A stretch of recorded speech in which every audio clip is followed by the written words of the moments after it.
Bright sun, clear skies. Edith Riegelhoff, in a white dress, walked down the aisle as the church bells rang.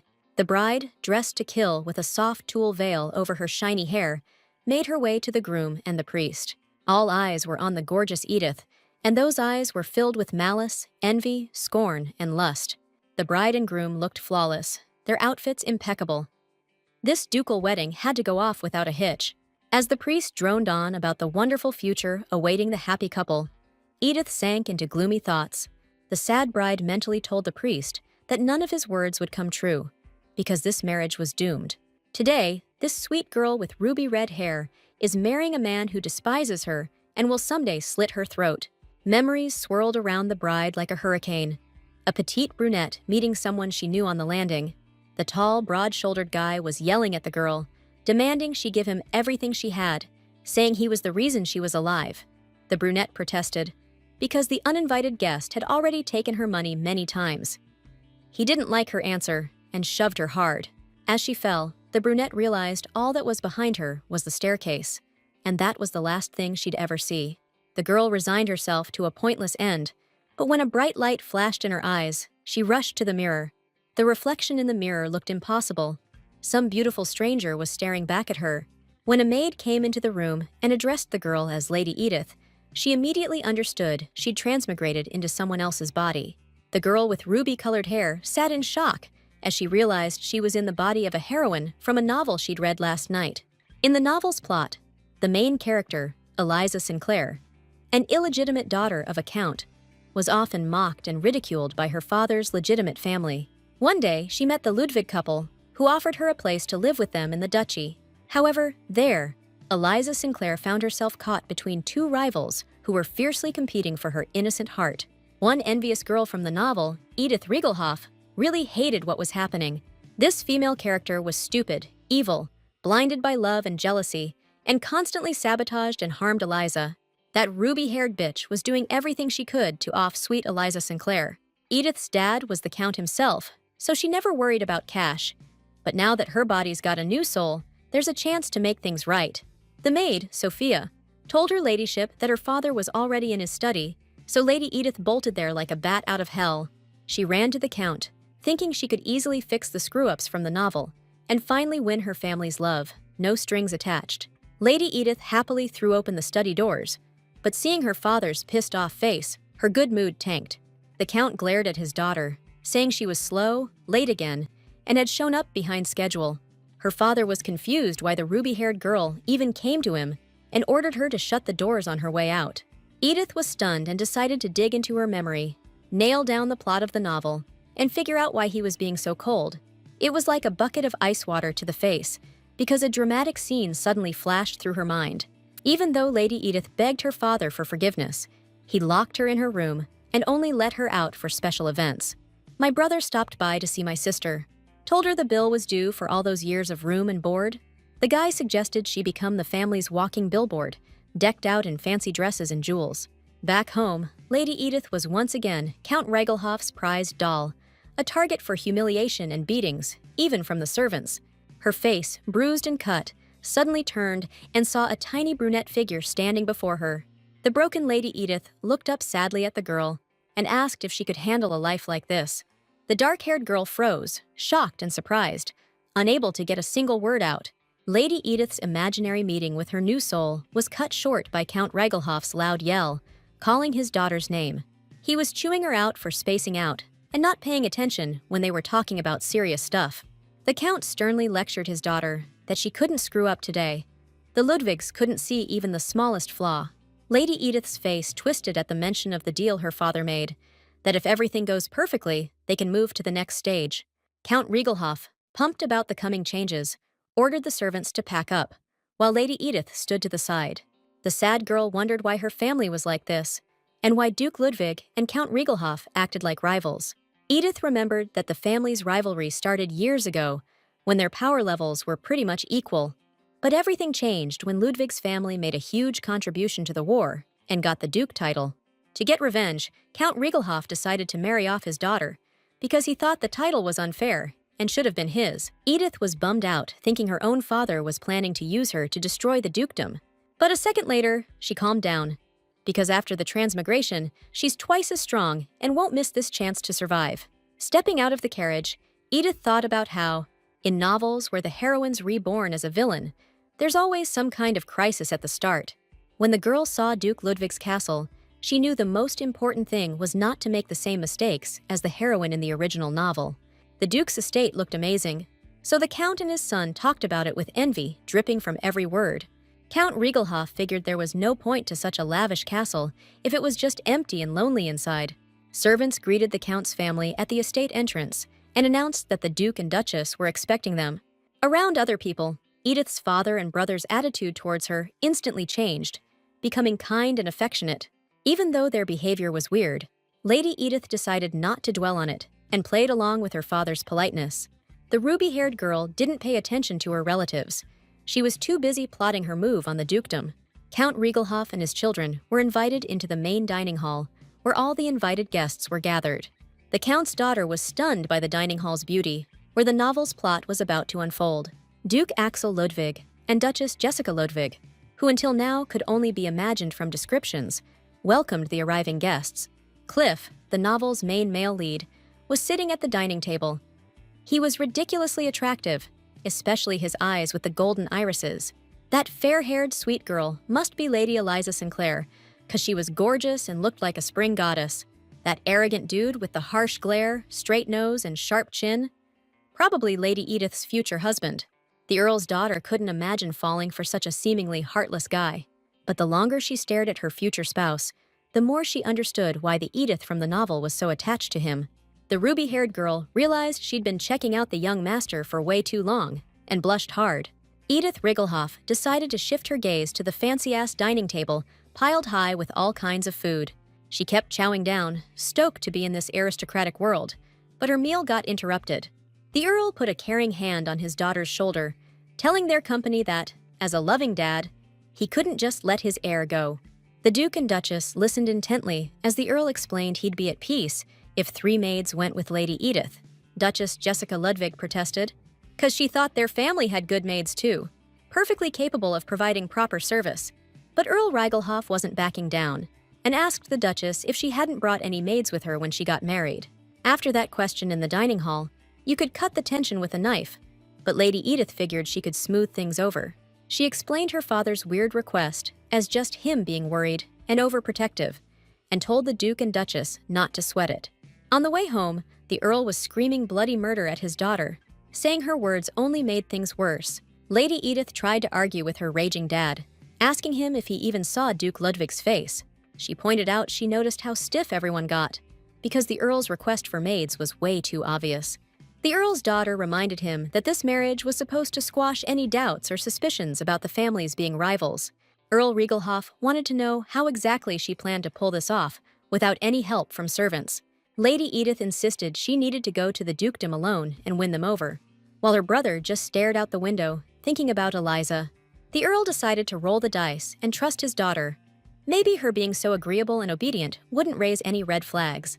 A week had passed since the Earl decided to trust his daughter, who now stood there, beaming in her wedding dress. Lady Edith was walking on eggshells all week, but it was worth it to avoid going back home after the wedding. The priest suggested exchanging rings, and the bride turned her head to see 2 cute little kids carrying the pillow with the jewelry. She was glowing with excitement and bliss. Then she glanced at her groom, Killian, but he wasn't sharing the joy. He looked like a thundercloud. Edith understood why her future husband was so gloomy, so she lowered her head and suggested they just get the ceremony over with. Finally, the wedding ring was on the bride's finger, but she noticed Killian giving her the stink eye as he put it on. Lady Edith thought his aversion to a simple touch was like a kindergartner, but what he did next totally shocked her. Her husband quickly snatched the wedding ring from the pillow and slapped it onto his own finger himself. For a second, Lady Edith's heart stung because of her stern husband's actions. She sadly looked at her long-awaited ring. She quickly pulled herself together and figured that even if there wasn't going to be any love in this marriage, it wouldn't mess up her own plans. A kind smile reappeared on Lady Edith's face, and she leaned down to thank the kids for their help. The ruby-haired girl was calm and determined, but her indifference surprised and confused her husband. Killian's new wife was thinking about how the time had finally come when she could live without fearing another beating. The next morning, Lady Edith woke up in a great mood and stretched with joy, excited for her new life of freedom. She was happy to be reborn into such a beautiful body, but worried because she didn't know Edith's taste in clothes from the book. Admiring herself in the mirror, she thought the real Earl's daughter wouldn't have liked the wedding dress. The neckline was too low and the heels too high. Her thoughts were interrupted by an unexpected knock on the chamber door. The ruby-haired girl turned to see Lady Eliza. The guest was blushing and hesitant to speak, but steeled her resolve and stated firmly that she had something important to say. Looking at Lady Eliza's face, the Earl's daughter remembered an episode that happened in the novel after the wedding ceremony. Lady Eliza had personally come to the new wife's room to apologize for the groom's harsh behavior.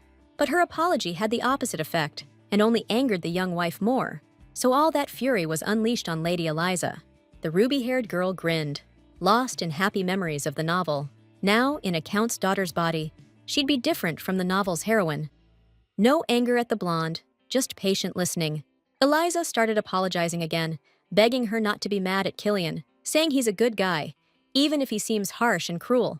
The ruby-haired girl was touched by Eliza's words, studying her and wondering how anyone could be mad at her. Edith couldn't take her eyes off the cutie, a staple character in any romance novel. Shiny blonde hair, kind, innocent eyes. Trapped in a new body, she assured Lady Eliza not to worry, that she understood perfectly and wasn't mad at Killian. She said she could understand her husband's position, since they were both stuck in a bad spot because of their arranged marriage. Lady Eliza marveled at Killian's wife's intelligence and insight, while the Count's daughter thought everything would go as planned if she stayed nice. The girls were swapping sweet compliments when a maid's voice cut in, announcing that the towel had arrived. Lady Eliza decided to leave the young wife's chambers, and the Count's daughter could finally relax. The post-wedding chaos was over. First thing the new body's owner did was sink into a relaxing flower petal bath, all set up by the maid. Reborn Edith was soaking in the tub, thinking how sweet it was to be the future Duke's wife, even without internet. The girl was daydreaming about hitting theaters, museums, operas, and balls. But there's one major downside to this cushy life: the husband. Out of nowhere, like he materialized from fog, Killian popped up and called the girl in the tub a shameless bride. The brand new wife was totally shocked to see her husband, 'cause in the novel, he wasn't supposed to come to the honeymoon suite. Killian didn't get her surprise, but she explained she figured he wouldn't show, since he wasn't exactly thrilled about the wedding. The young dude praised his wife for being quick on the uptake and said he wasn't planning on wooing his bride in any way. While they talked, Lady Edith stared at her husband, not understanding how someone could be gorgeous on the outside and rotten inside. Killian asked his wife if she was planning on sleeping in this room, and hearing yes, he just spun around and bailed. The ruby-haired girl couldn't figure out why Killian Ludwig even came in the first place and went back to her bath. Killian bolted out of the honeymoon suite and into the hall, where he heard a sweet voice calling his name. He turned to see the lovely and gentle Lady Eliza, who asked if she'd really seen him leaving the bridal chamber. He nodded and said that Lady Edith was dozing in the bath, clearly as thrilled about their wedding night as he was. Lady Eliza froze, totally confused, and managed to stammer something about Edith promising to be kind and understanding. Smirking, Killian walked over to the blonde beauty and gently ruffled her hair, chiding her for being so naive about people. Killian reminded her that his wife was the Earl of Reigelhoff's daughter, and you could never trust anyone from that family. The blonde girl said the Earl's daughter couldn't break her promise, which totally took Edith's husband by surprise. He asked her to explain more about this promise, and Lady Eliza started recounting their conversation from earlier that day. The fair-haired girl explained that the Earl's daughter had complimented her dress, which made Lady Eliza blush and feel awkward. Killian said he wasn't surprised his wife was focused on someone else's dress, considering her own outfit was so trashy and tasteless. Lady Eliza ripped into her brand-new husband for the harsh and downright nasty things he said to his wife. The dude shot back that the blonde was cruel and totally clueless about his feelings, which surprisingly got to Eliza. Suddenly, someone called out to Killian. It was Cliff, who said he didn't expect to run into them so late. Lady Eliza immediately zeroed in on the hottie with the golden eyes, who just strolled into the hallway. The blonde cut off the Duke Ludwig's son mid-sentence, which bummed him out big time, 'cause he felt misunderstood again. When morning came and the ruby-haired girl woke up, she was blown away by this new ability she had. Now she could actually get up on time and in a good mood. probably thanks to this new, healthy, young body. This new power let her think straight. She remembered Killian was a side character who was secretly crushing on Lady Eliza. Standing by the window, she figured she couldn't boss her husband around, but she might be able to win over his parents. The Duke and Duchess welcomed Eliza into the family once, so they might open their hearts to their daughter-in-law too, if she just plays nice. Lady Edith figured she should start smoothing things over with a greeting, since their first encounter was a total bust. The ruby-haired girl was recalling the #1 rule of every Reborn as the Villainous novel: win over all the characters. If the Earl's daughter wants to live in the Ludwig family, she needs to get on the Duke and Duchess's good side. Their opinion matters more than Killian's. She's aiming for a quiet life of pleasure, so winning over the Ludwig parents is definitely a must. Lady Edith decided to ring the bell with the rope she'd read about in books, to summon a servant and transform herself into a daughter-in-law. A maid came running at the sound. Her name was Anna, and Killian's wife ordered her to get her lady ready to go out. Then Lady Edith looked at her outfits and asked the maid to be honest. Did they look over the top and trashy? Anna confirmed her lady's fears, and Lady Edith imagined herself in such an outfit in front of her in-laws. The girl felt ashamed of her taste and told Anna to take all the dresses to the workshop, remove the cleavage and ridiculous decorations.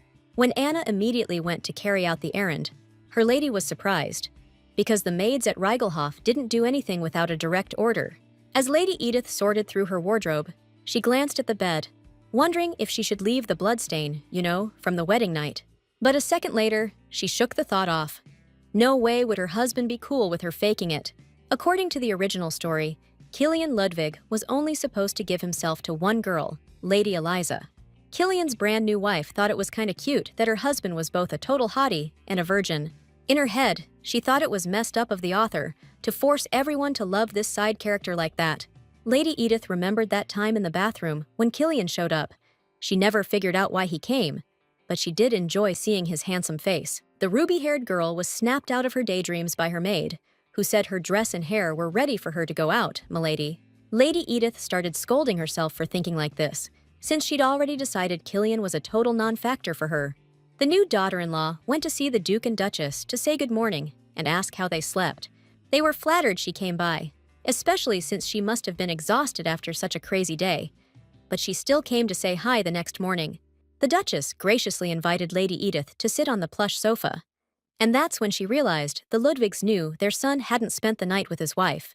Axel Ludwig said he was aware of the Countess's daughter's diligent upbringing, but he was more interested in her ability to work for the benefit of the aristocratic family. Lady Edith was flustered by her father-in-law's question, but quickly replied that she knew how to handle the family budget and manage documents. The Duke eyed his daughter-in-law suspiciously, and she guessed the man thought she was planning to steal or damage valuable papers. Killian's young wife said that managing the estate in the duchy probably had its own quirks, so she wouldn't refuse her father-in-law's advice. She decided to ease the tension in the conversation and promised to work hard at everything to earn the Ludwigs' trust. The Duchess nudged her husband in the ribs to get him to stop talking to their daughter-in-law so harshly and suggested she start helping out in 2 weeks. Jessica Ludwig also asked Lady Edith to let her know immediately if she needed anything, and the girl replied that she'd like to get to know the castle better.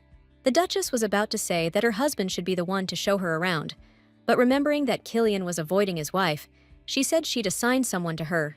Lady Edith thanked her newfound relatives and hurried out of the room because she couldn't stand being in the corset any longer. She slammed the door, gasping for air, when this dude pops up, someone she only knew from a book description. It was Baron Renan Filch, the Duke's secretary with the glasses and sandy hair, the guy handling paperwork and assigned to show Lady Edith around. Seeing her struggling to breathe, Baron Renan Filch asked if she was all right, but she insisted she was fine. The Duke's secretary asked Lady Edith if she was ready for the tour now, saying he was swamped with work and wouldn't easily find time later. The sandy-haired guy told her to follow him, and as Lady Edith hurried along, she was thinking about how much the book world matched reality. First thing, the Duke's assistant showed her the room where they keep the family jewels, the ones they're allowed to wear for special occasions. Then, Baron Renan Filch led Killian's wife to the armory, explaining that his lordship and 2 other gentlemen used the armor and weapons stored there. Next up was the library, home to some seriously rare books, and the Baron mentioned any family member can come in here anytime they want. The Duke's assistant said the same rule applied to the Sistine Room, then opened the doors to this lavish hall that blew Killian's wife away. The room was bright and huge, filled with sculptures, paintings, and all sorts of beautiful works of art. The Baron said the estate was huge and suggested we wrap up the tour for today in this room. But Lady Edith wanted to keep looking around. She was thinking how incredibly lucky she was to live in such a beautiful castle, and thanked the Duke's secretary for showing her around. Lady Edith thought the fair-haired guy was really eloquent and had a smooth voice. Time just flew by with him. Baron Renan, embarrassed by the compliment, said he was just doing his job and offered to continue the tour of the rest of the estate the day after tomorrow. On their way back from the Sistine Room, the Baron and Lady Edith passed through the Grand Terrace, so he decided to tell her about it. The Duke's assistant told Killian's young wife that the Grand Terrace had an amazing view of the estate's inner courtyard. The fair-haired guy said, "His Grace liked to sit here and chat with guests for a long time." The Duke's assistant squinted and spotted the young master at the other end of the terrace, talking to the beautiful Lady Eliza. The Baron was outraged by Master Killian's behavior. He couldn't believe the new groom was casually chatting up another woman. The ruby-haired girl also noticed the two talking, and tried to remember what Edith did in the original story in this situation. The Count's daughter decided to ignore the whole thing, not let on she was hurt, all to fix that wicked Lady Edith's mess. Killian's new wife kept the conversation going about the terrace, saying the view would be even more amazing in late spring. Renan was surprised by her positive attitude, especially after she saw her husband with another woman, but Lady Edith suggested leaving since the Baron was busy. After the tour, the Duke summoned Baron Renan to his office and asked him what he thought of Killian's wife. The Duke's aide said Lady Edith was very well-mannered and polite, and she picked up on the estate's layout super fast. Baron Renan Filch added that he hadn't noticed anything weird about the new family member, but did mention what happened on the Grand Terrace. The secretary's words pulled the Duke away from his paperwork, so he told him to explain the terrace incident in detail. Hearing the whole story pissed off Axel Ludwig. He reminded the Baron that he'd asked him to avoid any complaints. The Duke said, "Seeing your husband flirting with another girl the morning after your wedding is a recipe for disaster." Axel Ludwig remembered trying to talk his stubborn son into this marriage, to keep Count Riegelhoff from siding with Archduke Lanston. The Duke was telling his heir to stick with the marriage for about a year, but his son replied not to expect much from the groom. It's a marriage in name only. Baron Renan clarified that Lady Edith didn't make a scene after what she saw on the terrace. She just calmly left, like she hadn't seen anything. That detail surprised Duke Ludwig and made him think about the unusual character of his daughter-in-law, being the daughter of Count Riegelhoff. When Lady Edith finished eating, the maid Anna started clearing the dirty dishes from the table, and the lady barely stopped herself from helping. Killian's wife wanted to thank the maid for her work, so she offered her to go rest and have some lunch. The offer really surprised the maid, but she obeyed the lady and left, and Lady Edith sat there happily, feeling pleased with herself. The woman transmigrated into the villainess's body realized she could relax, since her relationships with those around her were improving, and the story's main character was Lady Eliza. Eliza Sinclair deserves to be the center of the story, seeing as her life wasn't so great before she joined the Ludwig family. The Sinclair family descendants constantly tormented the Count's illegitimate child, but one day, Eliza prevented the Duchess Ludwig from falling off her horse. And that's how the blonde girl met her new family, who were outraged by the horrible treatment of the kind and innocent child. The Duke and Duchess bought the rights to little Eliza for a fortune, but according to the novel, the Sinclairs would regret it. Her family gave up Eliza, who'd eventually be related to the Duke's family, and by the book's end, all the good guys get a happy ending. Lady Edith sipped her tea, thinking her character's fate wouldn't be so great, but the girl's real life hadn't exactly been a fairy tale either. The brunette's life was a mess.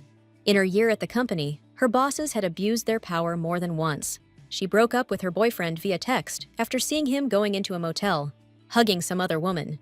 After that, she headed home, figuring she'd waste her life reading web novels, but turns out it was her last day alive. The girl wondered what happened after she died. Did they catch her killer? Were her parents sad? Lady Edith looked out the window, thinking, probably nobody even remembered her. So in this new body, she'd only look out for herself. Through the window, she saw a huge tree where Lady Eliza sat reading. The Earl's daughter figured it wouldn't hurt to make friends. Just then, Lady Edith's husband appeared under the tree, asking the blonde girl about her book. She said she was reading about the royal family. The blonde explained she wasn't formally educated, but learned from books, hoping the Duke could quickly size her up. Killian smiled at Lady Eliza and offered to help her study. A total background character move. Lady Edith watched it all, thinking Cliff would tell Eliza to ditch the books and just enjoy life with him. The ruby-haired girl wanted to stop eavesdropping and was about to walk away when she heard Lady Eliza ask about her. Lady Edith was curious what her husband would say, but Killian just said not to worry about his wife. She was just a hostage. The young man explained his wife just needed to be in the castle for a short time, and then she'd be gone, which really bummed Edith out. Meanwhile, back at Sinclair Castle, the Earl's youngest daughter was raging about the Duke Ludwig's heir marrying the Earl Reigelhoff's daughter. Damien Sinclair, the Earl's eldest son, asked his sister, Layla Sinclair, what was eating her, and she said it was the wedding news. Layla explained she didn't get why the Earl Reigelhoff's daughter, that nasty piece of work, got so lucky with a good marriage.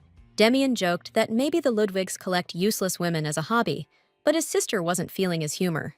When the guy said he didn't see the point in grieving, Layla realized her brother knew something. That's why he was so calm. The youngest daughter of Count Sinclair demanded to know what he knew about this marriage, but her brother wasn't rushing to spill the beans. Damien Sinclair suggested they rewind a few years and look at the real reasons for this marriage.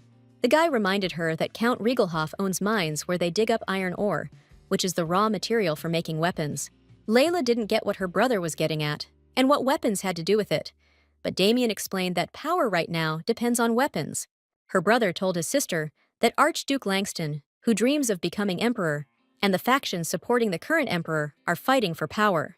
The Duchy of Ludwig, a member of the imperial faction, had to lure Count Reigelhoff to their side so he wouldn't side with Langston.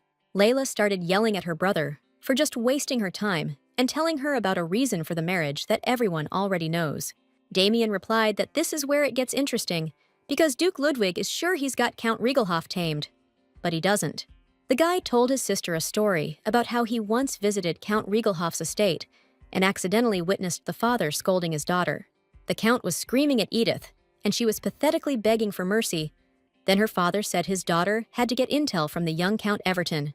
The Count threatened to take away her dinners for a whole week, and Damien realized that Edith Reigelhoff's stuck-up villainous act was just a front. Layla was floored by her brother's words and said she couldn't believe that Count Reigelhoff would use his own daughter to dig up information. Damien Sinclair suggested his sister watch how things played out so they could expose the Reigelhoff family secret when the time was right. The sun was blazing as the Baron showed Lady Edith a second exit onto the Grand Terrace. It was the seventh day of the castle tour. Killian Ludwig's wife was raving about the estate's beauty and grandeur. It took a whole week just to see everything. The only thing Lady Edith was worried about was the tour ending and losing the last thing she had to keep her busy. Baron Renan told the girl she wouldn't have to worry about being idle anymore, since the Duchess had a job for her. Lady Edith was super stoked to hear that, because she'd really been struggling with the boredom, the loneliness, and having nothing to do. The girl happily dashed out into the courtyard and asked the Baron if she was right in thinking the Duchess's office was the third door on the left on the ground floor. Once the Baron confirmed everything, Lady Edith thanked the blonde kid, saying she was a quick learner and remembered everything perfectly. The Baron grumbled back that it better be, seeing as he'd spent a whole week explaining the estate's structure in detail. When Lady Edith excitedly bounced into the study, her mother-in-law and Lady Eliza greeted her with open arms. Killian's wife rushed over to Eliza, thrilled to be working together, and asked her to show the new girl the ropes. Lady Eliza's eyes sparkled and her cheeks flushed, embarrassed, but honored to be trusted as a mentor. The Duchess cut through the chatter, saying how happy she was the girls were getting along, and Lady Edith apologized for not greeting her mother right away. Jessica Ludwig smiled warmly, and then told Lady Eliza to help her daughter-in-law get acquainted with the documents. As the girls started sorting through the papers, the Duchess got up from the desk and began pacing the room, waiting for someone. The ruby-haired girl asked Eliza what was going on, and the blonde replied that the Duchess was expecting the tailors. Finally, the Duchess's tailors from Rual's workshop arrived, and she suggested the girls leave their work and head to the drawing room. It hit Lady Edith that there was a scene like this in the novel, but she couldn't remember the details, so she'd have to play it by ear. Jessica Ludwig was flipping through a dress catalog, realizing that the older she got, the more she stuck to the same old styles. The Duchess had the idea to ask the girls to suggest options from the catalog. Edith took it as a test and started to sweat. Ruby-haired girl figured this was a trap, since the outcome was already decided. Lady Eliza was gonna win, hands down. Edith tried to calm down and pull herself together, but knew she didn't stand a chance, because Eliza was the novel's main character. Plus, the blonde had a huge advantage, living with the Duchess for years. She'd know all her fashion preferences by now. While Lady Edith was overthinking it, the blonde already made her choice. It was stunning. The blue would really bring out her fair skin and amber eyes. The Duchess loved the dress, and the seamstress praised Lady Eliza's taste. Turns out the dress was from the new collection, made of silk favored by the royal family. The woman turned to her daughter-in-law, wanting her to show her choice, but the girl said there's no way to top Lady Eliza's pick. Jessica Ludwig insisted that her son's wife point out the dress she liked, but when she saw it, she was completely shocked. The Duchess said the dress was extravagant, a bold clash of unusual colors. Lady Edith explained that such an outfit would be useful if the Duchess wanted to try something new with her wardrobe.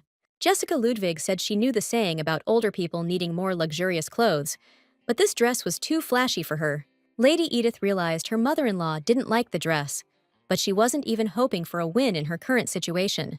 The girl with ruby-colored hair wants to gradually accumulate points so that one day she can defeat the main character. Edith said Mother was beautiful, elegant, and would look great in it.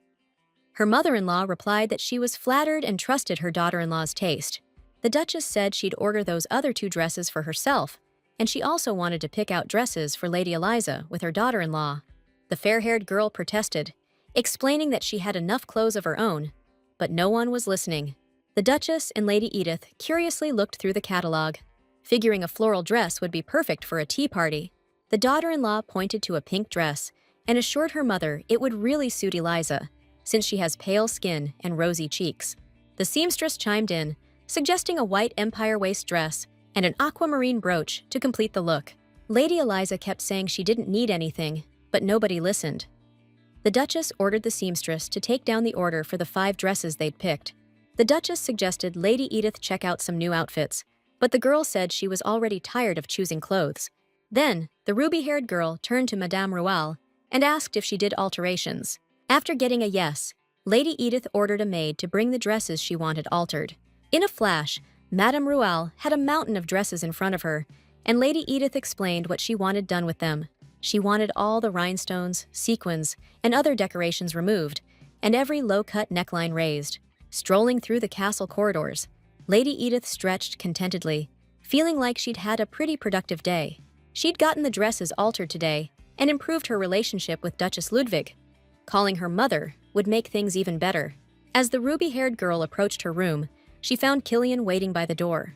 My husband shot me a look and said Lady Eliza's throwing a tea party on the terrace and invited her friend. I made a mental note.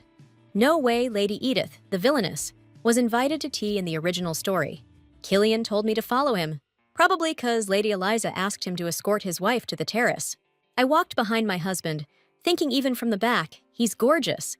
That narrow waist and those broad shoulders, killer. When Killian suddenly turned around, all I could think was, did he catch me staring? The Duke's son told me to watch my mouth and not say anything stupid, 'cause Lady Eliza's family, and more important than Lady Edith. Hearing that stung, I gotta admit. Edith Riegelhoff felt a real pain hearing those words. Killian looked surprised and asked me, "Can I actually hurt you? You're human, not a snake? You actually have feelings?" Lady Edith thought to herself, "Wow, the Duke's son's being so polite today. Guess he's showing me how to act at this tea party." I got the feeling the guy just wanted to ruin my mood and make me look like a horrible person in front of his family. Lady Edith told Killian he wouldn't get a rise out of the girl, just hurt her and ruin their neutral ground.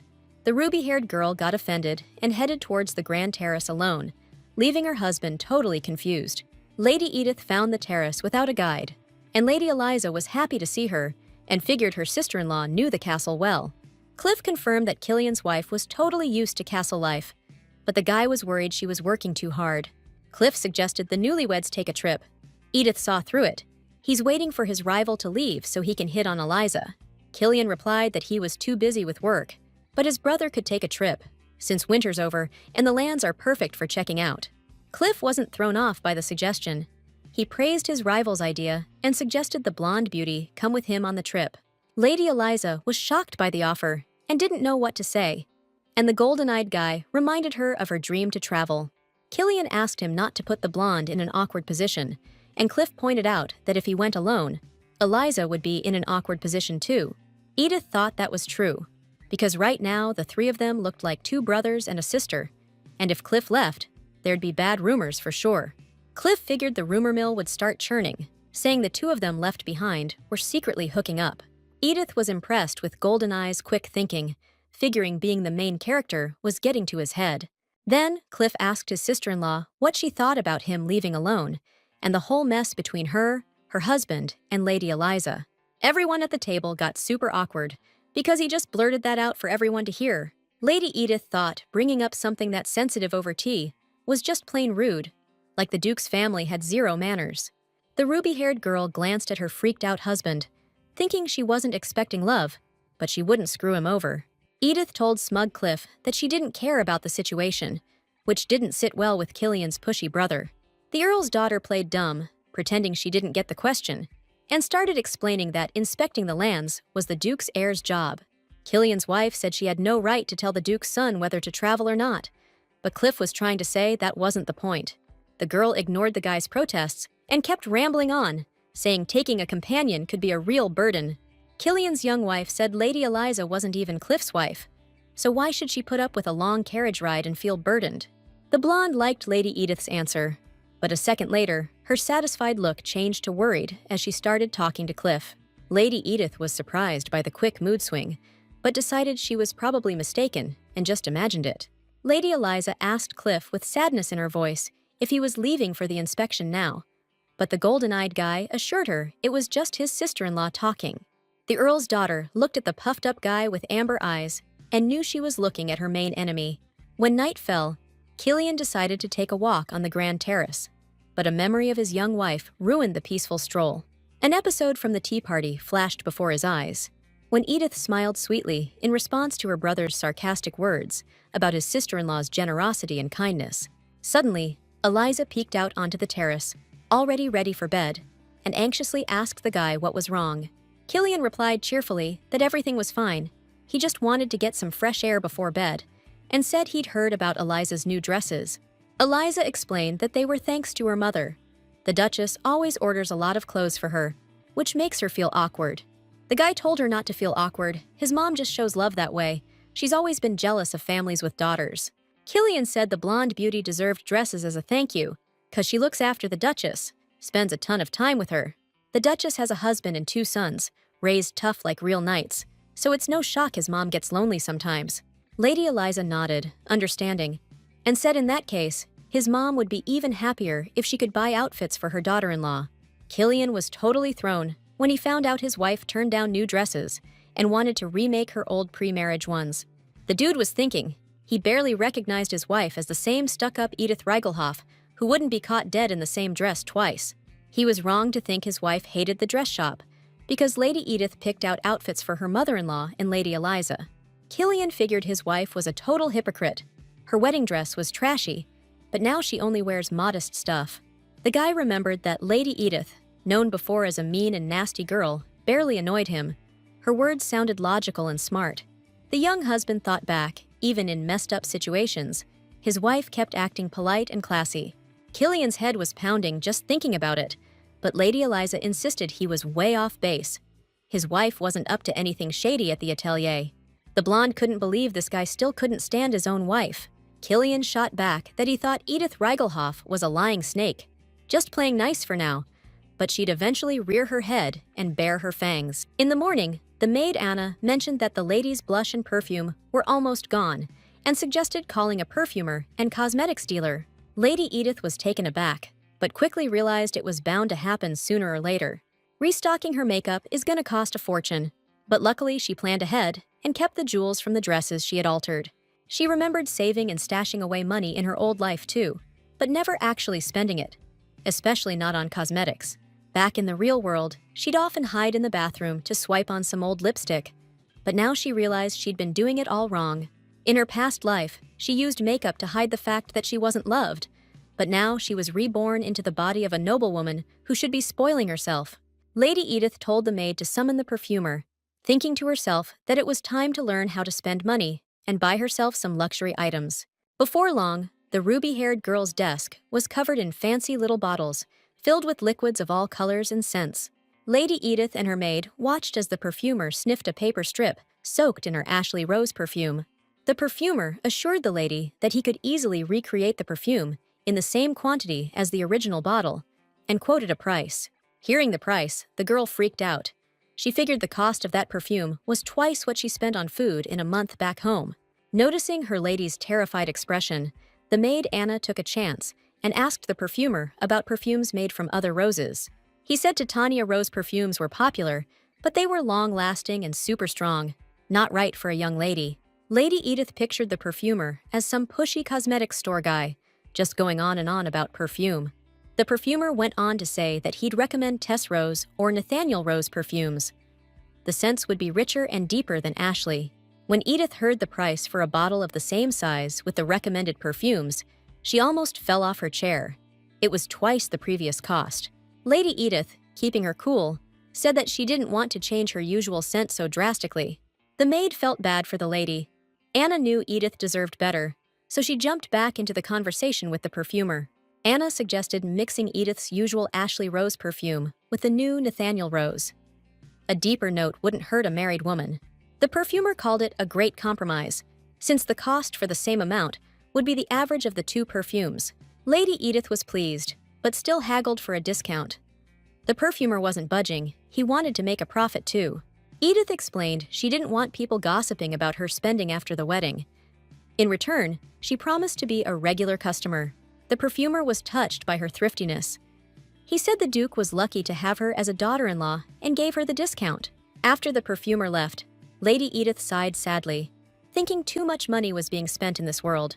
She only bought perfume, blush, and a brush.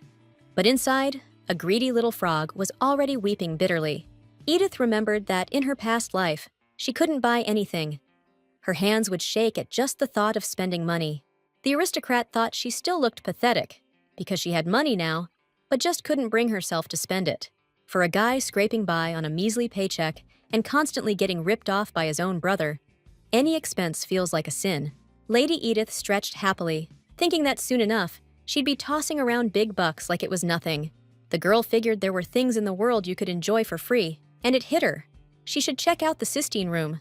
As she strolled through the Sistine Hall, it felt like she'd rented out an entire art museum. Lady Edith studied the exhibits of all shapes and sizes, realizing that no expensive perfume could ever compare to this beauty. She was blown away by the scale of the sculptures and the insane detail in the paintings, which looked like photographs. What caught her eye the most was a Monet painting that perfectly captured the way light reflects. Sitting on the floor of the Sistine Room, she thought how lucky she was to be so close to these masterpieces after being reborn as Lady Edith. A man's voice startled her. She turned her head to see her husband, who complimented her unique way of appreciating art. She said she didn't expect to run into anyone, and Killian mumbled that he just felt like checking out the art in the estate. He couldn't resist taking a dig, saying her dad never cared about art, so she must be blown away a room like this even exists. She didn't bite and said she was surprised, then pointed out the painting of the warrior and his horse. Lady Edith was saying there's so much emotion in the painting. The artist captured the brutality of war, and the guy's just done with it. Edith went on about how the warrior's brave, but doesn't want people cheering him on, 'cause war's nothing to celebrate, even when you're winning. Killian stared at her, sizing her up, then said the painting's about his grandpa's fight in the war against the Yanok kingdom. Lady Edith apologized for not knowing the story, and Killian asked what she was really after, since she never cared about art before. Edith got up and said tastes change as you get older. Then Killian grilled her about whether she had a favorite artist. She said she'd only recently gotten into art, but he wasn't buying that she didn't know any artists at all. Edith started to think he was trying to get under her skin again, and said she really didn't know any, 'cause art wasn't a thing back in her county.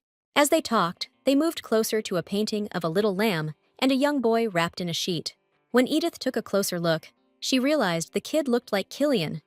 He explained he modeled for an artist friend of his dad when he was younger. She didn't even raise an eyebrow at that, and kept staring at the painting, while Killian grilled her about what she was gawking at for so long. Lady Edith finally looked away from the canvas, and calmly said he looked kinda small there, which made Killian absolutely furious. He started arguing like crazy that it was just his head in the painting, and the body belonged to someone else, but she just nodded, all indifferent. The guy wouldn't let it go, explaining a noble son wouldn't strip for a painter, but she just coldly said she understood perfectly. Killian got all worked up, took offense, and stormed out of the Sistine room, yelling at Edith that she couldn't discuss art with her. The girl shrugged and thought he was overreacting. It was just a joke, especially since he's probably packing more now, right? Lady Edith strolled through the flower conservatory, enjoying the nature and gorgeous weather, thinking how lucky she was to be reborn in this body. Aristocratic life was chill. Almost every day was sunny, with a cool summer breeze, and the air was clean and fresh. She was used to the isekai world, where you barely have to work and have tons of free time to enjoy life in the duchy. You could hit up the Sistine room inside the mansion every single day and chow down on gourmet meals at every mealtime. The ruby-haired girl mused that she hadn't clicked with all the characters in the books, but there were those she looked upon with warmth and respect, like Anna the maid. Baron Renan Filch walked into the orangery loaded with scrolls and was surprised to see Lady Edith, but she explained she took a stroll to some part of the estate every morning. The ruby-haired girl thanked the blonde guy for telling her about all the cool spots in the mansion during the tour. Lady Edith bragged about having been to the Sistine room a bunch of times, then bombarded the Baron with questions about whether he liked the weather and when he'd last eaten. Renan Filch said he was swamped with work, but would definitely catch up with Lady Edith later.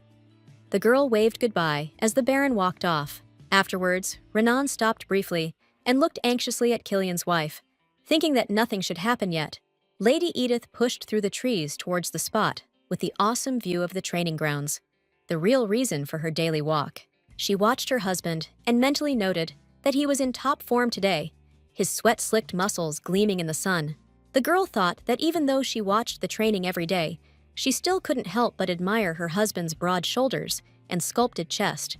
Lady Edith was thinking, yeah, Killian's a pain in the ass with his attitude and all, but there's no denying he's ridiculously good-looking, way better than Cliff. The main character's got that generic kind of blocky body, but her husband's physique? That's way more appealing, looks real and ripped. Edith figured it was time to quit gawking and get out of there if she didn't want to be late. Then Killian looked up and flashed this huge grin, and Edith's heart just sank. Her husband had totally spotted her secret spot. The shirtless dude called out to Eliza, waved, and Edith just let out this disappointed sigh, realizing she never even knew her husband could smile like that. Later, Edith was buried in paperwork and realized she never thought she'd be the kind of woman to obsess over a guy. She justified it to herself, thinking about how she never met a man this gorgeous in her past life. Edith couldn't focus on her work because she was so hung up on her husband, and she needed to, especially since these were documents about weapons and armor. The info about the family's armaments caught her attention. She figured they must trust her now if they were giving her documents this important. Suddenly, Lady Eliza popped up and asked what the ruby-haired girl was working on, and the answer totally floored the blonde beauty. My sister-in-law said she was organizing data from documents into spreadsheets, but Blondie had no idea what Edith was talking about. Then, Ruby Red realized they didn't have the concept of spreadsheets in this world, and started explaining, even though she was surprised they didn't know. Lady Erin told the blonde that spreadsheets were great because the information was easier to digest, but Eliza wasn't feeling the explanation. She said people wouldn't understand anything from spreadsheets. The Duchess noticed the girls talking and gushed about how wonderfully Eliza was helping Edith. Eliza was glowing from Mother's praise, but Edith thought the whole situation was totally unfair, since she was the one who explained the concept to Eliza, not the other way around. She thought this book world was no different from real life. In her past life, she had situations at work where her colleagues threw her under the bus. Drowning in those old feelings, Edith mustered the courage to call out to Mother, asking her opinion on spreadsheets. Naturally, the Duchess had no clue what they were. The sister-in-law started telling her mother-in-law about the structure of spreadsheets, where the most important information is briefly recorded and easy to understand. While explaining, Edith glanced at Eliza, standing alone to the side, and thought she had just messed up and thrown the blonde under the bus. Ruby Red thought that, on one hand, Lady Eliza had forced her hand, but on the other, she had promised herself to ditch the villainous persona. Mom was thanking her daughter-in-law nonstop, raving about how to organize important stuff. The Duchess declared that starting today, they'd use this new, easy method for all their paperwork. The Duchess asked Edith to make charts for all the documents she's working on, so anyone could check them out and learn. His wife was surprised by the request, It meant a ton of work, but she was still glad they liked the idea. Lady Eliza just watched with sadness and resentment. After a while, Killian came in to check on his mother. The Duchess decided to show off the new grid system his wife came up with, and Eliza decided to watch. Killian looked over the paperwork with the charts and couldn't believe Edith Reigelhoff had come up with it. It was actually good. The Duke's son praised the innovative method, said it was clear and easy for most people, but he still found a flaw. The guy explained that in this condensed format, it'd be easier to sneak secret info about the duchy's business out of the castle. The Duchess understood what he was getting at and told her son to be nicer to his wife, since she didn't choose this marriage of convenience either. The mother and son's talk was cut short by a knock. Baron Renan Filch stood in the doorway. The blonde guy apologized for interrupting, saying he didn't know the Duke was here and could come back later. The Duchess told him to stay and showed him Edith's method of recording data from documents. Killian watched with a frown. When his mother turned her attention to the Duke's assistant, Killian got closer to Eliza and asked her opinion of his wife's work. Eliza agreed with his mother, saying she admired his sister-in-law. The girl was really smart and capable and learned fast.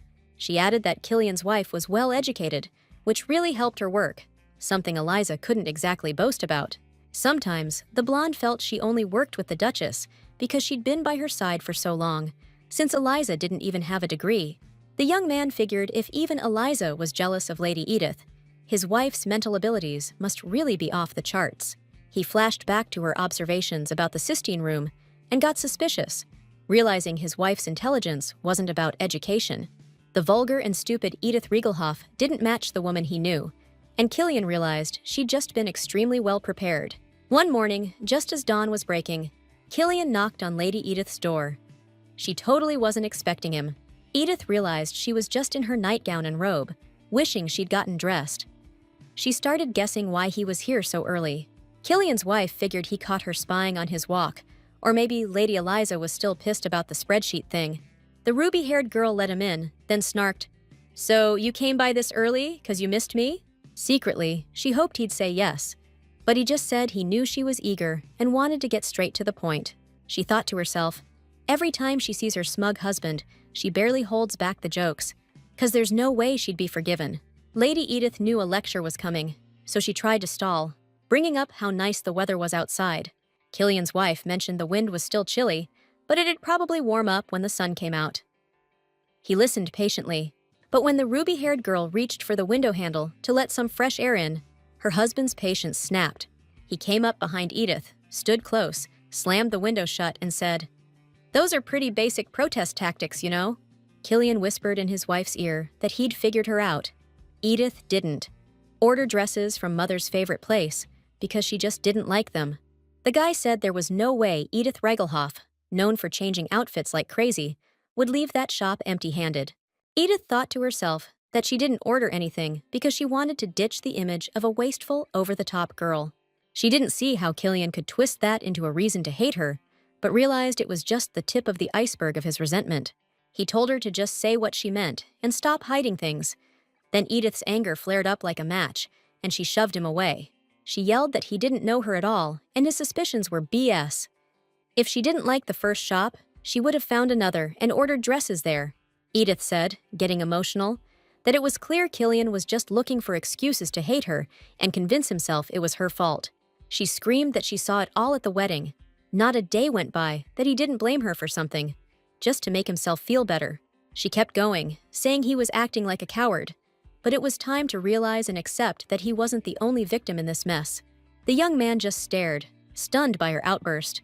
Then he smirked and said he didn't buy her emotional meltdown for a second. Killian pointed out this marriage was all about blackmail and threats against the duchy, but Edith shot back, saying she wasn't personally responsible. But he said Edith comes from the Reigelhoff family, so she couldn't be that different from her relatives. The girl was stunned and realized, to everyone in and out of the castle, she'd always be one of that rotten family with the bad rep.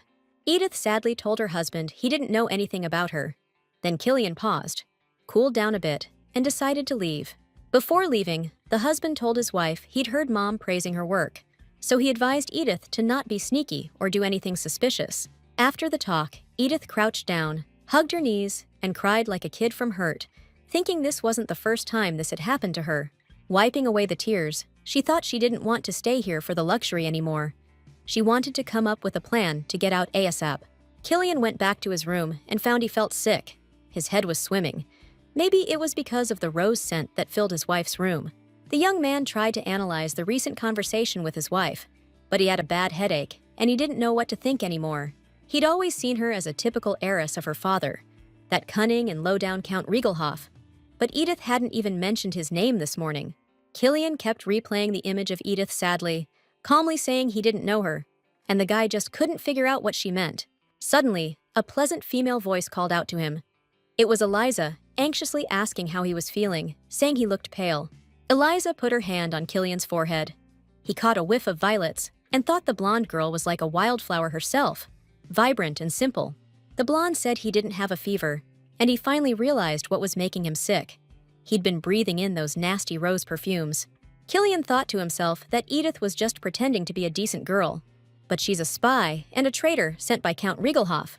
The young man put his arm around Eliza and said he just ran into a deceitful and miserable girl today, so he started feeling ill.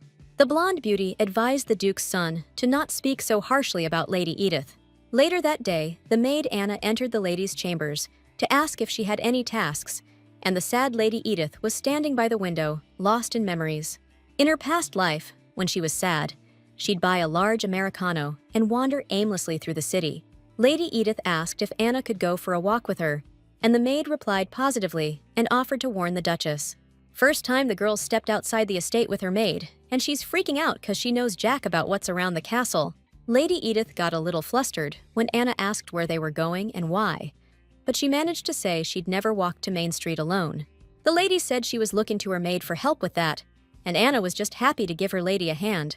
The maid told Lady Edith to figure out what she wanted to do. Then they could pick a direction and a place to go. Anna thought for a second and started rattling off possible places for her lady to check out on this walk. The maid mentioned La Belle Marie Street had some killer jewelry stores, a top-notch tailor, and a dessert cafe. Anna told her about Darcis Street, with its theaters, museums, art galleries, trustworthy banks, and the most famous pastry shop. The maid told the story of Peridot Pastry Shop, where lines form before it even opens. Everyone's dying to get their desserts there. Lady Edith complimented Anna's knowledge and asked her to point out a good jeweler, "'Cause it's good to know a reliable place." Anna rattled off 3 jewelry stores she could vouch for, and Lady Edith was surprised she knew so much. The girl figured her maid was basically custom-built for the writer, a walking encyclopedia there to explain all the world's little quirks. Standing at the estate gates, Anna reminded her lady they still hadn't decided where to go, so Edith suggested Rue La Belle Marie. Lady Edith and her maid stepped out of the jeweler's with a huge wad of cash, earned by selling the gemstones they'd removed from dresses during alterations. Anna pointed out, even though the stones were tiny, they fetched a high price, and suggested they head to Rue Darcis to hit up the bank. Leaving the bank, Lady Edith threw her hands up, stoked, and yelled that she was finally done with all her errands. She was a little worried about how banks worked around here, but opening an account was way easier than she thought. Lady Edith told Anna having the money out of the castle made her feel a lot calmer, 'cause who knew if they'd get kicked out of the duchy? She apologized for spending almost the whole outing running errands, and told her maid to pick a restaurant with killer food. Lady Edith cut into her battered fish with spicy sauce, musing that with a financial safety net, she could finally chase her dream. Thinking about her future escape, she asked Anna about travel options for commoners who didn't have personal carriages. The maid said people like that either rent a carriage or pay for space in the train's cargo hold if they can't afford passenger seats. Anna told the lady that the cargo car is like a covered wagon, super cramped and bumpy because they pack people in like sardines. The maid explained you can get to the local town if you catch the train at the south gate, but affordable housing is never guaranteed. Anna mentioned flea-ridden stables, where people sometimes have to sleep, then dabbed her mouth with a napkin after finishing her delicious meal. Lady Edith figured Anna was a spy for the Ludwig family and would happily report her escape plans, so she decided to end the conversation. The girl thanked her maid for keeping her company on the walk and helping with errands. Her mood had definitely improved. To answer the rest of her questions, Lady Edith had to spend several days in the library reading books on various subjects. She wondered if she could really handle this new venture, even after reading a bunch of books about it. Her thoughts were interrupted by the appearance of a maid in the doorway, who announced that the Duchess was looking for her because the jeweler had arrived. Edith was shocked to hear those words, because in the novel's plot, it meant the beginning of the episode where Lady Edith gets humiliated. So, in the novel, Edith's downfall against Eliza kicks off with the jeweler from Opalite making his seasonal visit to the estate. Practically the whole Duke's family was chilling in the drawing room, and all eyes were glued to the blonde beauty. Lady Eliza started feeling awkward, because Lady Edith was just standing off to the side. The blonde told everyone to hold up and check out this ruby necklace, suggesting it would look great on Edith. But Edith wasn't feeling her generosity and said she totally didn't like the ruby necklace, because it looked plain and boring. The ruby-haired girl guessed that Eliza was trying to diss her, implying that the drab jewelry was perfect for her. Eliza claimed she meant nothing by it, but Edith told her not to sweat it, since she always knows when she's getting sass. The stuck-up girl casually mentioned that she actually liked the other jewels Eliza was checking out. Then Cliff, the main dude, bought up every single piece of jewelry his sister had looked at, leaving Edith with that plain necklace. Edith was planted on the couch in the drawing room, thinking today's jeweler visit had to go better than that same scene in the book. Just like in the book, everyone in the family, except the Duke, was chatting away, mostly about jewelry. But Killian's wife wasn't joining in. Edith felt totally alone and noticed that today was even weirder than usual. The Duchess was straight up ignoring her, even though she usually digs Edith's advice. She glanced at her husband, remembering she hadn't even wanted to come, feeling super awkward around him after that whole thing. Killian was offering Lady Eliza to buy another ridiculously expensive piece when she protested, then called out to Edith, pointing at a ruby necklace. The girl with the ruby-colored hair stared at the necklace, blown away by how beautiful it was. Eliza told Edith she should try it on. She reached for it, but another hand shoved hers aside. Edith looked up at Killian, who was going for the necklace himself. He grabbed it and told his wife to turn around. Killian's face screamed that he really didn't want to be playing the gentleman act with her. Edith was totally confused about his sudden attentiveness, but quickly figured out his mom being there was probably the reason behind it. Everyone was staring at Edith, impressed, so she decided to play along. She'd pretend to be a loving wife and asked Killian what he thought of the necklace. He was caught off guard by her sudden sweetness, then said it looked all right and asked the jeweler for the bill. Lady Edith smiled genuinely. It was the first gift from her husband. She jokingly thought she could get a ton of cash selling the gem. This gift made Killian a great husband, so Cliff, green with envy, promised to buy his sister all the other jewelry. The Duchess countered that her son would leave nothing for his sister-in-law, but the girl said one necklace was plenty. Lady Edith realized with a start that she absolutely wouldn't sell the necklace her husband gave her, even if she was desperate. That evening, the girl sat by the fireplace, sorting through the mail, tossing invitations into the fire, wondering if the old Edith attended parties. Among the various letters, Edith spotted an envelope with the Rigelhoff family crest. She immediately grabbed the letter and decided to read it carefully. Edith read her father's letter, not missing a single word, but the written text shocked her to the core. Count Rigelhoff wrote that a lot of time had passed. The girl had gotten used to life in the Duke's family, and it was time to do her part. Her father's letter said that he'd heard rumors that his daughter was working on the duchy's documents with her mother-in-law. The Count wrote that he was keenly interested in information about the Ludwig family's armor and weapons, and Edith was obligated to steal it or pass it along as a summary. She figured if the Count knew she was messing with documents, then Rigelhoff had spies planted amongst the castle staff. The letter pissed her off, so she decided to fire back, saying she'd been in the duchy long enough to know how awesome it was. Edith wrote that anyone who dared mess with the stability of the duchy better prepare to lose their entire family. In the letter, she tried to explain to her father that noble titles were entirely the emperor's call, and he shouldn't hate the Ludwig family. She pointed out that the emperor and princess were doing fine, their power was solid, and Archduke Lenston didn't stand a chance at the throne. Edith wrapped it up by advising her father to drop the treason idea, start working with Duke Ludwig, and acknowledge his patronage. Killian's wife finished the letter and let out a relieved breath, finally getting everything off her chest. Edith thought the saying, "out of the frying pan, into the fire," pretty much summed up the situation she was in right now. She knew Count Rigelhoff probably wouldn't give up his ambitions, but figured that wasn't her problem anymore, being a married woman. Edith was happy with the work she'd done, but she had no idea Duke Ludwig was about to tell her she'd humiliated her father and dragged her family's honor through the mud. Days later, Edith was in the Duke's office, getting grilled on whether she'd leaked Ludwig family documents. She denied it, so Duke Ludwig demanded she swear on her father's honor to prove she was telling the truth. Lady Edith fearlessly swore on the honor of Count Riegelhoff, and then swore on her own honor and life to boot. The Duke's sons and his aide, Renan Filch, were by the desk. Renan told his sister-in-law she'd just humiliated her father and dragged the family honor through the mud. Edith, confused, asked what he was talking about. The Duke then asked Baron Renan to show her some documents. She figured out that the Baron handed over the documents she'd been working with. The Duke confirmed it, saying the papers were worthless. The Duke said he'd asked Renan to prepare them and give them to Edith. Soon after, Count Riegelhoff sold items from the lists described in those documents. The Count's actions confirmed the leak and Edith's guilt. Baron Renan watched her with a mix of fear and concern. Edith, serious-faced, declared she didn't understand the accusation. She'd just been doing her job and hadn't passed anything to anyone.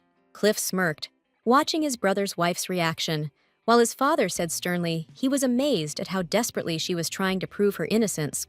Edith wouldn't stop fighting for justice and asked the stone-faced Duke if she was the only one who'd been shown the documents. The Duke's secretary saw the documents, the servants who cleaned the office, and eventually, the Duchess and Lady Eliza helped sort through them. Then the Duke addressed his sister-in-law as Edith Riegelhoff and asked how she dared accuse members of the Ludwig family, words that stung her. She realized that's how it went in the original story.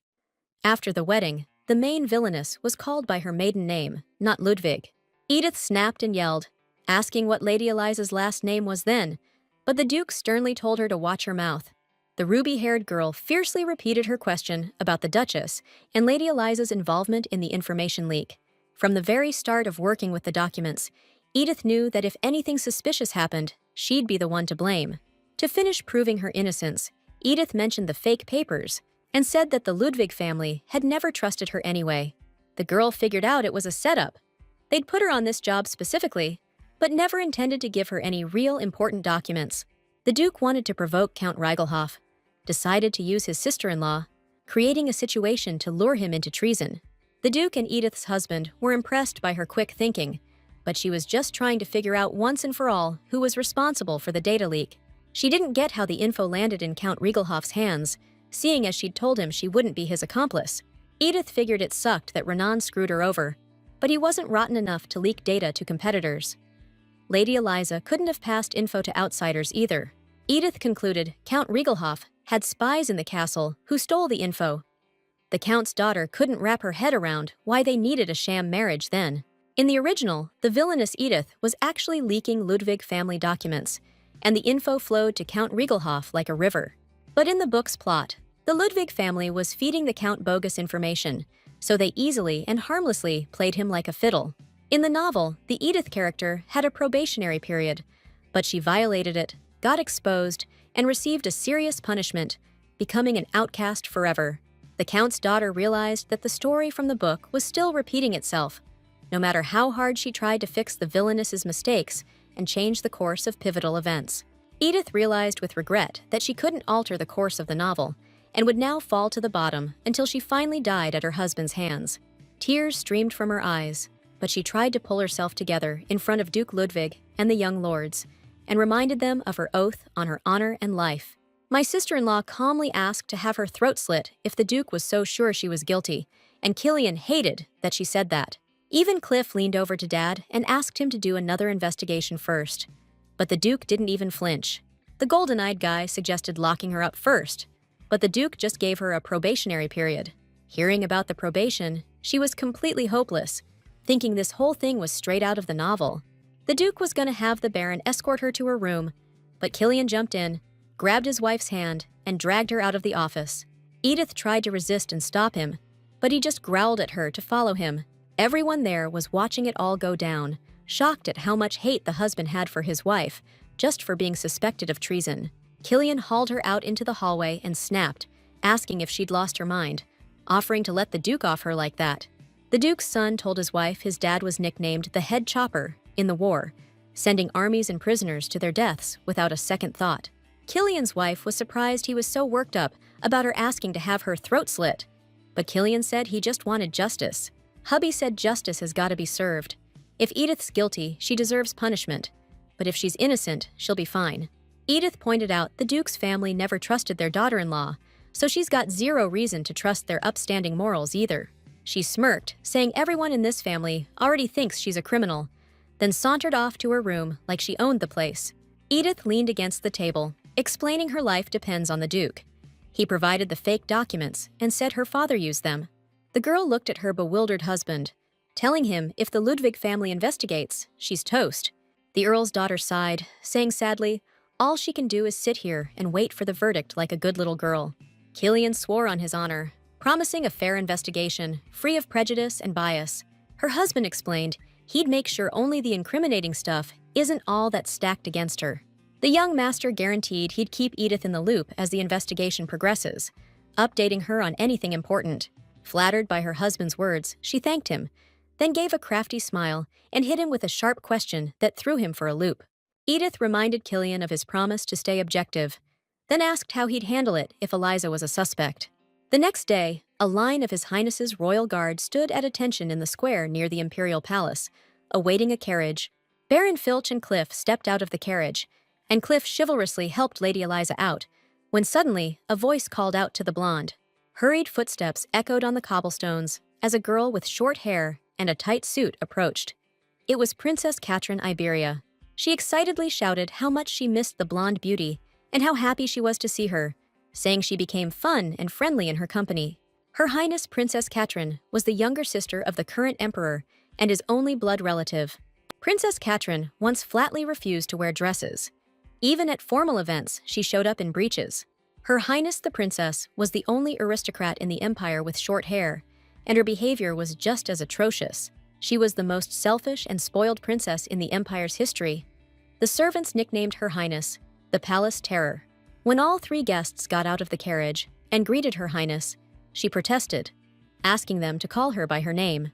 Her Highness got real close to the blonde bombshell and asked if her feelings had faded during their time apart. Cliff told the princess to stop embarrassing Eliza, and that's when Catherine realized how easily her ex was talking to her now. Catherine told the guests not to worry, she was just kidding, but the Duke's son said it was hard to tell the difference between her jokes and insults. As the princess walked into the castle with her guests, the girl asked where Killian was and why he hadn't come along. Lady Eliza explained that her brother got married, so he couldn't leave his wife, and Cliff chimed in that their marriage was hardly a marriage at all. The young lord smirked and said that it would be more accurate to call it a political alliance with the Reigelhof County. The princess asked the guests if they'd only come to talk smack about the Reigelhofs and the Langstons. Cliff confirmed her suspicions and said that things could go smoothly because Edith Reigelhof was dumber than he'd expected. Catherine rolled her eyes, annoyed, and Cliff grinned because he knew the princess couldn't stand political talk. Catherine grabbed Lady Eliza from the young lord's company and said she had plans to hang out with the blonde. Just then, the imperial secretary stepped into the hallway and announced that the emperor was free and ready to receive guests.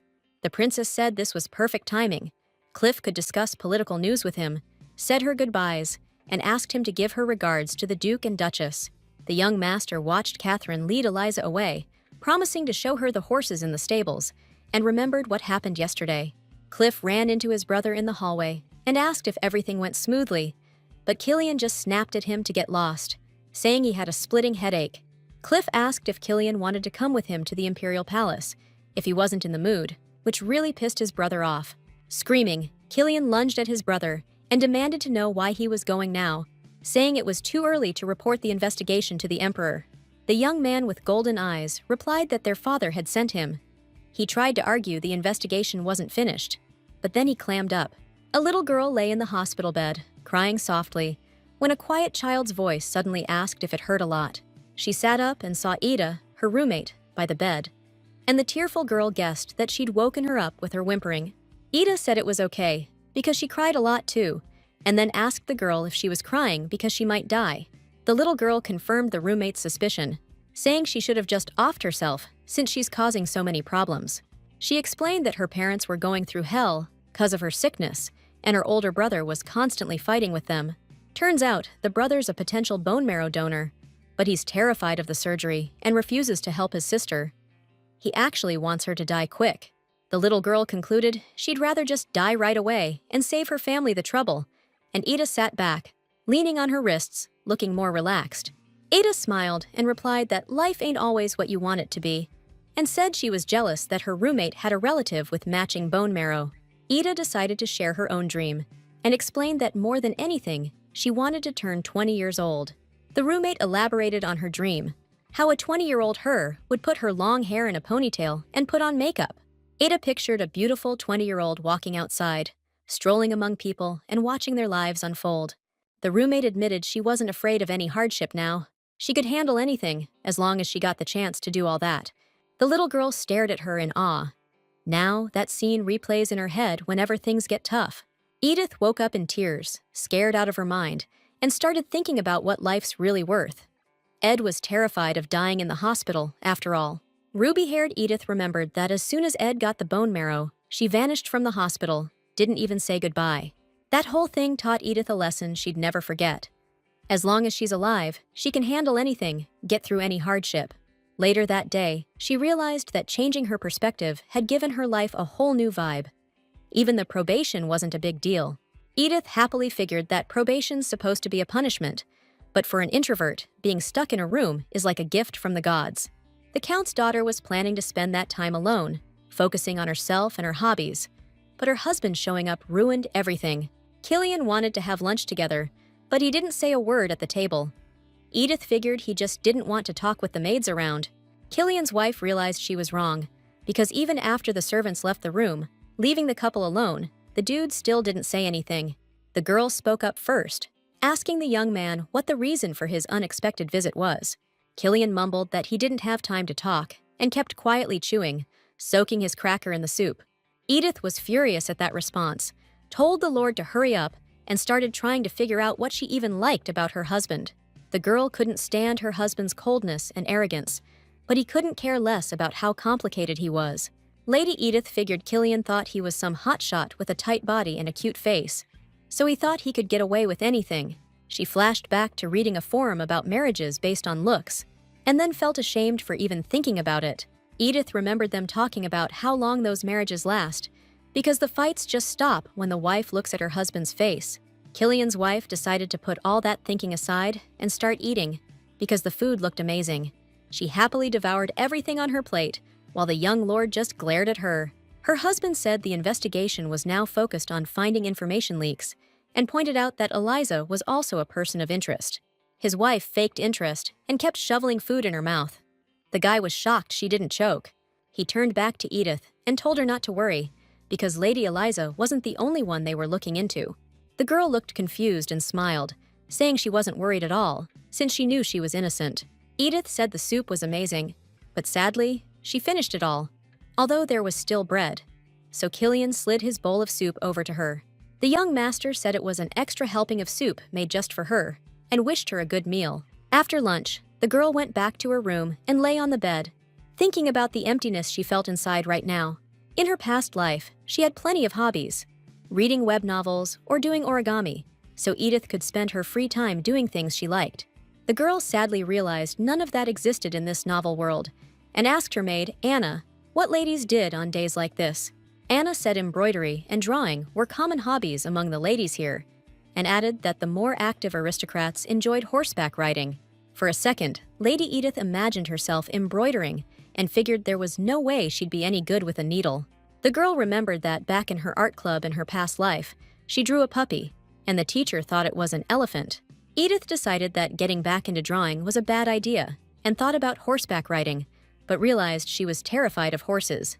Killian's wife gave a shy smile and asked Anna to rack her brain for more leisure activity ideas.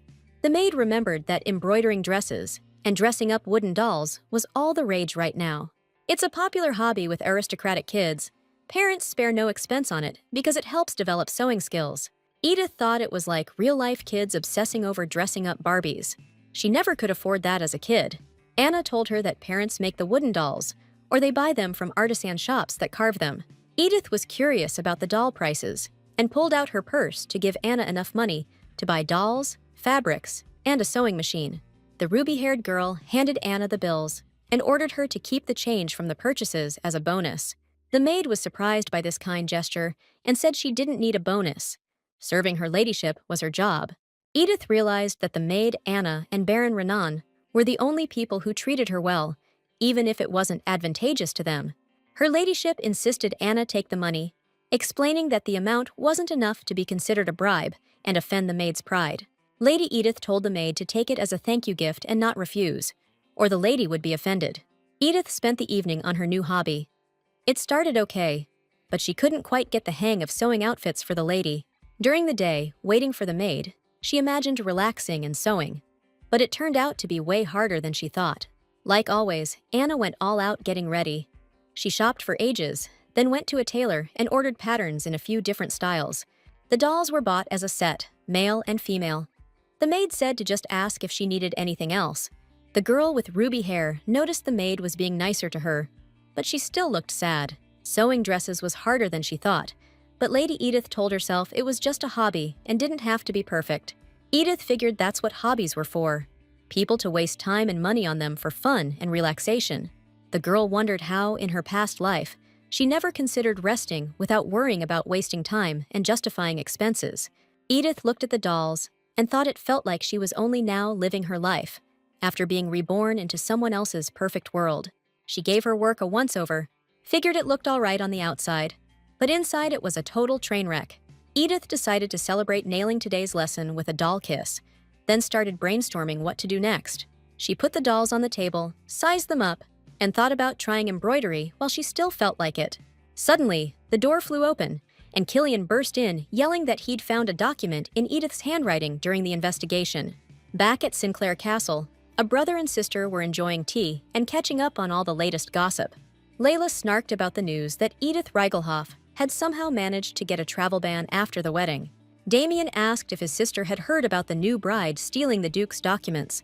He guessed Edith must have been in a hurry, since her dad was planning to attack the duchy within the year. Damien told his sister he'd suspected the Count's daughter all along. She stole the info even under the threat of probation. Layla tensed up at the thought of the Count getting his hands on classified intel, but Damien reassured her the Duke wouldn't give his new daughter-in-law anything valuable. My brother figures Edith's got fake papers, loaded with bogus info, and Count Riegelhoff walked right into a trap. Damien voiced his worry about Killian acting all caring towards his young wife, which is totally out of character for him. Layla smirked and suggested her brother tell the Duke that his daughter-in-law, the one under arrest, is just a pawn in their game. Damien was impressed by his sister's cunning, but told her not to try and bankrupt the Duke with that intel or get involved. The guy said what worries him most is Lady Eliza, because Killian's marriage makes her wedding to Cliff way more likely now. Layla got all heated hearing that, yelling that some nobody isn't gonna steal the Duke's son's heart. Her brother said it was too late, Cliff's already smitten, and if things get worse, he'll cancel the marriage contract with Layla. That really threw her for a loop and made her suggest using Edith Riegelhoff, because Lady Eliza has to be destroyed. Damien asked his sister to explain, and Layla said the wife would be furious if she found out about her husband's thing with the blonde. Layla cackled and said all they need to do is give Edith Riegelhoff a little nudge, and she'll take care of Lady Eliza herself. Meanwhile, back at Duke Ludwig's castle, a furious Killian burst into Lady Edith's room, totally freaking her out. He told her they found a document, written in her handwriting, and now the Duke's calling her in for questioning. Edith didn't even flinch. She just said she figured the Duke's family was trying to frame her. Killian blew a gasket when he heard her say the Duke wasn't running a fair investigation and wanted to pin it on an innocent person. The girl was calm, partly because she remembered the Duke forgave his sister-in-law in the book, even though she actually did steal something. Her husband wasn't feeling her chill vibe and sadly figured she'd lost it. Edith couldn't understand why Killian was so pissed off. Their conversation got cut short by a knock at the door. Baron Renan walked into Edith's chambers and announced Duke Ludwig was already waiting for her. Looking at the Duke's personal secretary's stern face, Lady Edith knew he thought she was guilty too. As Lady Edith headed for the door, she told her husband to lighten up, 'cause deep down she suspected he was happy they found evidence. The Duke's interrogation started with him showing Lady Edith a list from a weapons dealer, a list they got from Count Riegelhoff. The Duke swore the list was in Edith's handwriting, but after one look, she knew it was a fake. In front of his two sons, the Duke stated it was the Earl's mistake and saw no reason to blame his daughter-in-law. Edith yelled that it wasn't about punishment. Her honor was at stake and demanded they compare the evidence to a document she filled out herself. She pointed out she'd never make a table so clunky. The document was forged by someone who doesn't know how to format them. The Duke suggested Edith deliberately made it bad, but she argued if she knew it would be exposed, she'd have just used different handwriting. Edith stared at the document again, saying the fake handwriting was subtly different from her real handwriting. The daughter-in-law suggested comparing the tables to her personal diary, so the Duke ordered Baron Renan to fetch it. Edith looked at the document, wondering who framed her and why, then realized the obvious reason. They're pushing her into the original story. The Duke and his sons carefully studied the documents and her diary, noticing the way several letters were written was different. Duke Ludwig reviewed the papers one more time and admitted that the documents had indeed been carefully forged by someone. Edith told her father-in-law, real stern, that he needed to find the rat who leaked intel to Count Riegelhoff. A knock came at the office door, and Lady Eliza walked in. Cliff was totally thrown by the blonde's arrival. The Duke told everyone not to be surprised. He'd asked Lady Eliza to come. Then he told her she was right on time. The interrogation started by reminding her she'd been working with Mother for 4 years, but they only just started using spreadsheets. Eliza nodded eagerly, saying the Duchess was thrilled that Edith taught them to organize info with spreadsheets. Lady Eliza confirmed everything he said. Then the Duke asked who else knew about this method. Eliza pointed to Killian and Cliff, saying they might have a general idea about the spreadsheets. The Duke figured, at best, only family members and Lady Edith could be using this new info organizing technique. Eliza added that she didn't understand the method. Edith was surprised, because she clearly remembered the blonde getting it back then. Then Lady Eliza asked the Duke why he was grilling her, but the man told her to stay out of it and get lost. After Eliza left, the Duke eyed his sister-in-law suspiciously, saying things were getting clearer, and all the fingers pointed at Edith again. Edith was floored by this twist. She'd shown enough proof of her innocence, but the Duke still didn't believe her. The girl was lost, not knowing what to do next. She thought kind, fair Edith would at least offer some kind of proof. Lady Edith stood there, thinking how Eliza was just being taken at her word. She hadn't shown a single piece of written proof. Just then, Lady Edith noticed her personal diary was gone. But then she spotted Killian nearby, totally absorbed in reading it. Lady Edith lunged at her husband, snatched the diary back, and said this kind of rudeness wasn't like him at all. Suddenly, the Duke changed his tune, saying there was no reason to accuse his sister-in-law. He decided to forget the whole thing and call off her probation. The ruby-haired girl bolted from the study, Killian right behind her, trying to say he just couldn't trust her. Edith snapped back that she wasn't surprised in the least, because it's always been that way, because she's from the Riegelhoff family. Her husband replied not to take it personally, but her bad reputation had spread way too far among the people. Lady Edith snapped, all hurt, that she was tired of proving to her husband she'd changed and wasn't involved in the Earl's schemes. Killian told his wife to think back to her past achievements, and images of her evil deeds flashed before her eyes. Edith remembered ruining parties and dinners for families who were friendly with the Duke's family, seducing men from those houses. She even messed with the lives of those families' kids a few times, breaking up their arranged marriages. Edith hung her head, realizing she used to be such a horrible person, and Killian offered to escort his wife to her chambers. She refused. Killian was standing in the hallway by his wife's door when a fair-haired beauty appeared. Eliza asked the young master in a sweet voice what was wrong. He explained that the Duke suspected his sister-in-law of stealing documents. Lady Edith stood by the door, eavesdropping on the conversation from the hall, hearing how shocked Eliza was that Edith was suspected. The blonde didn't believe the accusation. The guy said there was some pretty damning evidence. Edith was crushed to hear her husband's words. The ruby-haired girl decided to step away from the door and stop listening, since she already knew her husband suspected her. Lady Eliza was worried her interrogation testimony might have hurt Edith, and said she wanted to clarify her statements to the Duke. Killian stopped the blonde beauty and told her the case was closed. His father preferred to forget about it and forgive Edith. The young master strode quickly down the hallway, his wife's diary entries flashing in his mind, about how she admired her husband's beauty. After reading the diary, he concluded that Edith's intentions were pure. The guy channeled his anger into every step, because she was being unfairly accused. The grim Killian found Cliff engrossed in Edith's diary, and roughly, insistently, summoned him to the training grounds. The next morning, the ruby-haired girl hesitantly knocked on Duchess Jessica's chambers. When her mother-in-law allowed her to enter, she gave her a warm smile and expressed sympathy for the suffering Edith had endured. The Duchess said that mental hardships are far heavier than physical ones. Edith thought her mother-in-law also believed in her involvement in the document theft. Her mother-in-law approached her, took her hands in her own, and with tenderness in her voice assured the girl that she fully believed her. Edith was surprised by the Duchess's kindness, and she continued, saying she saw her daughter-in-law's efforts to adjust to castle life and her new job. Mom said she totally gets the girl's situation, because she went through some crap herself when she got married. The woman stated firmly that she didn't know who pulled this dirty trick and framed the girl, but the Duchess believed she was innocent. Lady Edith was touched by her mother-in-law's words and burst into tears. She tried to choke out some words, but everything went dark. A servant ran onto the training grounds and shouted to Cliff and Killian that Lady Edith had fainted in the Duchess's study. The young masters stopped training. Cliff approached the servant and said that his sister-in-law had been talking to Mom, so the doctor will be here soon. At that very moment, Killian rushed past them in a hastily thrown-on shirt. His brother's face showed surprise at such a sharp reaction. In the Duchess's study, the doctor asked if the patient had been experiencing any stress lately and said that she had administered medicine. The healer explained that Edith would feel fine after waking up. She would be able to do everyday things, but she must not overwork herself. Killian looked at his wife's tear-stained face and realized that the girl was very worried during the interrogation, but didn't show it.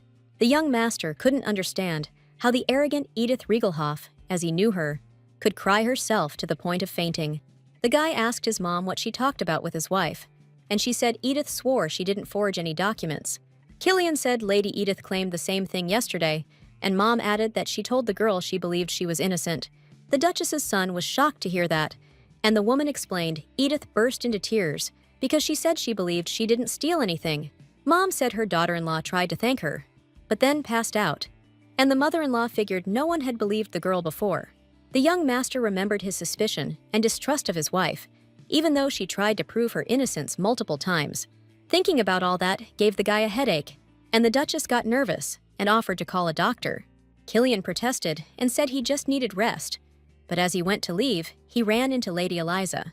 The blonde beauty explained she came because she heard about the accident with Lady Edith.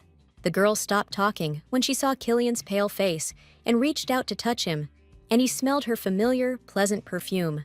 Suddenly, the young master grabbed Eliza's hand and pulled away from her, saying he needed to go get some rest right away. Laying there passed out, Edith's mind flashed back to the brunette's consciousness. She couldn't figure out what was going on. Everything was just black. For a second, the girl thought she was dead, but then remembered she'd only been crying before blacking out. A huge green sign popped up in front of her, saying Edith couldn't reveal any secrets until she completed Stage 3. The brunette had no clue what Stage 3 meant, but suddenly a huge gust of wind engulfed her and lifted her up. She woke up in the lady's body, with a worried-looking maid, Anna, sitting by the bed, overjoyed that she was awake. Anna told her she'd been asleep for 3 days already. Lady Edith figured she'd been out for so long, because she tried to say something to Mother. The lady tried to tell the maid what she wanted to say to the Duchess, but she coughed from a sore throat and asked for water. Edith wanted to ask the maid about Killian, but changed her mind and got lost in her own thoughts. She remembered when she first jumped into this new body. She thought she'd become the main villain of the novel. The girl decided to act polite and gentle to avoid a deadly fate and try to become friends with the main character. Edith was playing the game, trying to get Killian to fall for her, but those hopes just crashed and burned. The ruby-haired chick gave up on her husband ever loving her and went back to living the quiet life, swimming in cash. Edith was bummed to see that no matter how hard she tried to change things, scenes from the original story kept playing out. She realized some unseen force was setting events up in a specific way. Edith understood she was dead wrong from the start if she thought she could rewrite the story. She's not even the main character in this romance. Lady Edith's just a minor character, destined for a nasty end. Her own husband's gonna slit her throat. Edith jolted awake in the middle of the night, hit by the thought that she only has a limited time to live. Remembering that a key episode kicks off today, she shuffled to Killian's bedroom to plant a kiss on him while he was asleep. As she stood by her husband's bed, she wondered why he thought so badly of her. Probably thinks she's a villain. Edith knew that the young master was secretly holding a grudge against his wife, figuring she was in on their arranged marriage. This girl noticed more than once that the dude couldn't hide his disgust, even when he was trying to be polite to his own wife. Edith gazed at Killian's peacefully sleeping form, handsome even when he was out cold, and realized she'd fallen for a book character. The ruby-haired girl leaned over her sleeping husband and figured that, after what she was about to do, his contempt would be well-deserved. Lady Edith knew she was pulling some crazy crap, but now it'd be easier to live with her fate. She expected her husband to wake up with eyes full of shock and hate, but the guy opened his eyes and grabbed her hand. He looked into her eyes, smiled, and said that Edith was so turned on, she couldn't keep up the act anymore. The young master threw her onto the bed, called her a con artist, and told her to try and seduce him. As Killian started unbuttoning his shirt, Edith stopped him, asking if he was sure he wanted to do this with her. The young master froze, thinking about how Edith could never replace Eliza for him. He just didn't feel that way about his wife. Soon, Killian leaned in close to Edith again and whispered softly that she shouldn't ask things like that, especially after sneaking into his room so confidently. Their lips locked in a kiss, and then he dared her to touch the body she'd secretly been craving. Edith flashed back to him reading her diary, knowing all about her sneaking peeks at the training grounds. She tried to explain he had it all wrong, but Killian pulled her close, and her fingers grazed his bare chest. He asked if she liked what was happening, then nuzzled her neck, planting a kiss. Lady Edith's face burned crimson as she wondered if she'd finally lost it, imagining his hand on her thigh. Waking up the next morning in Killian's room, she realized their night together wasn't a crazy dream. It was real. He saw she was awake, came closer, scooped her up in his arms, and carried her to a tub overflowing with flower petals. Edith protested, saying she could walk, but he wanted to spoil her and remind her of the morning after their wedding night. He gazed adoringly at his wife in the bath, while a flustered Edith couldn't figure out why Killian had changed so much. Sitting in the warm water, she remembered last night, his angry, displeased face, so he had to be regretting it. The young master's innocence and first kiss were supposed to be Lady Eliza's, not snatched away by some fleeting temptation. Even in the original novel, Edith never managed to seduce Killian, so now she was racking her brain, trying to figure out what made him do it. She figured her husband did it out of pity, or because Eliza had clearly shifted her focus onto Cliff. Her thoughts were cut off by the guy apologizing for making her move around so much after recovering, and suggesting she rest for a couple of days. Edith listened to his gentle voice and couldn't believe this was happening, considering from day one of their marriage, he'd been mean and cold. The next day, she couldn't shake Killian from her mind. It felt like her head was going to explode, so she decided to think things through calmly. After the night with the young master, Edith had a weird dream where she was stuck in darkness again, and a sign popped up in front of her face. It said the special condition for the first stage was complete, and she realized that meant the author's rights had decreased. She was curious what the special pleasure was, and an explanation immediately appeared on the sign.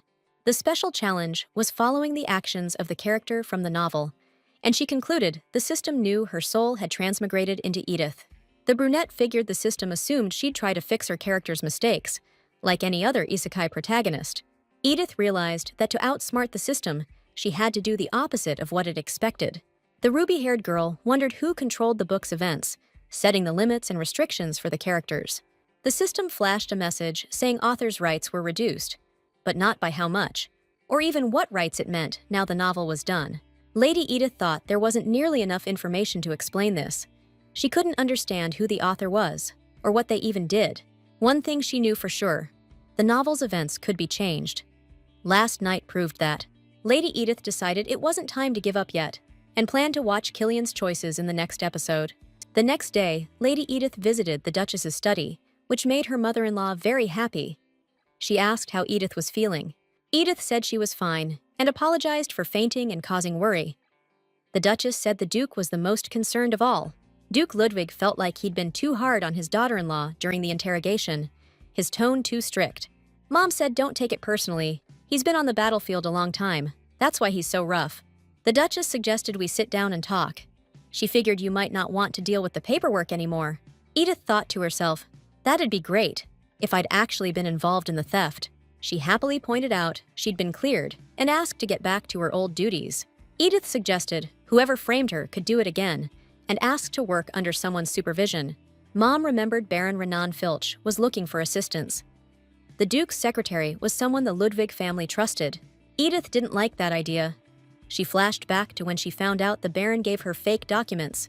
You could excuse the Baron. He was just following the Duke's orders. Besides, Renan and Anna both treated her fairly. Lady Edith smiled and agreed to be Renan's assistant, secretly hoping he hadn't lost faith in her.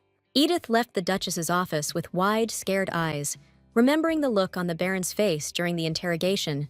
The girl walked into the Duke's personal assistant's office and, flustered, told him she'd be working under him from now on.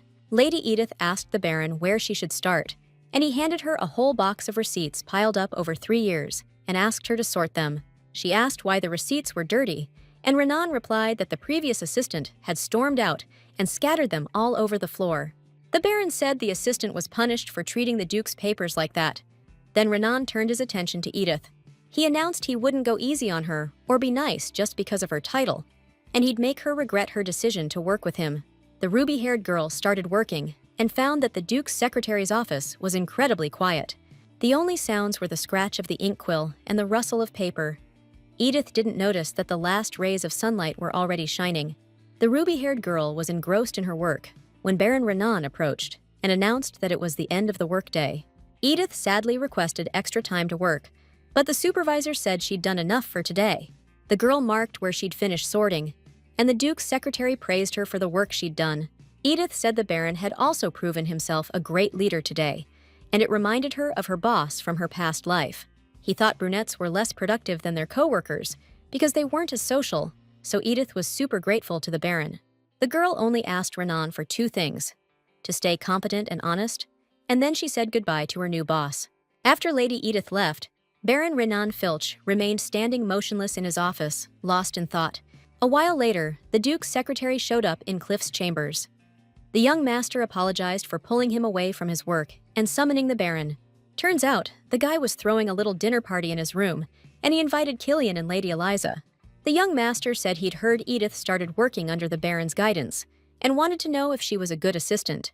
Killian was surprised by his wife's desire to help the Duke and Duchess with their affairs, especially after everything she'd been through. Cliff said he'd heard the girl volunteered for the job and wanted to know if the Baron noticed anything weird about the assistant's work. He was expecting an answer from his father's secretary, but the Baron said he hadn't observed Lady Edith's work long enough to notice anything unusual. The Baron kept ranting about how the secretary's office wasn't up to a noble lady's standards. The Duke's secretary said that, despite that, the lady didn't complain and worked her butt off. Renan said he'd been watching Edith and figured she's got a sharp mind and focus, plus she's diligent and meticulous. Killian was shocked by the Duke's secretary's confident answer, showering the new hire with compliments. Cliff told the Baron to keep tabs on Edith Reigelhoff, "'cause the master's gonna call Renan in again soon." After the Baron left the young master's room, Eliza said she'd never heard Renan give out so many compliments. Cliff guessed the Baron was crushing on the lady, which pissed Killian off, but his brother said his reasoning made sense. The young master pointed out Renan's a bachelor, and if he gets with Lady Edith, the Earl of Reigelhoff's gonna be a laughingstock. Cliff remarked that the Ludwig family wouldn't take a huge hit, but losing a good secretary would definitely suck. The brother noticed Killian looking totally bummed and asked if he was that worried about his wife. After dinner, Killian was heading down the hall when a servant told him the carriage was ready, but the master asked him to wait. Striding purposefully down the hallway, the young master pondered how Edith's beauty differed from Eliza's charm. They were 2 different women. Killian knocked on his wife's door, but no one answered. The door was slightly ajar, so he decided to enter, and the scent of roses washed over him. On the table, the guy spotted 2 kissing dolls and leaned in for a better look. But Edith burst into the room, blocking his view. The girl said that entering someone's room without permission was a faux pas, and the dolls were a hobby she was embarrassed to show outsiders. Killian said he wanted to talk with his wife and sat on the bed, which he later regretted. He commented that Edith was doing well. The girl explained that her success was thanks to Mother, who guided her to work under Renan Filch's direction. Lady Edith said that the guy must know Renan, then realized how stupid that sounded. Since Renan was the Duke's personal secretary, the young master ignored the absurdity of that remark and calmly replied that the Filch family were vassals of the Duke's family. The guy explained that Viscount Filch initially helped the Ludwig family with all its affairs, and for that, the Duke entrusted him with an estate. Killian said that after that business in the capital, the Viscount tasked his son, Renan, with something. The Duke's sons had known him since childhood. With a smile, the Duke's son told his wife a story about how, when they were kids, he and his brother would practice swords, while Renan read a book. Killian remembered that Cliff had won a sword fight that time and victoriously left the training ground, and Killian went over to Renan.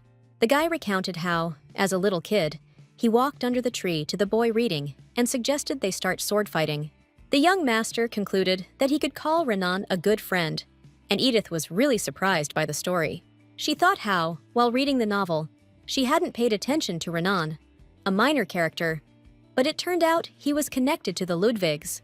Thinking about Renan made the girl realize that in this world, characters might be different from their counterparts in the original story. Another thought came to Lady Edith, this time about her husband, since he hadn't seen his wife since that night, and now he'd come. Killian read the silent question on Edith's face about the reason for his visit, and explained that he'd soon be leaving to inspect the Raisin territories. There's an estate there that's supposed to go to Killian, as the Duke's second son, who won't inherit the title. The lands are days away by carriage, so the young master came to tell his wife he'd be gone a while. Killian caught Edith off guard, asking if she wanted to come along, and at first, she didn't know what to say.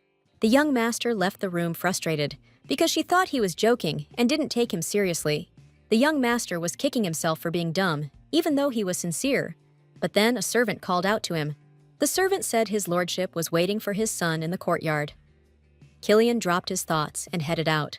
The next day, Lady Edith was working in the Duke's secretary office, buried in a stack of documents. When she was done, she stretched, satisfied, but noticed her boss was staring at her. She asked Renan what was up, but he got flustered, looked away real quick, and said everything was fine. Then he rattled off that the Duchess was expecting her daughter-in-law, so if she was done with work, she could go see Mom. Lady Edith happily went to meet the Duchess, leaving Baron Renan alone in the office, where he went right over to her desk. He scanned the papers the girl was working on and was blown away by how fast she'd organized that much data. Edith and Eliza were in the Duchess's office, and Mother announced that the Finny Erumini Bazaar would be held next month. The Duchess happily told the girls that they'd be hosting an embroidery meetup at the castle for the occasion and invited them to join. Hearing Mother's suggestion, Edith remembered that the novel said these bazaars were for collecting donations. The book said that high society ladies loved these kinds of charity events. Embroidery is a favorite pastime for aristocrats. At the bazaar, they can show off their skills and taste with their own creations. Edith figured it made sense the Duchess was hosting a pre-bazaar meetup, considering the Ludwig family's high status. Lady Eliza sadly said she couldn't exactly show off her work at the meetup, since her sewing skills weren't all that great. Mother assured the blonde girl there was nothing to worry about, and Lady Edith smirked, knowing she was the only one who should be worried. The ruby-haired girl realized she had zero sewing skills, and to avoid sticking out at the meetup, she needed to learn fast. Lady Edith pictured her disastrous attempts at lessons and decided she needed to politely decline the invitation. ASAP. Lady Eliza responded to her attempt to bail by saying she wouldn't be scared to attend the meeting if Lady Edith was there too. The Duchess eagerly agreed with the blonde bombshell's suggestion, told her sister-in-law not to worry, and to come to the meeting. Edith didn't know what to say, since Eliza, the main character, would always do better, but she caved to the pressure and promised to be there. That evening, as Eliza showed off her work, the Duchess and Lady Edith watched. The sister-in-law remarked that the blonde was selling herself short. All the ladies present swarmed Lady Eliza, showering her muslin scarf with its floral design with compliments.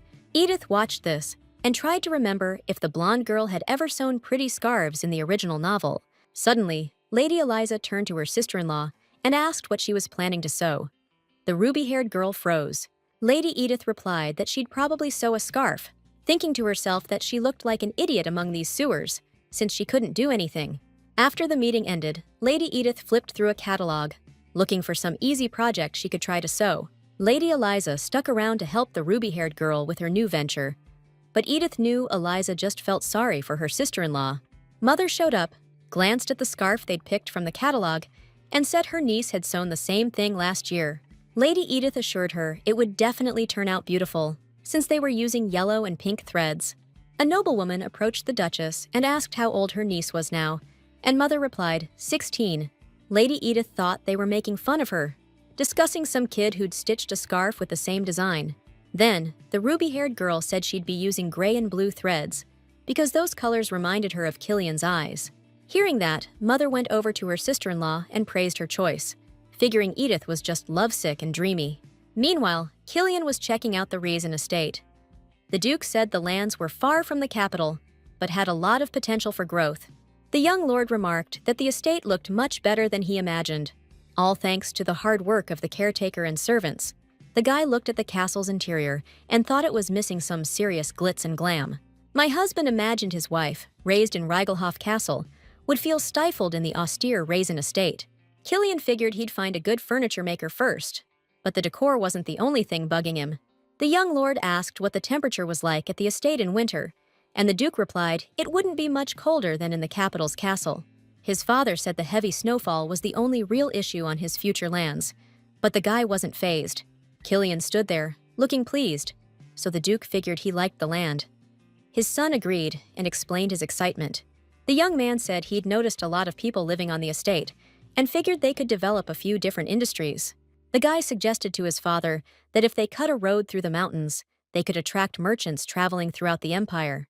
The Duke listened to his son and, looking him in the eye, asked if that was really all he cared about. Killian looked at his father and imagined telling him everything that had been building up inside him for so long. He wanted to yell at the Duke, asking what he wanted to hear, that his son wanted more land or a bigger title. Killian would be all like, he's always done what Dad wanted, and he'd even bring up how he agreed to the arranged marriage.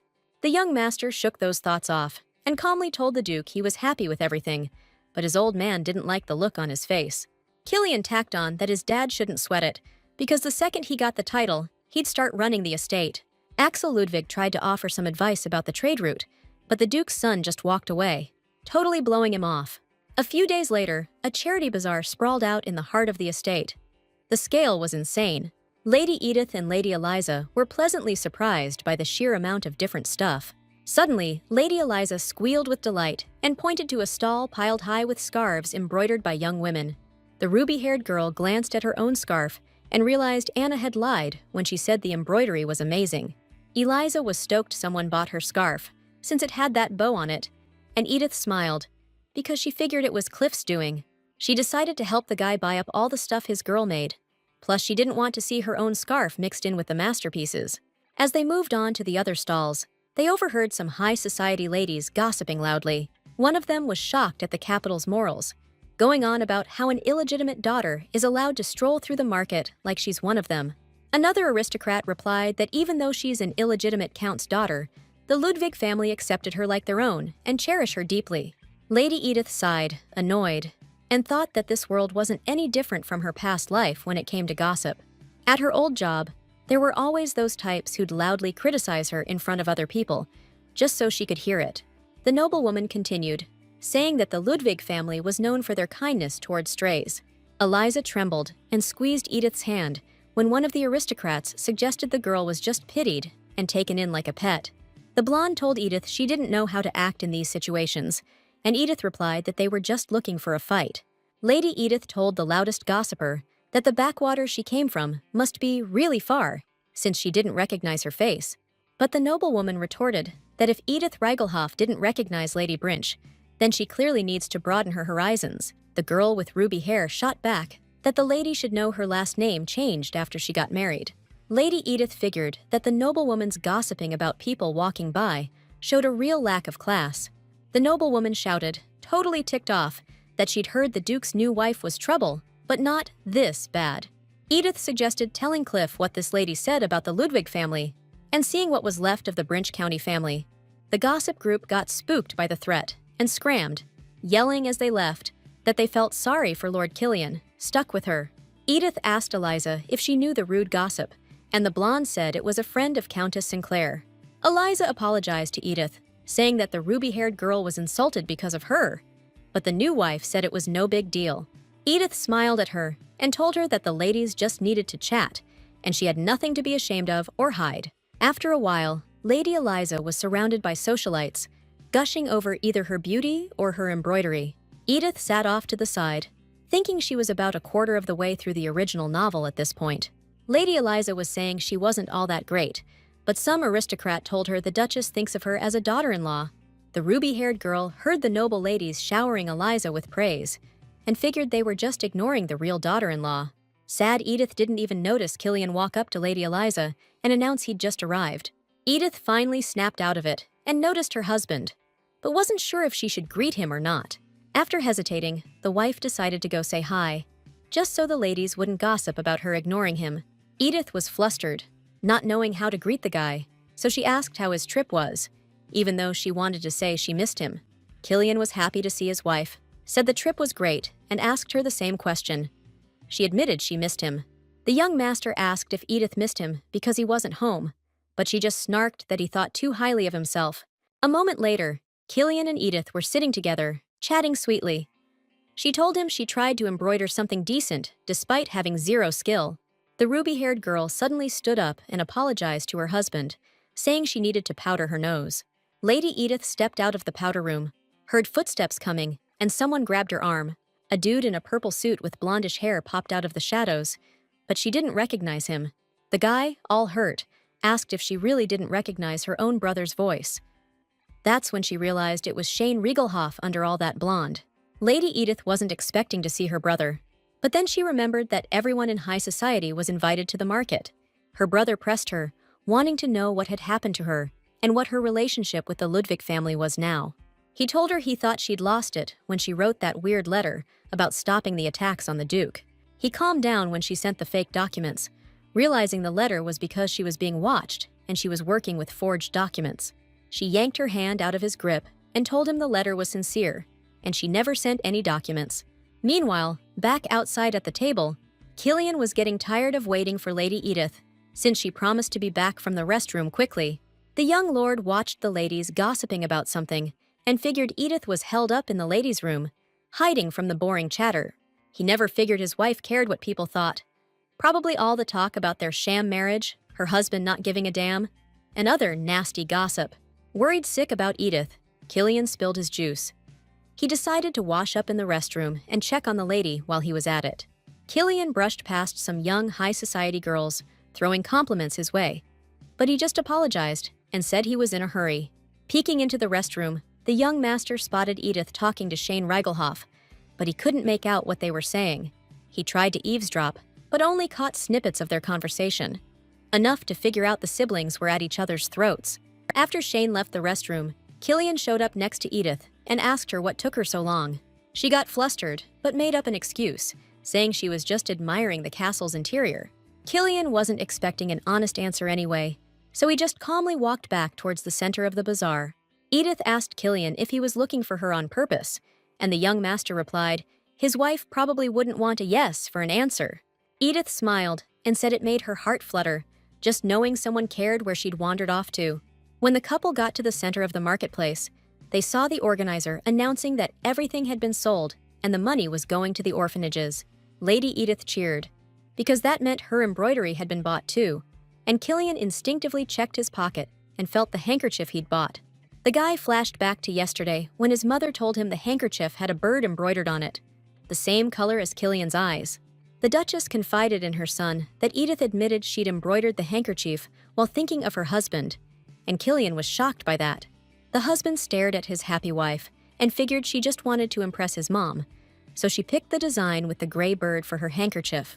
The guy kept telling himself he bought the embroidery purely to avoid rumors about the Ludwig family's stuff being left unsold at the bazaar. One day, a loud shout aimed at Lady Edith echoed through the Ludwig castle, and when she stepped onto the porch, she saw a weird sight. She knew that talk with Shane wasn't the end of it, but she definitely wasn't expecting to see her brother near her house.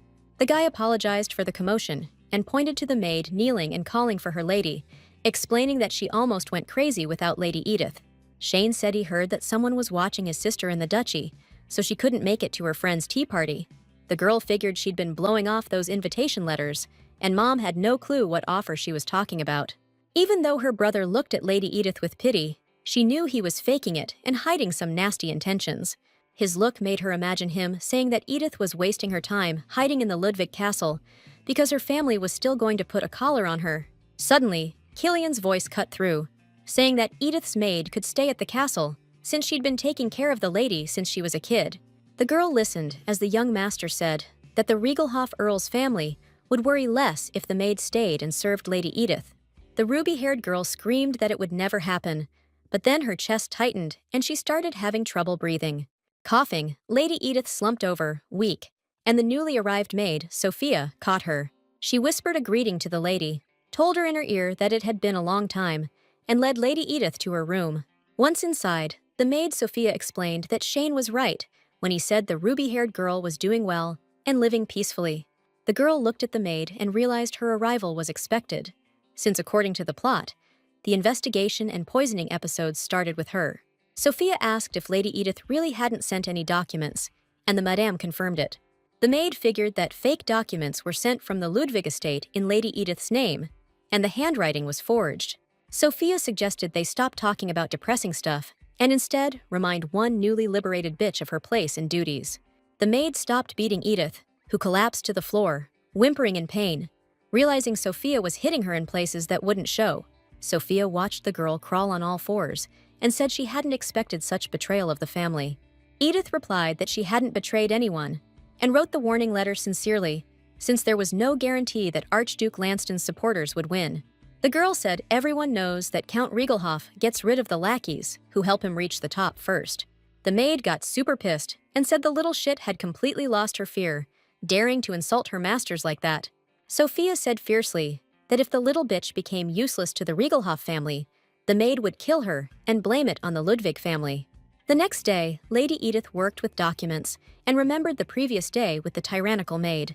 The maid not only beat the girl, but starved her too, saying she had to earn her food. Sophia said even a brain-dead animal would know what to do, and Edith snapped back that it was rich coming from the Earl's little lapdog. The sharp reply made the maid freeze with a fork in her mouth.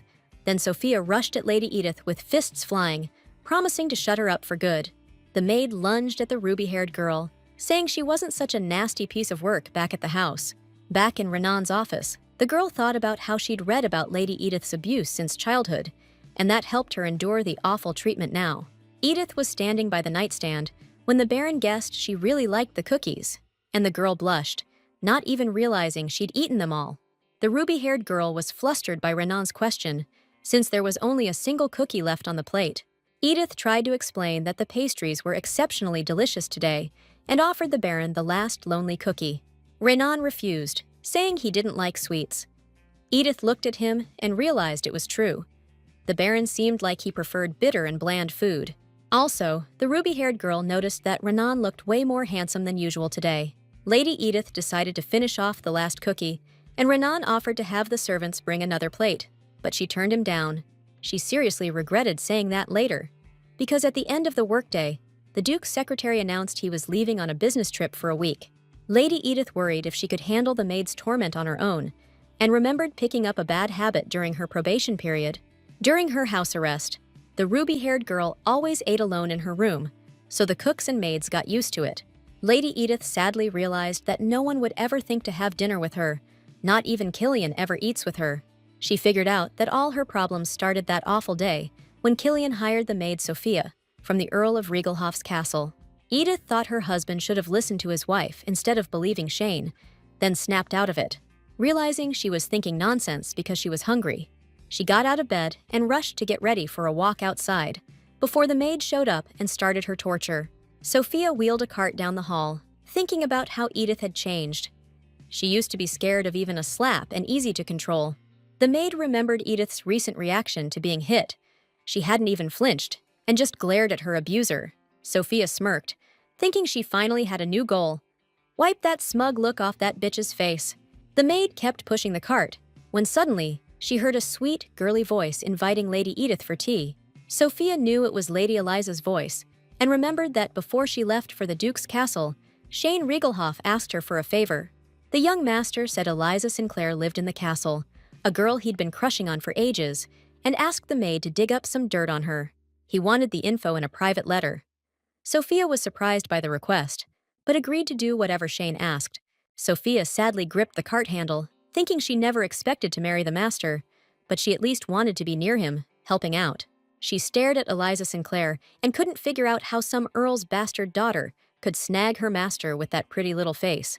Hours later, Lady Edith sat in her room, thinking she was about to go crazy from hunger. She had no idea how to get out of this mess. The ruby-haired girl knew that if she ate anything outside her room, Sophia would force her to throw it up. Lady Edith remembered Lady Eliza and Lord Killian offering her tea during her walk earlier. She must have looked pretty pathetic. Killian's wife imagined how stupid she looked, gawking at someone else's food, and burst into tears. Her misery was interrupted when a maid unexpectedly entered the room, carrying something to eat on a tray, which shocked the lady. Sophia held out the tray with the pie and said Lady Eliza sent it, but the maid decided to give it to Edith so the Ludwig family wouldn't suspect anything. Lady Edith didn't expect such a kind act from Sophia, who told her to start eating quickly before the maid changed her mind. The girl was happily chewing when she suddenly coughed up blood and realized the food was poisoned. As Lady Edith coughed, she remembered something. Edith thought the situation was like an episode from a novel about a poisoning Edith framed, but in reality, she didn't add poison to the food. The maid only feigned concern for the lady, then grinned sinisterly. Moments later, Sophia was interrogating Eliza. Eliza insisted she didn't add any poison. She just wanted to treat Edith to pie, but Sophia continued to play the part of a caring maid. Worn out from the poisoning, the girl remembered this moment was described in the novel, where Edith tried to frame Eliza as the culprit. The girl learned from the book that Lady Edith personally added poison, which causes stomach pain, to the pie Lady Eliza sent. Killian and Cliff rushed into Edith's room after the poisoning scare, and Lady Eliza Sophia was putting on a whole show as the caring maid in front of them. The ruby-haired girl came to and tried to say something, but the maid started chirping around her, all worried. The maid told the girl not to strain herself and to stay quiet, and Edith realized Sophia was just trying to shut her up. Lady Edith ordered Sophia to stop making a fuss and not to worry, saying she had a bad stomachache, and apologized to Eliza for the servant's rudeness. But the governess pointed out that the lady had recently thrown up blood, so Edith suggested she must have suddenly developed a severe peach allergy. Hearing that excuse, Cliff said it was ridiculous and ordered the room searched immediately. Lady Edith tried to object, because she didn't want anything suspicious found in her chambers that would get her put back under house arrest. Sophia turned into a bloodhound and called out to the young master, saying she'd found a jar in the cabinet with a skull sticker on it. The ruby-haired girl insisted it wasn't hers, and Cliff asked Edith if she thought someone unauthorized had entered the room. Edith thought, if the poison was found this quickly, either Sophia's an idiot or she has nothing to do with the poisoning and the jar was planted. Eliza snapped at Cliff to quit grilling Edith, seeing as she was feeling sick, while the governess eavesdropped on them. The young master smirked and promised to catch up after the investigation, because he was dying to hear her excuses. Once everyone cleared out, Sophia was alone with Edith and blurted out that the young master must be nuts to tear the room apart right away. Edith told the maid that even though she acts all smart, she can't actually make a decision on her own. The governess told the bitch to shut her trap or she'd kill her, and Edith thought to herself that she'd finally be free from the awful stomach pain. Meanwhile, Cliff asked the healer about the effects of the poison, and she replied it wasn't strong, just stomach pain and bleeding. When Cliff left the doctor's office, Killian told him that Lady Edith, the victim of the poisoning, was in really bad shape. The guy asked the healer if there was any painkiller for it, but he said that medicine wouldn't help Killian's wife. The young master didn't get it, since the doctor previously said the poison was weak, but the healer explained Lady Edith had been starving herself for days. The doctor said any poison could be fatal for her now, and the young master couldn't believe what he was hearing. The doc said that starving themselves is a thing with the rich ladies trying to lose weight, but Killian knew that wasn't the answer for Edith. He remembered his wife usually chowing down on all kinds of food and never denying herself anything, and her figure was great. Suddenly, the young master figured out why Lady Edith, knowing her condition, deliberately put poison in her food. Killian realized his wife was a messed-up, pathetic woman, going as far as poisoning herself just to get some attention. The young master recalled that before getting married, Edith Riegelhoff had a reputation for being someone who craved the spotlight. He understood Edith didn't want to frame Eliza. She just felt forgotten and overshadowed now. After talking to the doctor, Killian went to his wife's room, sat by the bed, thinking Edith was asleep, and whispered, "Why did you poison your food?" Lady Edith barely spoke as she turned to her husband, and said regretfully that he still didn't believe she was innocent. Killian was glad his wife was conscious, but she told him to leave and turned over on her side. Edith lay there thinking, feeling like she'd let go of her illusions about her husband, but somehow it still hurt after seeing him. That evening, the entire Ludwig family gathered in the Duke's study. Lady Eliza was insisting something had happened to Lady Edith. Cliff told Lady Eliza that she saw with her own eyes the vial of poison in Lady Edith's locker, the same poison that was used on her. The blonde girl figured that if Edith was trying to frame her, Why would she say she was sick as soon as she woke up? Lady Eliza said, hurt, that she didn't understand why everyone thought Lady Edith was trying to hurt her, because she believed they could be friends. The girl said that she and her sister-in-law got along easily, being almost the same age, and then remembered how much she'd been looking forward to Edith's arrival at the castle. If Edith could have heard the blonde girl's speech, she definitely would have thought she was just an angelic character. A few days later, Lady Edith woke up with the idea to give Lady Eliza a gift, to thank her for saving her from starvation. After consulting with Mother, the sister-in-law made a gift for the blonde girl, some delicate silk threads. A week later, Edith had fully recovered. One day, she happily stretched, anticipating the start of work, while an angry maid sat at the table.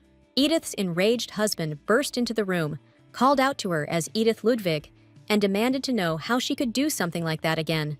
The young master asked his wife if she was going to deny everything again, but Edith told him to explain what happened first. Killian said that Lady Eliza was embroidering with threads Edith gave her, and then she collapsed. The healer claims she was poisoned. The ruby-haired girl said that couldn't be right, because the threads were sealed when she bought them, and then immediately given to Eliza. Edith remembered that in the original story, there's a poisoning scene with the fair-haired beauty, where Sophia coated Eliza's needle with poison. The ruby-haired girl made that gift specifically, so the maid wouldn't be able to send Lady Eliza away. Lady Edith sadly realized that trying to change the plot was pointless, but her husband's shout snapped her out of her thoughts. Killian pressed his wife, asking how something like this could happen, but she told him to calm down and think rationally. Edith explained to Killian that the pie incident drew a lot of attention to her.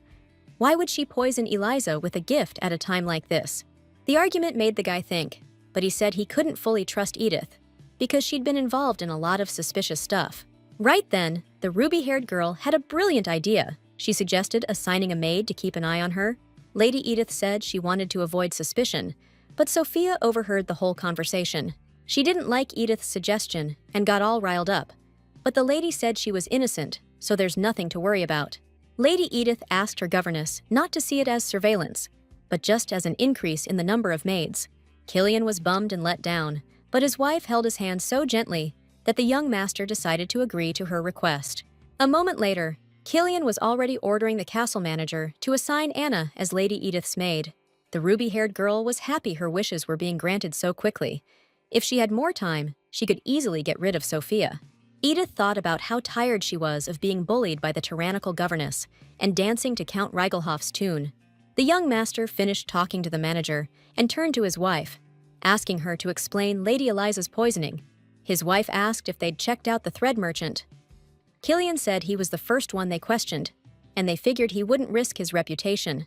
Lady Edith asked her husband if anyone had access to the gift after Lady Eliza received it.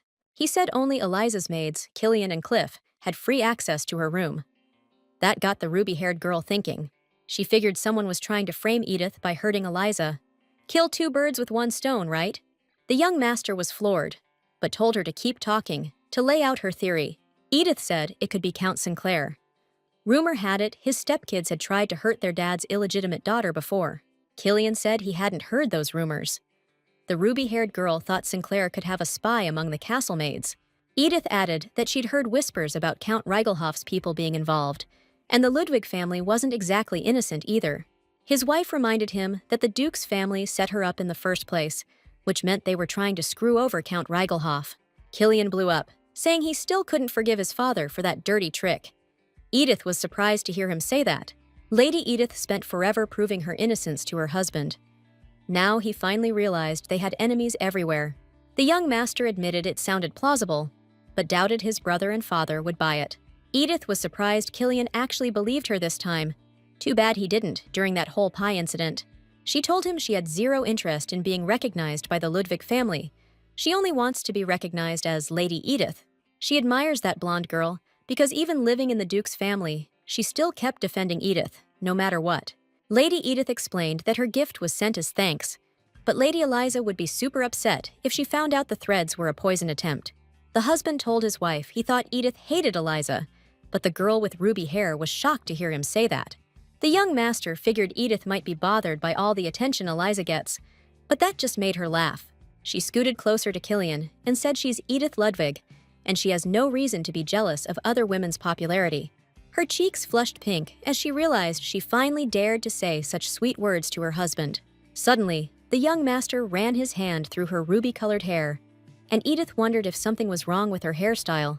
A second later, Killian's tender lips covered hers, and during the kiss, Edith had a million questions for her husband, but they all stayed in her head. When the long kiss finally broke, Killian looked at his wife, panicked, and blurted out an apology. Lady Edith said it was okay, but then got flustered, trying to figure out what the hell just happened with Killian and why he did that. A few days later, a maid named Anna came to Edith's room and announced that the probationary period was over. Edith asked why, and Anna explained that the poison used was a pretty common type.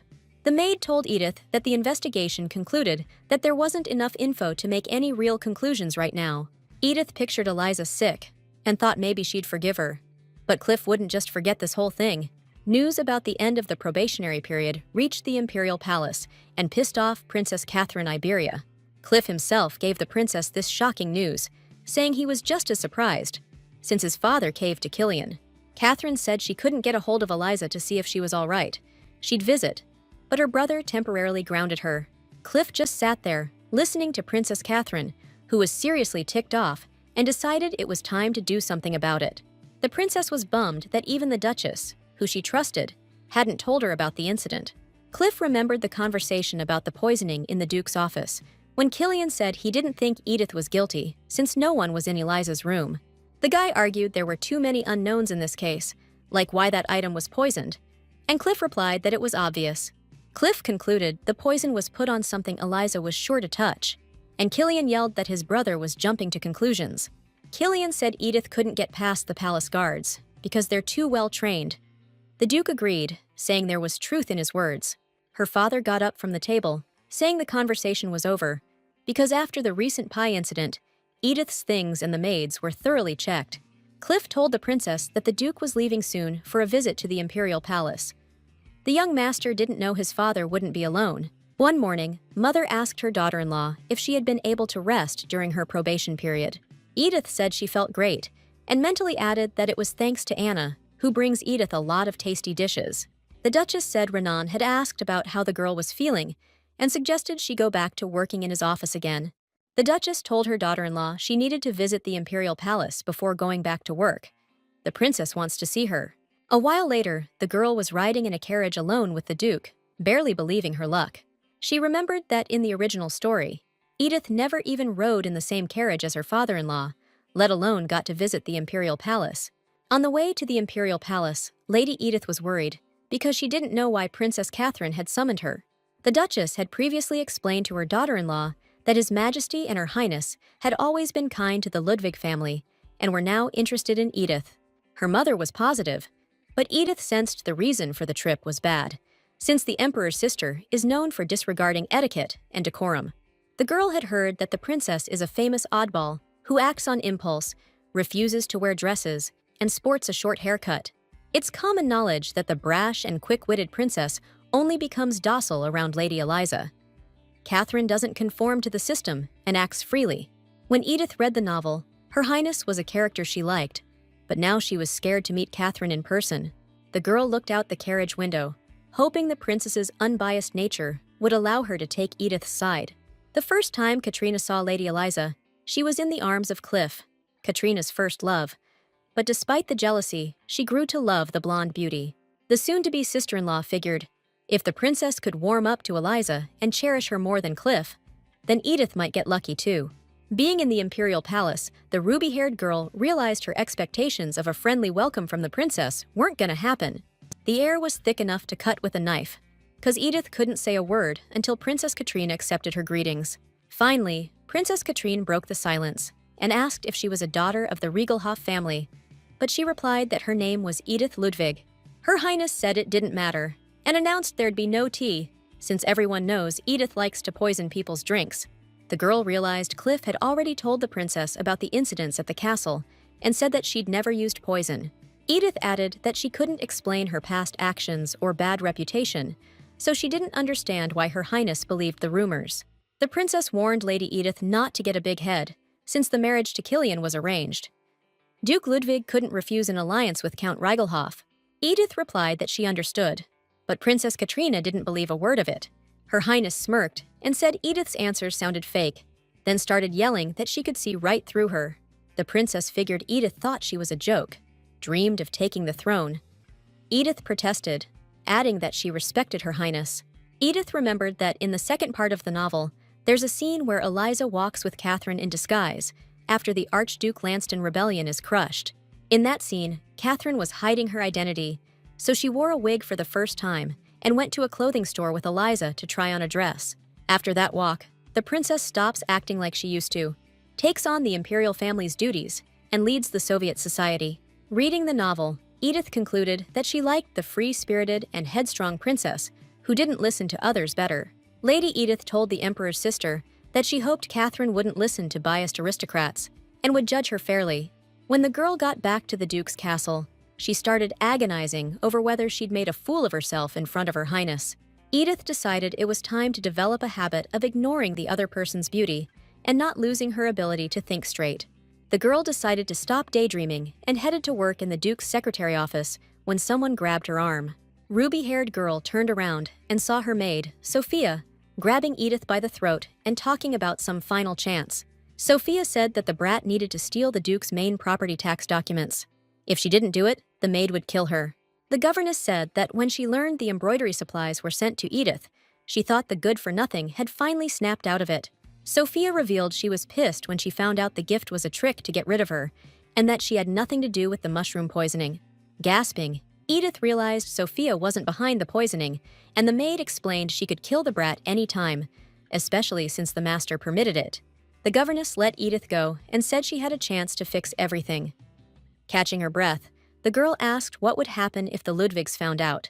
Sophia replied that in that case, she'd kill the little toadstool and frame the Ludwigs for it. The girl suggested she could expose the evil maid, but she laughed and replied that if the brat could do that, she would have done it a long time ago.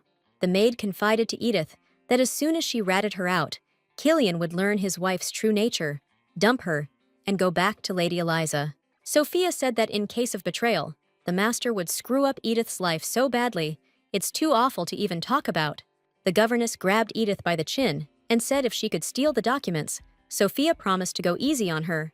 Edith said she could see the maid's future, explaining that the Reigelhoff family was doomed no matter how hard her followers tried. The ruby-haired girl said that even Shane Reigelhoff, Sophia's darling, wouldn't escape his horrible fate. After a while, Lady Edith finally entered Renan's office and explained she was late because she'd been to the Imperial Palace. For a second, Edith wondered if the Duke's secretary had heard the rumors about the poisoned embroidery supplies. Renan replied that it was fine and suggested getting to work, since a lot of documents had piled up while she was gone. Edith looked at the stack of papers towering on the desk, and seeing her puzzled expression, the Duke's secretary told her to take her time and work at a comfortable pace. The girl happily got to work, enjoying the pleasant smell of the paper once again, savoring the scratching of the pen and the cool air. As the girl worked in the Duke's office, she thought that it was the safest and most comfortable place she'd ever known, in this life or the last. Lady Edith handed the processed documents to the Duke's secretary, and he said that she was doing a great job with the documents and could focus quickly. The compliment from her boss made her blush, and she replied shyly that her job wasn't anything special. Renan said if everyone worked and thought like Lady Edith, he wouldn't have to fire so many people, adding that her help was a lifesaver. The Duke's secretary looked through the documents, commenting that her papers were always meticulously organized.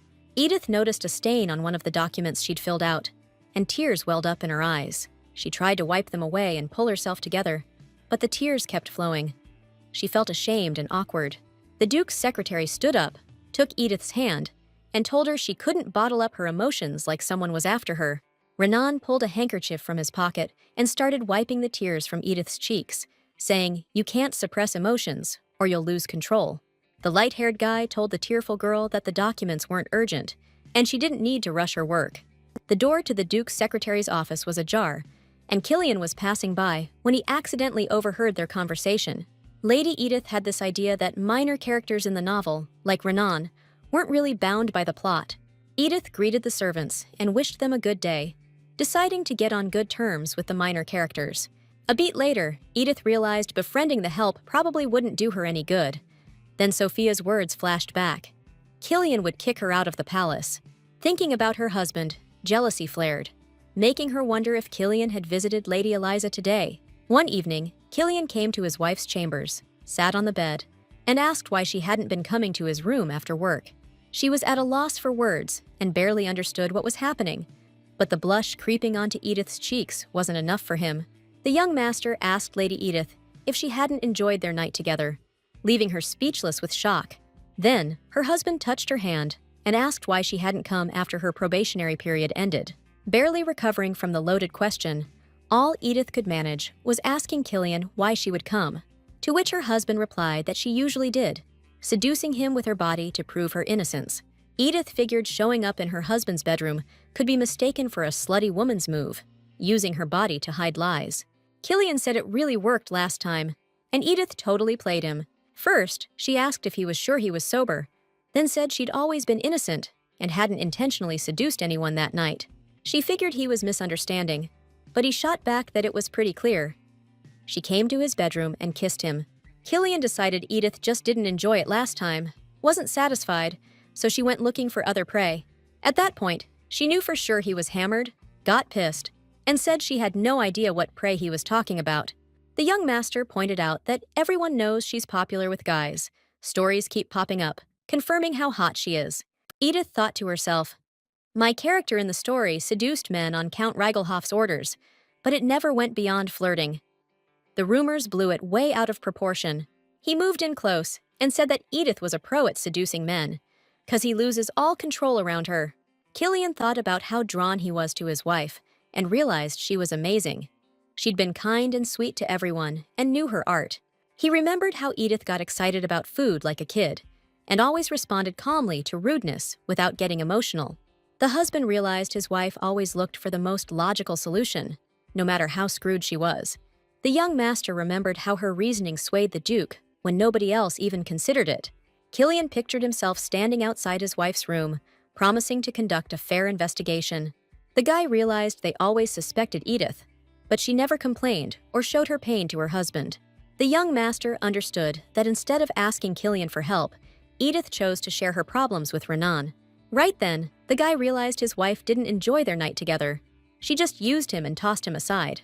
The young master thought Renan was just being a gentleman, but Edith, that sly fox, decided to use it to seduce him. Killian looked at Edith Ludwig and realized he didn't have those horrible thoughts anymore. Suddenly, the young man noticed a mark on his wife's neck and angrily demanded to know what it was. Without waiting for an answer, Killian spun Edith around, pulled down her nightgown, and saw a ton of bruises. The young master figured those bruises weren't from some accident. They looked a day or two old. Killian asked his wife why she hadn't said anything and who did it, but Lady Edith stayed silent. The young master thought if it was someone from the estate, the ruby-haired girl would have spilled the beans already. The next morning, she was moping in her room, and Anna asked if she was sad because she didn't sleep well. Lady Edith sighed sadly and answered that, sadly, she slept too well and deeply, which is why she's sad. She remembered her husband leaving right after spotting the bruises, apologizing for losing control. She told him it was fine, it's a wife's duty, and asked him to stay and spend the evening with her. Killian replied he wasn't an animal to pounce on someone who's hurting. Edith fell sound asleep after he left. Waking up, she found sticky ointment on her back, but only Sophia and Killian knew about the bruises. Edith realized Killian came in and applied the ointment. She was upset she missed it because she slept so deeply. Suddenly, Killian and his assistant burst into Edith's room, saying it was urgent and ordering someone to be brought in. They dragged Sophia in, screaming that the arrest was out of line, since she was a servant of Count Reigelho, sent to watch over the lady. The young master said that a servant who couldn't do her job was useless to Edith. Sophia insisted that she'd been close to the lady since childhood, having been trained from a young age to be the lady's personal maid. Killian said that a maid who was actually good at her job would have not only reported the bruises on the lady's body, but treated them too. The young master looked at the maid and said he realized that the only person who could have inflicted such wounds was her. Lady Edith was surprised at her husband's quick thinking, since he understood everything with just one look at the bruises. Killian asked the maid if she really thought the bruises on his wife's body would go unnoticed by her husband, just because they were hidden under her clothes. The guy turned to his wife and promised to kick the governess out of the castle, especially since the Rigelho family asked for her back unharmed. The young master wondered what the hell the Rigelho family was even thinking, and Edith pointed out that it was still morning and her husband had already caught the maid and contacted the count. It made Jane feel good knowing her husband was finally on her side, protecting and looking out for her. Killian told Sophia she'd be leaving the castle in a carriage sent by Count Riegelhoff and tasked Anna with making sure it happened.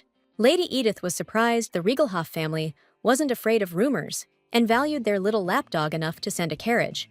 Her husband told the ruby-haired girl he wanted to visit Lady Eliza and left the room while his wife started changing.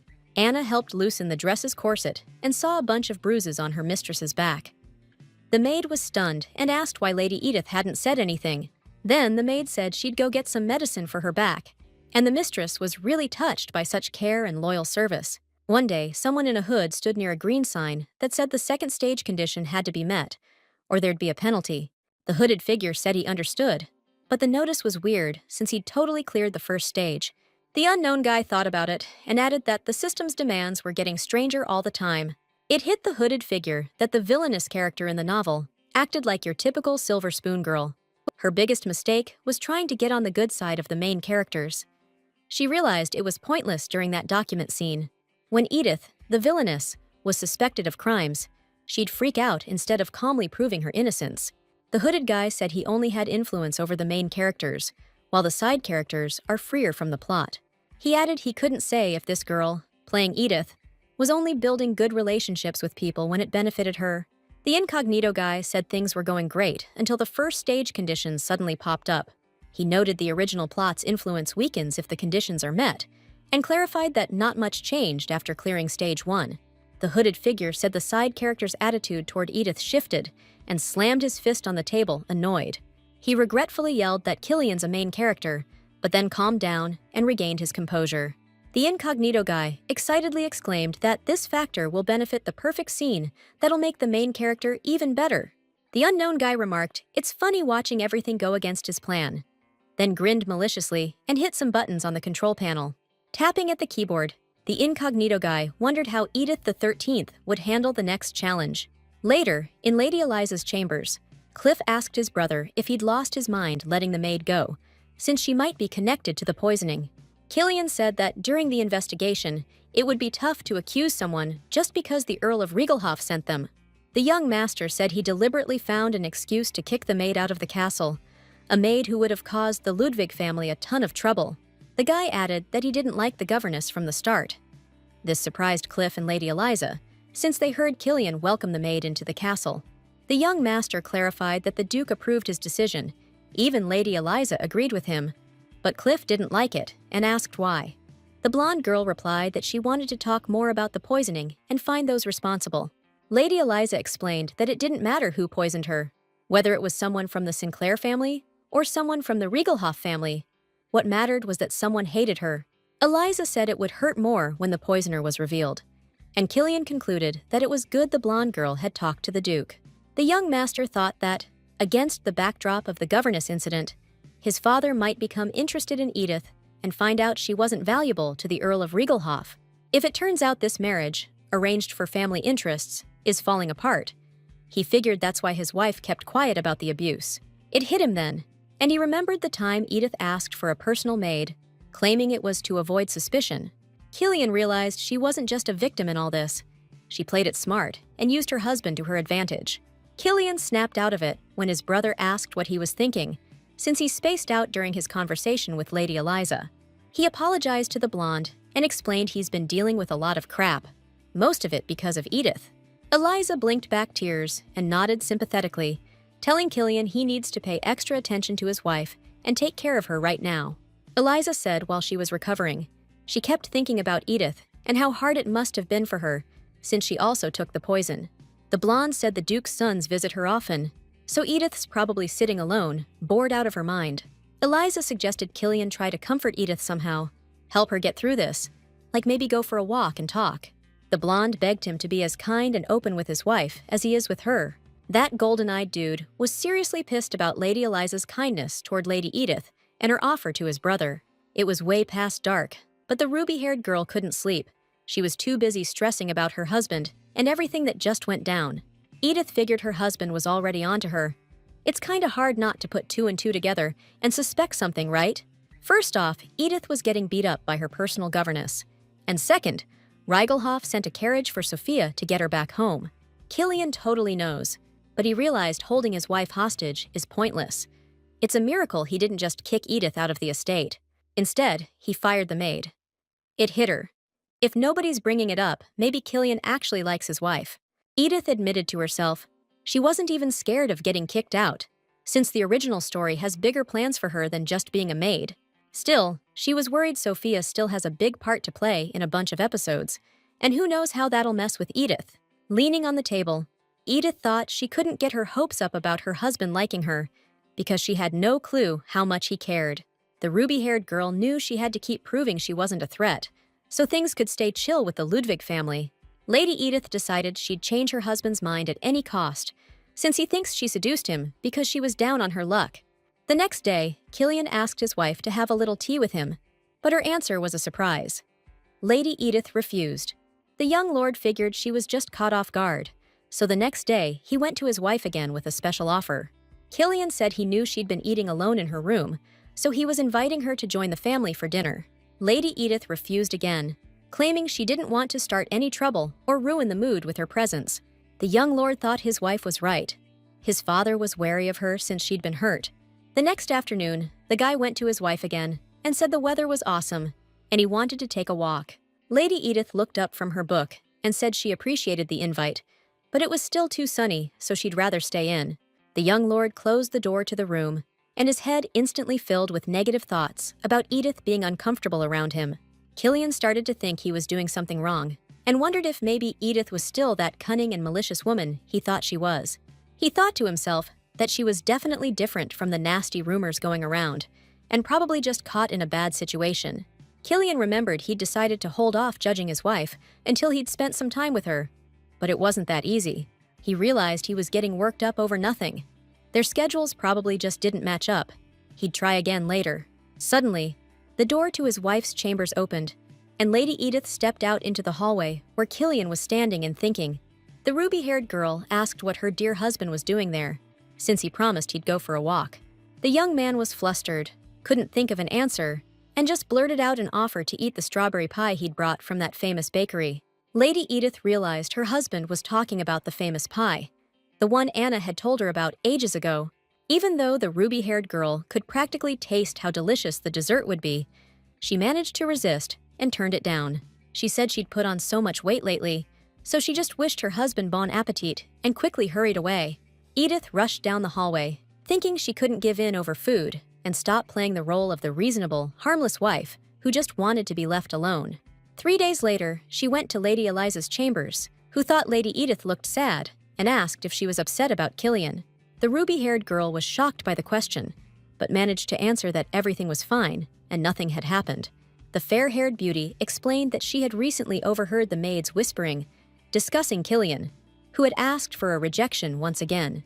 Lady Edith said that the servants seemed to love gossiping, and marital affairs were the most fun topic for them. The ruby-haired girl added that she misspoke earlier and asked her to understand her correctly now. She explained to the fair-haired beauty that she was currently more grateful to her husband than upset, because she sees how much he cares. Eliza asked Edith that if Killian was so good, then why was she pushing him away? The question stumped the young master's wife. After thinking for a moment, Edith carefully tried to explain that Killian was an unhappy man, because he sacrificed so much for the sake of the duchy. The ruby-haired girl said that there was nothing wrong with arranged marriages, but it was bad if their families were at war with each other. Edith smiled and said that she didn't want her husband to pay attention to her out of a sense of duty, and thought that she couldn't say Killian was testing her. "No way!" the blonde shot back. But Edith argued the opposite, saying her husband was always showing up with some kind of idea.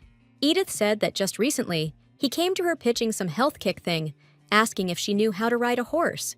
When she said no, Mr. Fancy Pants offered to teach her, but she turned him down again and barely got rid of the pest. The ruby-haired chick told Eliza that the dude had been barging into Renan's office for the second day in a row, just watching her work. The blonde bombshell was floored by Edith's stories about the young master's behavior and told her to cut him some slack. One day, Killian came to his wife and straight up announced that he knew she was free today and could spend some time with him. Edith thought that, honestly, the only things she did all day were help Renan in the office and grab a bite to eat. Killian suggested going to the opera, but she shot him down again, suggesting he hang out with Eliza instead, since she was feeling better.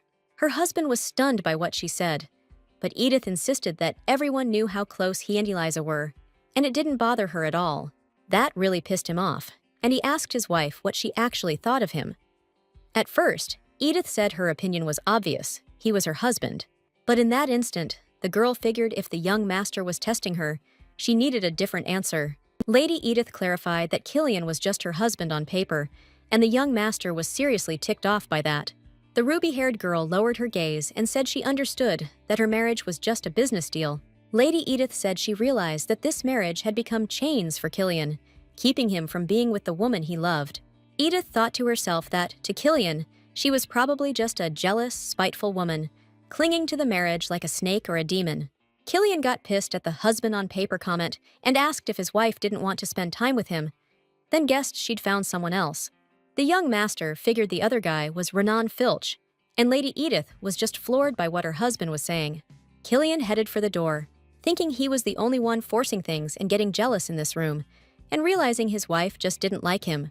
The ruby-haired girl looked at her husband's face and knew the test was long over, so Edith reached out her hand to him. Killian touched his wife's hand and asked, as her husband on paper, if he could lie next to her and cuddle in bed.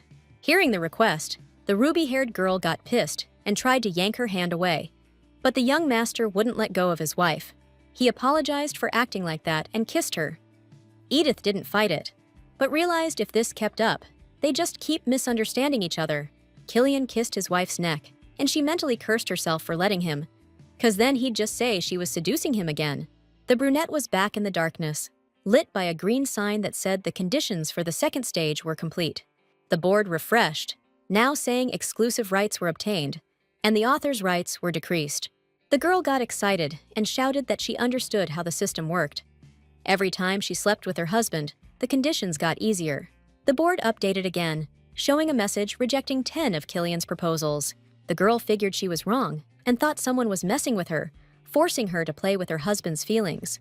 A satisfied smile spread across the brunette's face as she remembered how she'd gathered her courage and finally completed the condition.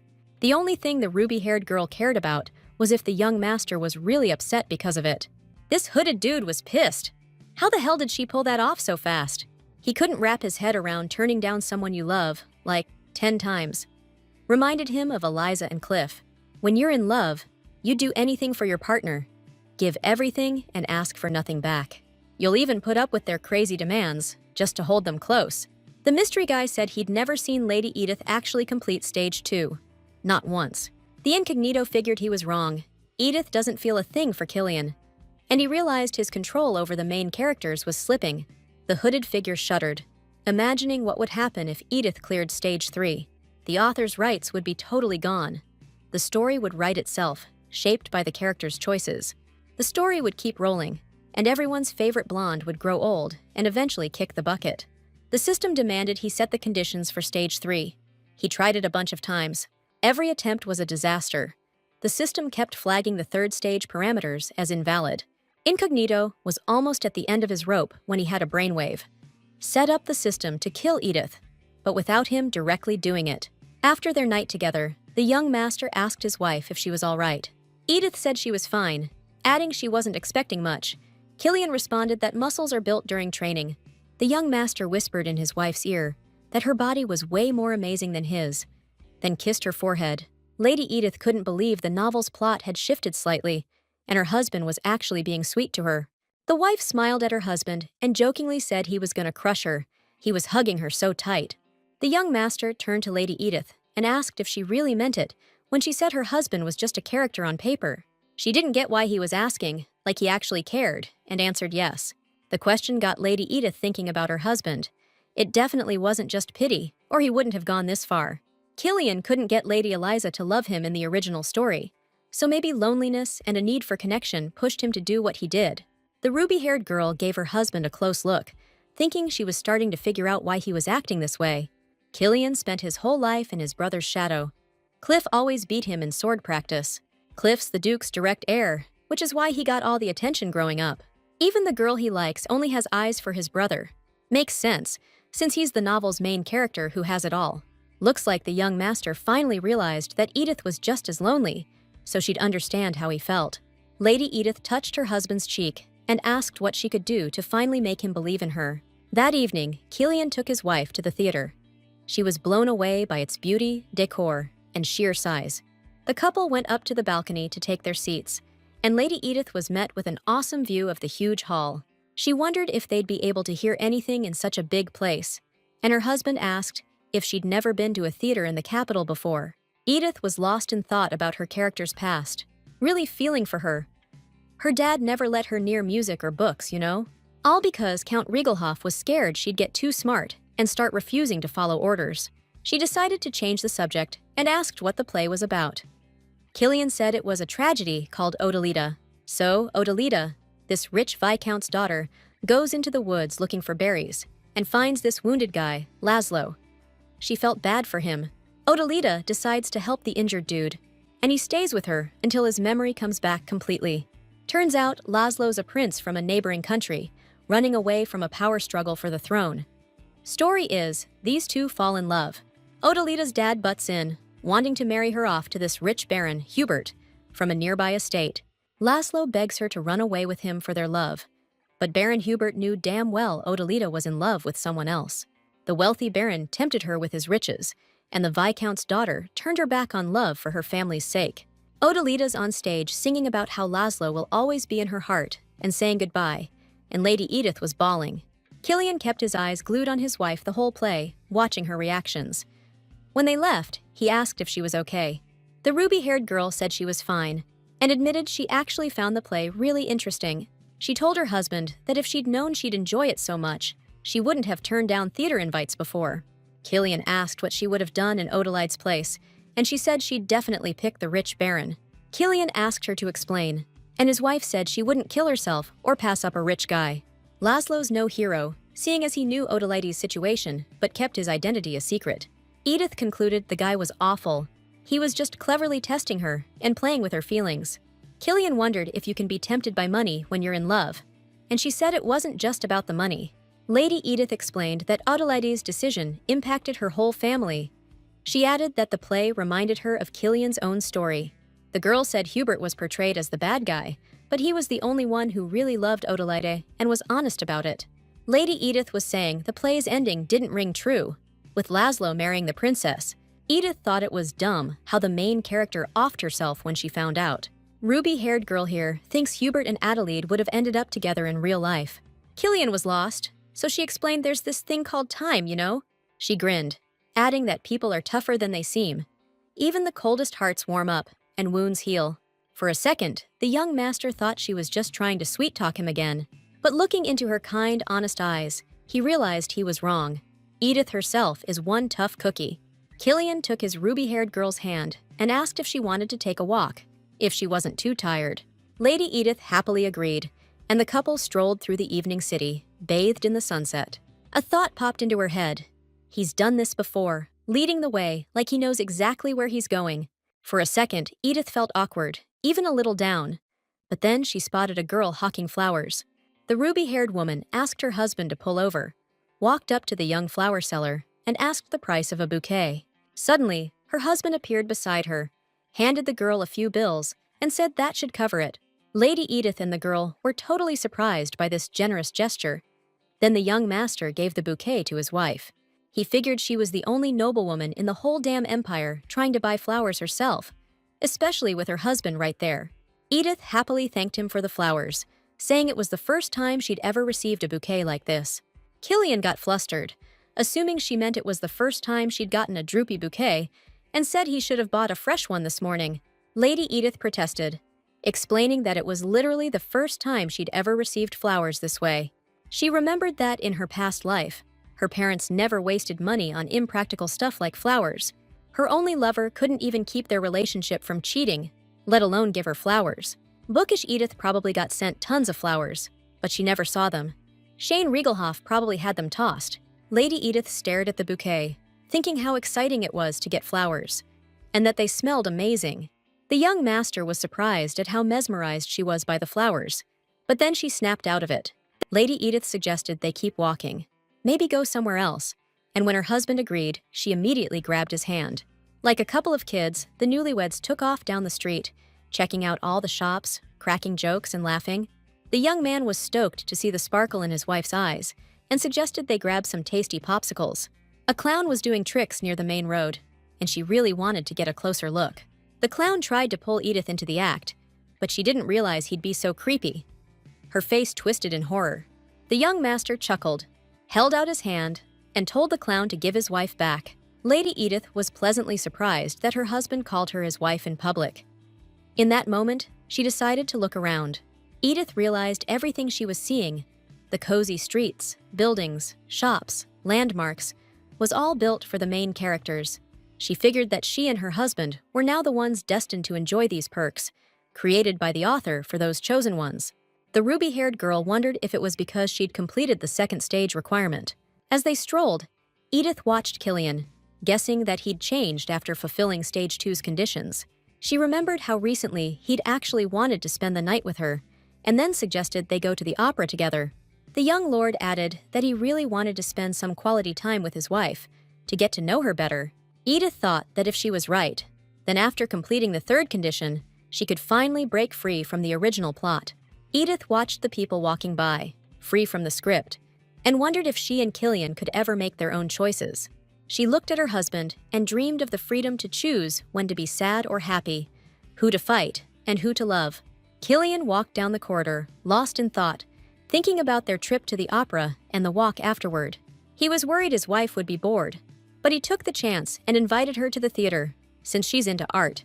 The young master figured his wife had probably hit up the theater a ton of times before with other guys. But the dude was totally surprised to see how genuinely moved she was by the play, and he was floored by her reaction to the bouquet. Killian would have never guessed that Edith Riegelhoff had never gotten flowers before. After their little walk, Lady Edith thanked her husband and said she'd discovered a whole new world that night. The young master caught himself thinking that he was actually glad a lot of things were new for Edith. Suddenly, a sweet female voice called out to the guy. It was Lady Eliza, who figured he must be exhausted since it was late. Killian realized he'd been spending all his time with Edith lately and totally ignoring Eliza, so he pressed her, asking what was up.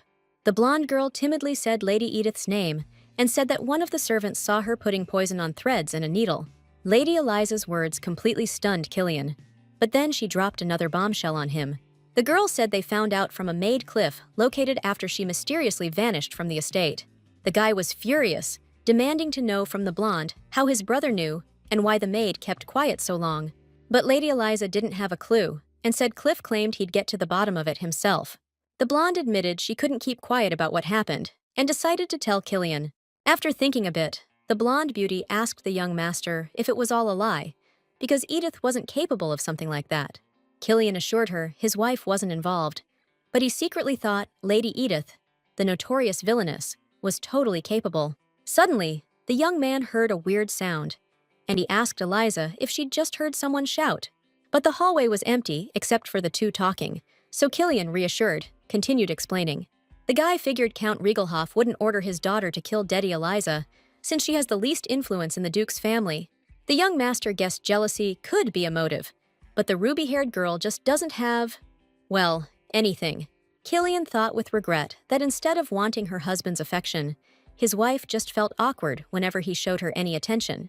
The guy told Eliza that the maid was probably bribed, which means their enemy has access to people within the duchy. He said he planned to question the rest of the estate staff, but she protested, because she didn't want to cause a stir. Killian smiled, gave Lady Eliza his jacket, and told her it gets cold in the castle in the evenings, so she should dress warmer. Then he asked if she would let him know if Cliff tried to investigate anything related to Edith on his own again. The young master added that she shouldn't tell his brother about this request, or he'd start keeping things from the blonde beauty too. Eliza agreed, and the guy said it was really late, he was tired, so he was heading to his chambers. The blonde girl called out to Killian, but when he turned around and asked what was wrong, she could only wish him good night. 3 days after the opera, the young master was sitting at the table in his wife's chambers, enjoying breakfast in her company. Lady Edith was stressed out that her husband had been eating with her for several days in a row. She figured he was up to something. The girl smiled warmly and reminded her husband he'd said he was swamped with work. Killian grinned, called his wife sweetheart, and said gently he'd finished up his work ages ago. Lady Edith blushed, thinking that such a cute face should be against the law. Composing herself, she told him she was serious, because she'd noticed he was acting weird. The young lord looked at his wife, confused, and said it was normal for a married couple to eat together. Now Killian understood how his wife must have felt all through their marriage, dealing with his coldness. The young lord admitted he'd been doing things wrong for a long time, but he wanted to fix it. Killian asked Edith if he could get to know her better, adding that she was still the prime suspect in what happened. The young lord clarified that every day he was becoming more convinced that Lady Edith was innocent. She couldn't believe this was the same guy who wouldn't let her touch him at their wedding and put the ring on himself. Edith thanked her husband sincerely for his kind words, thinking to herself that he must have changed after the second stage. The guy seemed surprised and said that a girl with ruby hair shouldn't be thanking someone who should be apologizing. Killian said he wanted to spend more time with his wife, but she replied that they already spent plenty of time together. Killian touched his wife's hand, pointing out that you need to spend quality time with someone to really get to know them. He took her hand and said he'd love to find out what she loves, what she hates, what kind of habits she has. Edith didn't get what was happening, but then it clicked. The novel was about a harem of male characters obsessed with the main girl. Killian brought her hand closer, saying he didn't want to miss anything about her, but noticing her strained face, asked if she was comfortable. The girl thought to herself that he didn't need to be quite so thorough during a normal conversation with his wife. After that talk, the observation phase began, with the husband and wife spending tons of time together. At first, the ruby-haired girl figured it would be super awkward, knowing Killian was watching and analyzing her. Turns out, it was way more chill and natural than she thought. These two were always talking, actually getting along. Lady Edith felt like a wall between her and the young master had crumbled. They were starting to feel like a real couple. One day, Killian and Lady Edith were chilling on the grand terrace, having tea with Cliff and Lady Eliza. The husband told his wife she should have grabbed a shawl, 'cause she could catch a cold. She said summer's not over yet, and even if she did get sick, nobody would even notice. He was like, "What the hell are you talking about? Of course I'd notice if you weren't feeling well, Edith." Lady Eliza cut in, calling them a perfect couple, which totally flustered Lady Edith. Killian just gave a knowing smirk and asked Lady Eliza if she really thought so. Lady Edith was stunned by her husband's reaction. The comment didn't seem to bother him at all. Lady Eliza quickly changed the subject, mentioning they'd be drinking strawberry tea from that famous shop in the capital. This ruby-haired girl just said she can already smell that sweet strawberry scent. Killian pointed out she was chowing down on strawberry pie yesterday and asked if she even liked strawberries. She said strawberries are a little tart, but smell great. He asked why she wears rose perfume then. Edith replied that she liked strawberries as food, not as perfume. Then it hit her that Killian was trying to make Eliza jealous. Lady Edith thought she should play along and asked if he didn't like her floral perfume. Killian was thrown off and trying to think of an answer when Cliff interrupted the newlyweds. He said he knew they were in the middle of their honeymoon, but Lady Eliza really needed to have a word with Killian. The brother felt awkward and apologized to the blonde for not paying her any attention lately. Edith thought Cliff was acting weird, because in the novel, he kept his brother, the second male lead, under his thumb. Eliza said it wasn't anything important. She just wanted to let him know the shoes from that boutique are ready. Cliff remembered his brother saying he wanted to go there with Eliza, because there's a spot he really digs right next to the boutique. Suddenly, the young master pipes up, saying he'll go if his wife's cool with it, and everyone whips their heads around to Lady Edith. Cliff called out her name, but she said she was spacing out, didn't hear the question, so she asked him to repeat it. Lady Eliza asked Edith how she was feeling, but she said she was fine, while thinking to herself that she must look like crap. Then the blonde bombshell said there's nothing crucial about hitting the boutique, so she's fine with Cliff tagging along with her. Killian blurted out that he's got time for Lady Eliza, especially since there are tons of boutiques there Edith would love. Hearing her name, the ruby-haired girl snapped back to reality and realized she'd missed half the conversation, lost in her own head. Cliff jumped into the conversation, saying that their dad, himself, and Killian's wife all have to be at the Imperial Palace that day. The guy concluded that the three of them hitting the shops together just ain't gonna happen, so Killian and Eliza will have to go as a pair. Edith thought this was a weird move from Cliff, who usually never let his brother and sweetheart get any alone time together. As the ruby-haired girl strolled after tea, a thought nagged at her, like she was missing something. She knew Killian and Eliza had ordered those shoes together, and that was before Cliff even became the main guy. It made sense that a jealous Cliff would want to get rid of a gift Killian gave to Eliza. She glanced at her husband, figuring his behavior was off, and it was weird she was being summoned to the Imperial Palace. Just then, Killian, all pissed off, asked what he was doing there, pointing at Damien Sinclair chatting with the Duke. As Killian and Edith got closer, the young master greeted them with a smirk, saying it had been a while. The guy asked them to call his wife Ludwig from now on, then joined the business talk with his dad and Damien. The next day, the newlyweds were eating breakfast, and Killian said Count Sinclair wanted the mining rights to the southern metal mines. Lady Edith remembered those rights used to belong to Count Reigelhoff, and that they were the reason for her arranged marriage. Edith realized that if the Duke lost those rights, the value of having a count's daughter in his family would vanish too. Killian said, worried, that if Damien came to discuss a deal with his father, he'd definitely already thought everything through himself. The young master told his wife he'd be late at work, started to leave, but then suddenly came back to the table. He walked closer to his wife, ran his hand through her hair, and said that he hadn't had a chance to answer her question during tea. The young man said softly, almost purring, that he really loved his wife's rose-scented perfume. The next day, Killian's wife, along with her maid, went to Dalzia Street to relax at a cafe. However, Lady Edith was in for an unpleasant surprise when her maid, Anna, asked her why she didn't love her husband. Edith almost died of embarrassment, said she hadn't expected such a question, and asked Anna why she was asking. The maid replied that she understood the young master, and Lady Eliza had a specific reason for going to the boutique. The street where the shoe store is located is popular for dates, so Anna intervened and warned her mistress about it. Lady Edith was flattered that the maid genuinely cared about her and her marriage, which meant Anna was on her mistress's side. Anna was always a loyal and responsible servant to the duchy, no matter what, but right now she's worried about Edith.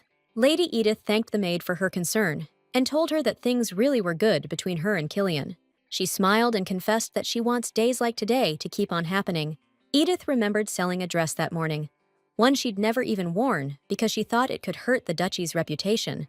The saleswoman said she didn't get what the lady was talking about, since there was nothing wrong with wearing a revealing dress. For a second, the ruby-haired girl thought the saleswoman was right, and that she'd look amazing in that dress. The saleswoman said she couldn't offer a high price since the dress wouldn't suit many women. Lady Edith also sold all her jewelry and the diamond earring and necklace set she owned before the marriage. It still wasn't enough money to escape the duchy at a moment's notice if things started to go south. Edith poked at her strawberry pie with a fork, realizing she couldn't fully rely on Killian, no matter how kind and affectionate he was. She remembered lying in that hospital bed, hearing her brother's screams as he refused to help, wishing his dying sister would just hurry up and kick the bucket. She overheard her dad on the phone, complaining that she got sick at the worst possible time, like they weren't broke enough already. Her mom sweet-talked her brother, promising to buy him something cool, and that's when she realized she could only rely on herself. Lying there crying, she knew if anyone helped, she'd be in debt. And if she got sick again, they'd say she was just looking for attention. Anna sat at the table, lost in thought about her fate, after serving the Ludwig family for over a decade. Over the years, the maid learned the most crucial skill needed to work in a noble household. To be a model servant, you gotta learn to work without ears, so you don't hear the master's conversations. You also gotta learn to do your job without eyes, so you don't see what the masters are up to. Work quietly, like a mouse. Don't even cast a shadow, so the masters don't even notice you're there. Anna learned that a servant shouldn't have a head to think or a heart to feel, just be like their master's limbs. One day, Duke Ludwig called the maid in and told her that, from now on, she'd be Edith Riegelhoff's governess. The Duke ordered her to keep an eye on the lady and report anything strange, or if she was being mean to the maid. Anna had heard the rumors and knew the lady she had to serve was mixed up in all kinds of messed up situations. Turns out, Lady Edith was in a marriage of convenience. But Anna wasn't the kind of servant who felt sorry for the bosses. So, when the other maids gossiped about the awful Lady Edith making poor Lady Eliza suffer, Anna stayed out of it. The maid remembered perfectly the day the bright-haired sweet girl first showed up at the duchy. Anna remembered feeling absolutely nothing for the raggedy girl with the beaming smile who'd just arrived. The maid had started working at 12 and knew what bad luck was. Maybe that's partly why she didn't sympathize with Eliza. She didn't see Lady Eliza as unlucky, and served her like any other lady, But it wasn't the new mistress who impressed Anna. The maid remembered that Lady Edith was different somehow, and on the first day they met, she announced she'd be eating lunch with Anna. The lady never drew lines between herself and the help. She'd ask Anna's opinion and actually listen. Lady Edith treated Anna like an equal, considered her a friend, invited her to lunch or dinner. Anna never felt anything for her employers before, but now, sitting in the cafe, she just wanted her to be happy. Lady Edith smiled warmly and said that was enough for her, and the lady and the maid kept chatting like pals. Laughing and chatting, Lady Edith returned to the castle with Anna, when suddenly, Killian called her husband over. The young lord asked his wife what was going on, because the rumors were flying that she'd sold all her clothes and jewelry. The girl with ruby hair said it was nonsense. She hadn't sold everything. She just got rid of some stuff she didn't need. The guy explained to his wife that when people hear a noblewoman suddenly sold her things, they're gonna start a ton of rumors. The young lord shouted that ultimately, his wife's actions would negatively impact the reputation of the duchy. The girl concluded that the actions of a noblewoman, now also the duke's daughter-in-law, will inevitably be noticed by high society. Lady Edith apologized, saying she didn't have any personal funds besides what she brought as a dowry after the wedding. Hearing that, the young master got even angrier, asking what his wife was doing that made her short on her monthly allowance. The ruby-haired girl was completely surprised, looked at her husband, confused, and timidly asked what money he was talking about. Killian fiercely questioned his wife, asking why she hadn't mentioned she was getting money for personal expenses. Edith replied that she had no idea about those funds and reminded her husband that it was time for him to go to the boutique and for her to prepare for the trip to the palace. Then Killian grabbed Lady Edith's hand and started pulling her to get ready, but suddenly stopped and demanded to know why she hadn't said anything. The guy said that Edith always did this to him, mentioning the times she had bruises, was starving, and suffered from poisoning. The young master asked his wife if she really thought her husband was incapable of protecting her. Killian gently touched his wife's cheek, and Sophia's words flashed through her mind, saying that Edith would be abandoned by everyone. Sophia cackled gleefully, shouting that Killian Ludwig would gladly kick Edith out when he found out about her criminal connections. The girl held on to her husband's arm, confessing there were things she couldn't be totally upfront about.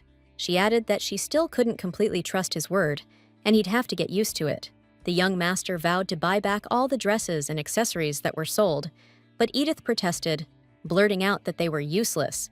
The guy countered that if Lady Edith brought them to the castle, they must mean something to her, and asked why she was so against it.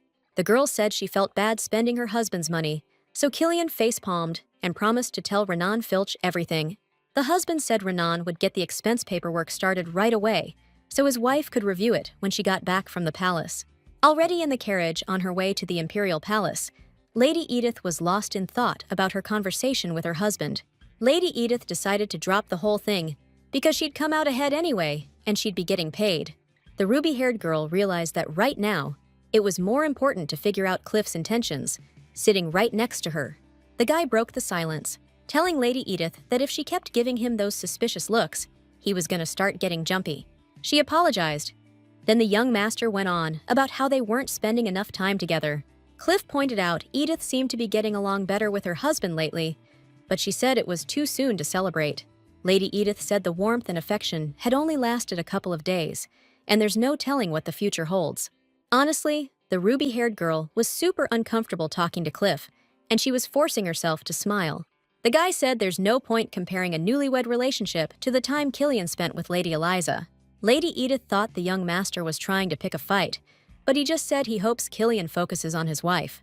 The guy with the golden eyes smirked and said they want the same thing, but Lady Edith asked him what he was talking about. The young master told her not to play dumb. Their shared problem is simple. Cliff wants Eliza, and Edith needs Killian.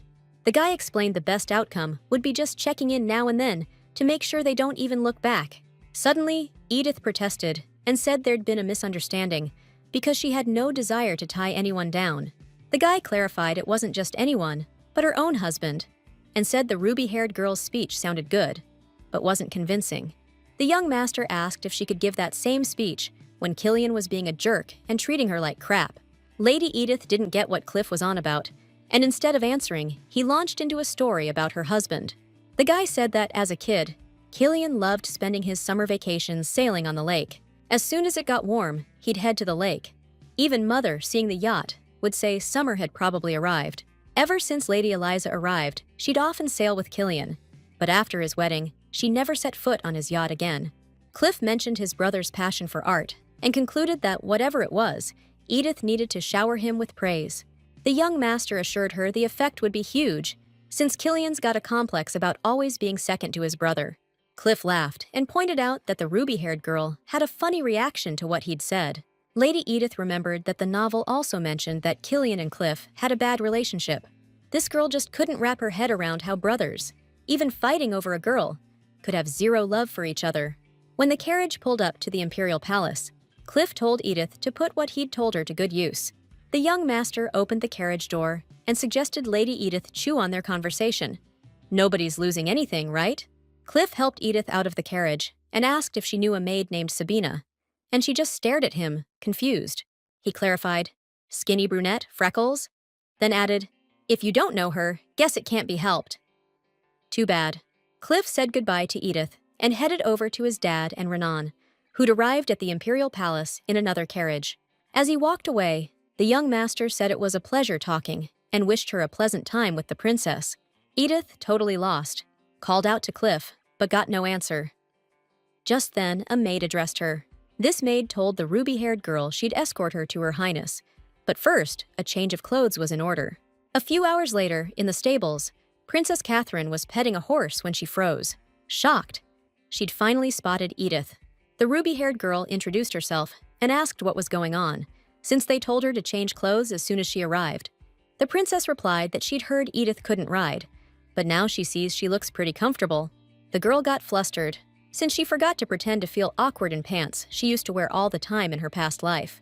Lady Edith joked that her body felt fine, but her soul didn't. Catherine smiled and told her to follow.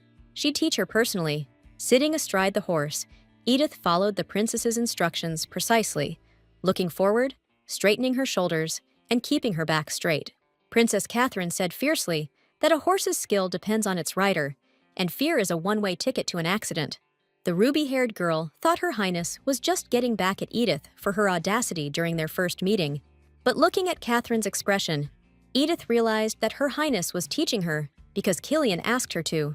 The ruby-haired girl guessed it was Killian's request, and hearing her guess confirmed, Edith was extremely surprised.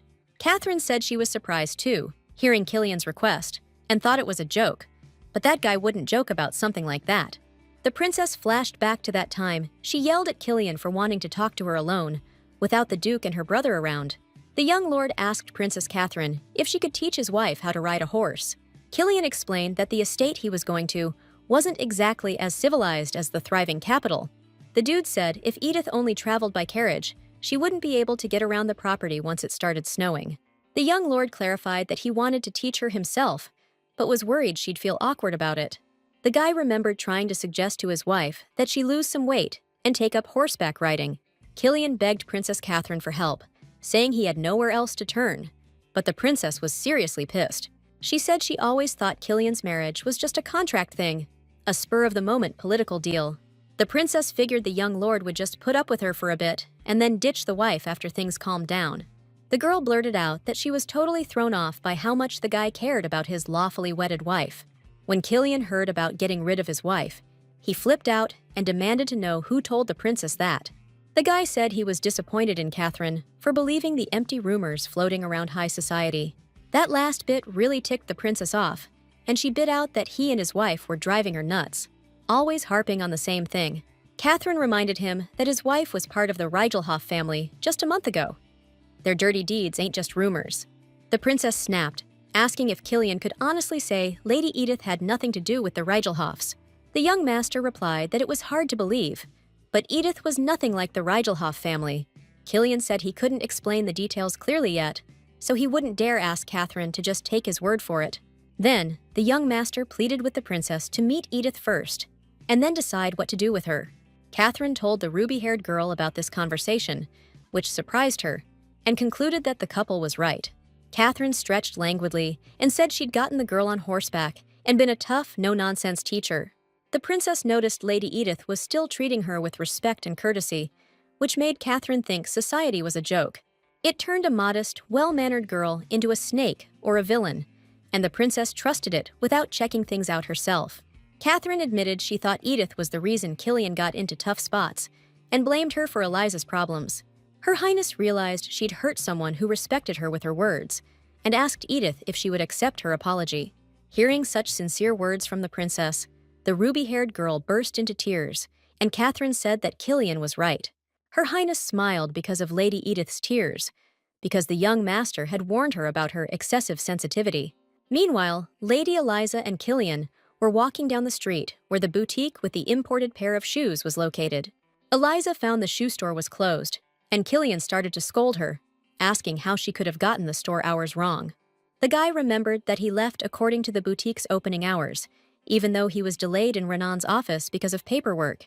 The young master kept telling Lady Eliza that the shoe store's hours should have been communicated in advance. The dude gave the blonde a hard look and asked if she was actually looking to buy something. Lady Eliza said no and suggested they head to another shoe store that had similar heels. At this shop, Killian carefully pulled out a pair of powder pink heels with white ribbon and a bow on the toe. The young master sweetly asked the blonde beauty to have a seat and try on the new shoes. The guy gently slipped the heels onto Lady Eliza's feet and helped her fasten the gold buckles. Then, the young man admired her in the new shoes, lost in memories of when he first realized he loved her. Killian remembered a warm summer day when the blonde girl got her shiny hair caught on a tree branch. In that moment, he knew Eliza was the brightest, sweetest, warmest person he'd ever met. The boy looked at the girl and thought that if her smile and gaze were only for him, he wouldn't need anything else. The boy had never felt such warm and bright feelings, so he figured that this must be love. Killian suddenly realized he might have spent his whole life mistaking childhood fondness for love.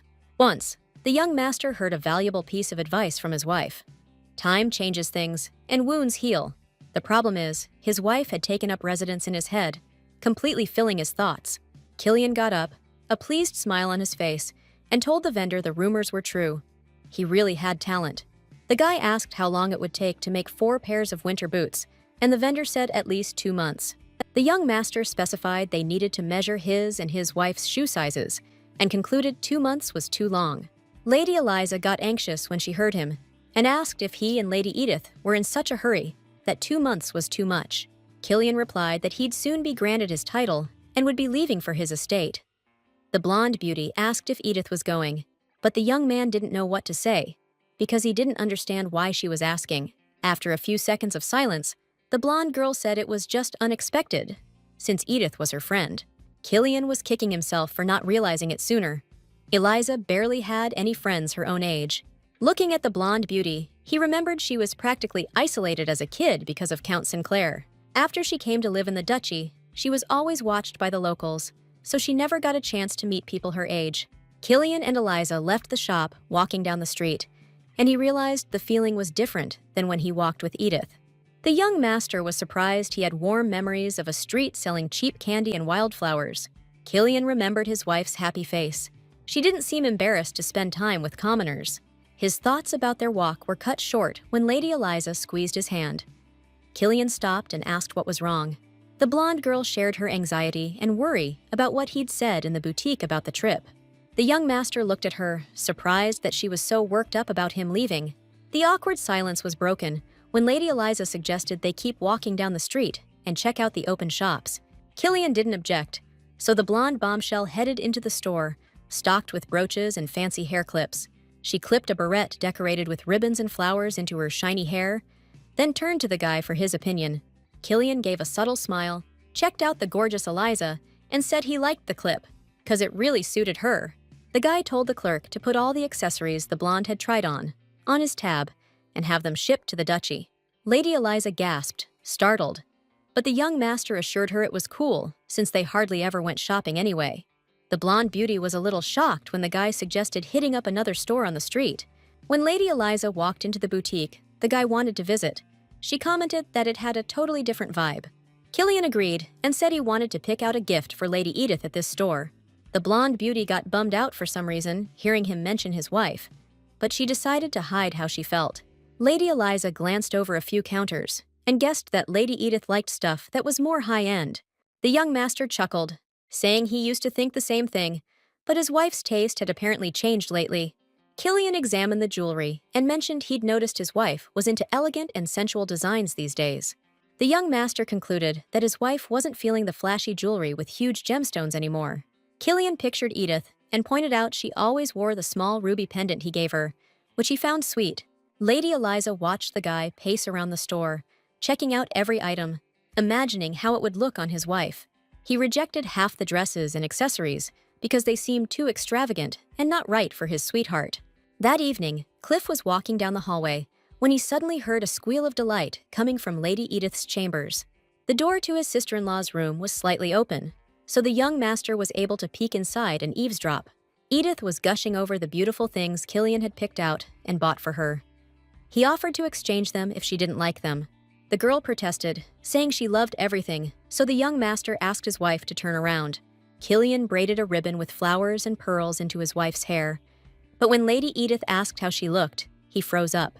The young master was a little stunned, but he got himself together and said the accessory really suited his wife. She thanked him for the unexpected gifts, and he replied he'd have bought even more if he knew she'd like them. Cliff felt awkward eavesdropping on the sweet talk, so he just smiled and kept walking down the hallway. On his way to Lady Eliza's chambers, the guy remembered hearing that his brother had come back early because he wasn't feeling well. Cliff walked into the blonde beauty's room, saw tons of boxes, and figured his brother had spoiled her today. But Lady Eliza was super bummed out and whimpered in a thin, pathetic voice that Killian was unbelievably loyal. Almost crying, Lady Eliza confessed she thought the young master was already sick of her, and Cliff wanted to comfort her. The guy moved closer to the bed and, like it was an accident, knocked some of the boxes of gifts from Killian over. The young man with the golden eyes told Eliza not to worry about his brother, and she looked at him questioningly. The blonde said she's always worried about Killian and him, it's just her nature. But the guy's like, that's not what he meant. Cliff asked Eliza if he could be the only person she could trust and lean on. The young master said Lady Eliza seemed really upset about Killian, but she denied it. Eliza explained she was just tired, because she shopped for way longer than she planned. Then she asked Cliff what he'd been up to today. He was flattered she was interested in his day. The blonde added that even while shopping, she was thinking about him. Lady Eliza shyly said it would have been better to go shopping with Cliff. He was happy to hear that. The young master said he was talking with his sister-in-law in the carriage today about how Killian didn't take his yacht out this summer. Lady Eliza asked him why he brought that up, and Cliff suddenly leaned in close to the blonde beauty. He said he only exists for Lady Eliza and is ready to give her anything she wants. The young master held Lady Eliza's hand, and she told him to only look at her. Cliff replied that could be dangerous. A couple days later, Edith and her husband were having breakfast. Edith, stabbing a piece of strawberry pie with her fork, spoke to Killian. She mentioned he hadn't been to the lake yet, even though the weather's been perfect for boating all summer. Killian was surprised by her words and asked if she actually liked boating. She figured the real reason was that after thinking about it for days, she finally decided to bring up the yacht.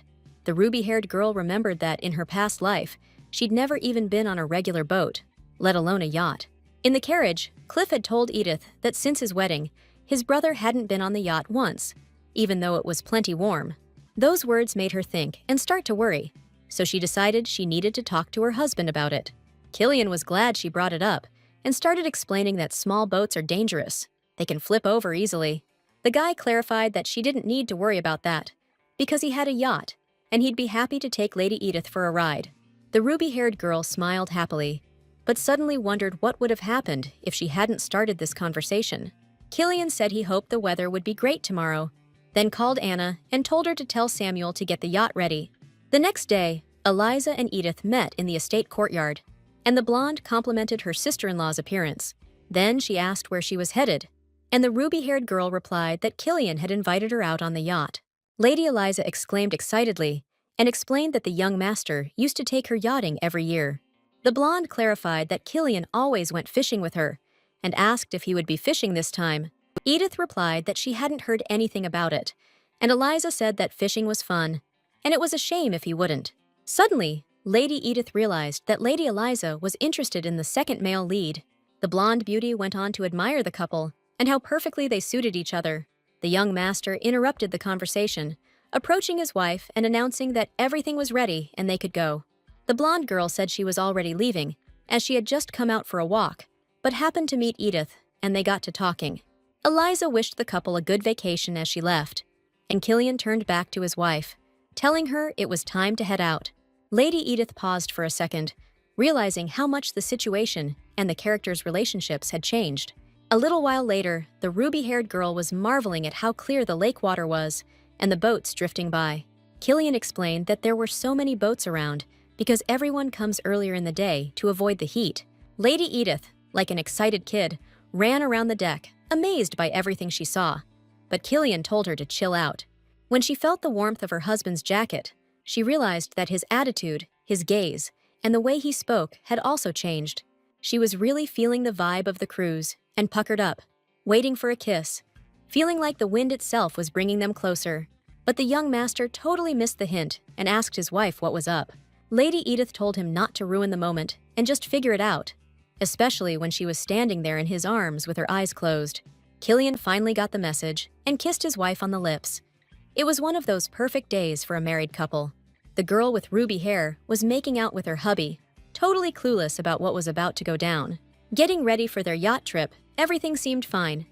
Lady Edith asked her husband what she should wear for the cruise. Ruby-haired girl was debating if she needed a parasol, but Killian said a hat would work better. Lost in thought about their upcoming lake cruise, the wife suggested bringing food, but her husband just smiled. Killian was also making sure the yacht trip was perfect, having already asked the yacht caretaker to check it out. Samuel reassured the young master, saying she's in good shape, working perfectly, and practically begging to hit the water. When Edith got to the lakeshore, she was blown away by the beautiful scenery, the yacht's size, and all the boats on the water. Killian held on to the rope, watching his wife admire the landscape and marvel at the blue water. It hit the young master's wife that she was happy and wished things could just stay this way forever. But figures! The second that thought popped into her head, things were guaranteed to go sideways. After that romantic kiss, Lady Edith mentioned how the atmosphere of a boat ride really set the mood.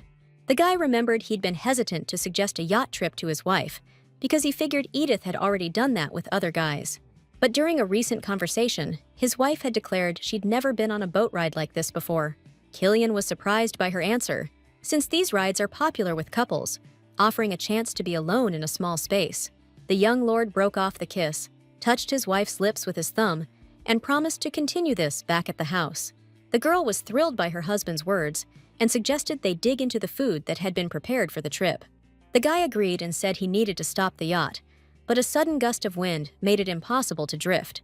The sail wouldn't respond to Killian's control, causing the yacht to jolt violently, sending chairs, the table, dishes, and food flying. In that instant, Killian turned around and didn't see his wife on board. But he heard a loud splash, and he rushed to the edge of the yacht. The guy ran over and saw Lady Edith sinking deeper and deeper into the water. Apparently her soaked dress was dragging her down. Hitting the water, the ruby-haired girl felt the water's icy bite, like she'd plunged into a glacier. Lady Edith told herself to snap out of it and figure out how to survive. In the novel, her husband was supposed to kill her. She realized that in the original story, there was no scene where Edith fell into the water. Suddenly, 2 system notification boxes popped up in front of her, one saying she had 3 minutes to live. The other one told Lady Edith that if her character died as a villain, the story would reset to its original state. The ruby-haired girl realized that meant her relationship with her husband would also revert to how it was at the start. Lady Edith woke up in her bed, hearing Anna praying for her recovery, and croaked out a request for water. The maid, hearing her lady's raspy voice, hurried out of the room to fetch a cup of water. A moment later, leaning over the cup she'd been brought, she wondered how to deal with the author's hostility. From the start, he'd been blocking any attempt to deviate from the original plot, setting impossible conditions. Edith thought it over and figured the original plot was a bigger pain than the mystery author ever could be. It was the damn plot that boxed everyone in. The characters, what they did, how they felt about her, even Edith herself. The ruby-haired girl remembered being unconscious and her soul drifting into some dark place with green signs. They said the author's control was slipping because they were messing with the original story too much. That cheered the brunette up, because it meant the plot and the mystery author weren't exactly on the same team. Ruby-haired here figured the anonymous author was stuck playing by the system's rules too. Then, Lady Edith asked her maid where the young master was, but the girl just froze up and couldn't answer. After a few seconds, Anna finally stammered that Master Killian was interrogating Samuel, which totally shocked the lady. Lady Edith remembered that Mr. Samuel ran transport for the duchy, and he was the one who prepped the yacht for the trip. Edith was confused, because on one hand, the incident looked like an accident, but on the other, like someone wanted her dead. Whoever set this up knew the system's loophole.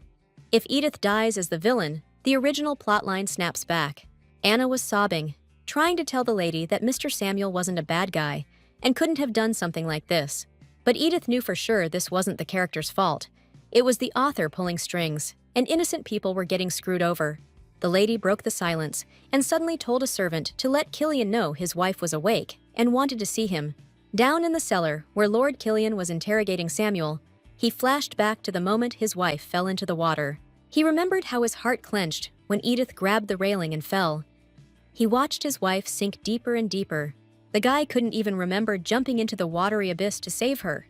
When the young lord dragged Lady Edith out of the water, he tried to shout to her, but her eyelids wouldn't budge.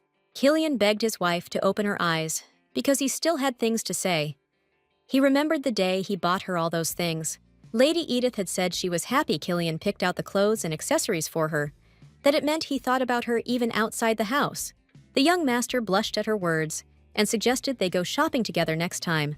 Killian said he'd already told the shoe salesman that they'd be ordering boots and shoes in advance because they were leaving.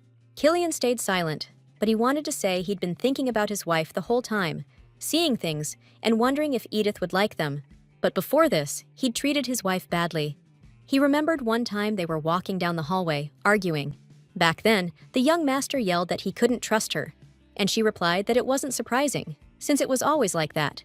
He'd reproached his wife countless times about the shady dealings of Riegelhof, and even asked her if she was really human or a snake. The young master cut off his thoughts and went back to the interrogation, reminding Samuel that he'd served in the duchy for 10 years. Killian wondered aloud if Samuel valued Duke Ludwig's opinion of his work, seeing as he hadn't made a single mistake. Then, the guy started angrily yelling at the one being questioned, asking who was behind him and whose request he'd carried out. There was a knock at the interrogation room door. Killian turned and saw a panicked Anna, who announced that the lady had woken up. Hearing that, the young master rushed straight to his beloved wife's room. She wasn't expecting him so soon. Killian pulled his wife into a tight, lingering hug, and Lady Edith felt unbelievably good, wrapped in her husband's warmth. When Killian finally pulled away from Lady Edith, she asked him why he was so pale. The guy said it wasn't surprising, since his sweetheart almost died, and Edith asked him to explain what happened with the yacht. Killian said the yacht had problems with its rigging. A rope got knotted, and the ship lost its balance. The young master added that if the yacht had been rigged properly, the accident would never have happened. Killian sat next to his wife and said he was already questioning Samuel and would let her know as soon as he learned anything. But the girl protested, saying Samuel couldn't have done it because he knew he'd be the first one suspected. Suddenly, Lady Edith realized someone was trying to take her out with scenes that weren't in the original story. The ruby-haired girl understood this accident was the work of some unknown author. The system flagged his meddling as excessive and restricted his powers, which begs the question, how did he even try to off Edith? She remembered the less important a character is, the less the plot controls them. Like Renan or Anna, Lady Edith figured she interacted with those minor characters a lot, and the author could have written her out ages ago. From that, the ruby-haired girl deduced the mystery author can't mess with Anna or Renan. Instead, he chose a way more complicated and risky method, creating episodes like he's bound by the novel's rules himself. So, the one who'd be motivated to kill Edith would be someone who's hated her for a while, like the maid, Sophia. Or a powerful character who sees Lady Edith as the villain and opposes her. Someone like Cliff Ludwig fits that bill. Mr. Samuel, who wasn't even mentioned in the original story, doesn't fit either type of culprit. Lady Edith sadly realized she couldn't explain her train of thought to Killian. All that's left is to hope her husband trusts her when she says she thinks Samuel's being framed. A while later, Killian headed down to the interrogation room and ordered the guard to let Samuel go. The guy asked if the young master was going to fire him now, but Killian said no way, which Samuel just couldn't believe. Killian explained there was no proof, so no serious punishment was coming, and told him to take the day off. The suspect thanked Killian, but Killian cut him off, saying he should be thanking the lady. She's the one who vouched for his innocence. As the guard untied Samuel, the young master said he hoped the man wouldn't betray the trust he'd been shown. Killian flashed back to a conversation with his wife when he was arguing that Samuel was responsible for the yacht and couldn't go unpunished. She asked if her husband was really capable of punishing an innocent man, and Killian paused, surprised by her calm. Lady Edith chuckled, explaining she was actually comparing Samuel to herself, since she'd been wrongly accused once too. The ruby-haired girl reminded her husband how she was grilled in the Duke's office and given a probationary period. Edith confessed she'd heard about the injustice towards Samuel, that he'd been stuck in the interrogation room for hours. The young master promised his wife he'd do exactly as she wished and headed for the door. Closing the door behind him, Killian couldn't shake the image of Edith's lifeless face when he pulled her from the water. Back in his study, Killian slammed his fist on the desk in anger, deciding that catching the culprit was now his top priority. The young master concluded he needed to cool his temper and see this as a crime against his wife, not just against him. At first, Killian thought the Riegelhoff family was retaliating against the Ludwig family for sending their maid back to the county. Then, the guy figured the Sinclair family was involved, since they'd been suspects in similar incidents before. The young master realized he was missing something crucial in the investigation, when suddenly a servant knocked on the door. He told the young master that Mr. Samuel had arrived, and the guy ordered him to let the man in. Killian offered Samuel a seat, but he refused, afraid of dirtying the chairs, and said he had something to say. Mr. Samuel stated he had nothing to do with the incident, since he'd personally checked the yacht, and it was in perfect working order. Killian started listening real close when the guy said there was something interesting he needed to know. Mr. Samuel explained that he'd parked his yacht near the lake shore at dawn, and young Master Cliff approached him. He called him over and said he was looking for something that belonged to Lady Eliza, so he helped him out. Samuel added that the request didn't take long, but if anything happened to the yacht during that time, it was his fault. Killian was taken aback and asked why he was bringing it up himself, since he'd already been released and wasn't a suspect. Samuel replied that he also wanted to catch the culprit who wanted to harm the lady and get away with it. The guy snapped, saying he couldn't stay silent because the lady was so kind and merciful when Samuel was being questioned. The young master was surprised that Edith's trust and forgiveness had revealed information they couldn't get during the interrogation. He was also shocked that Samuel was willing to cooperate to help the lady instead of keeping quiet. The guy bowed his head, saying he was ready to be punished for his carelessness, but Killian ordered him to raise his head. The young master pointed out that Lady Edith never wanted to punish anyone, and he doubted her opinion had changed. The guy recalled his wife's face when she talked about Samuel and assured the man she'd thank him for being honest. Killian told the man that what he went through today was punishment enough and advised him to go get some rest. Alone in his office, Killian pondered about his brother, who'd gone to the lake early that morning looking for Lady Eliza's belongings. The young master remembered that before their yacht trip, he and his wife ran into Lady Eliza. She was probably waiting for Cliff. Killian realized that Eliza and Cliff were nearby both during the poison thread incident and the data leak. The guy felt uneasy and remembered how he promised his wife he'd fairly investigate the document theft. Back then, Eliza was included in the investigation. But still, despite all the evidence pointing to Edith, they didn't believe her. The Duke and his sons believed Eliza's words back then, and once again, she and Cliff weren't part of the investigation. The young man concluded that because of this, he couldn't be certain of their innocence. Suddenly, it hit him. He needed to find out who else was at the lake that morning. The story of Cliff and his girl's involvement in the crimes was so messed up. Killian was starting to lose it. One thing he knew for sure: Cliff and the blonde chick needed to be checked out somehow. The next day, the husband was spoon-feeding his wife and marveling at how much she could put away. The girl couldn't figure out why she was so hungry, if it was the desserts or just being fed by her man. Lady Edith saw the frown on her husband's face and figured he was still freaked out about what happened to her. Out of nowhere, Killian broke the silence, saying Samuel came by to apologize for leaving the yacht unattended. He made it clear that he only got that info thanks to his wife. Edith was so touched by his genuine words that she started thanking him, but Killian cut her off, saying she was the one who deserved thanks. Suddenly, a knock at the door. The couple turned to see young Master Cliff with a bouquet of flowers and Lady Eliza. Killian was thrown when his brother gave his wife flowers and said he was worried when he heard Edith got hurt because of him. Edith's husband anxiously asked his brother what he meant by saying the ruby-haired girl was hurt because of him. Young Master Cliff explained that he was the one who suggested to Lady Edith the idea of taking her husband's yacht out on the lake. Suddenly, Edith realized everything was starting to make sense, because the more important the character, the more they're influenced by the author.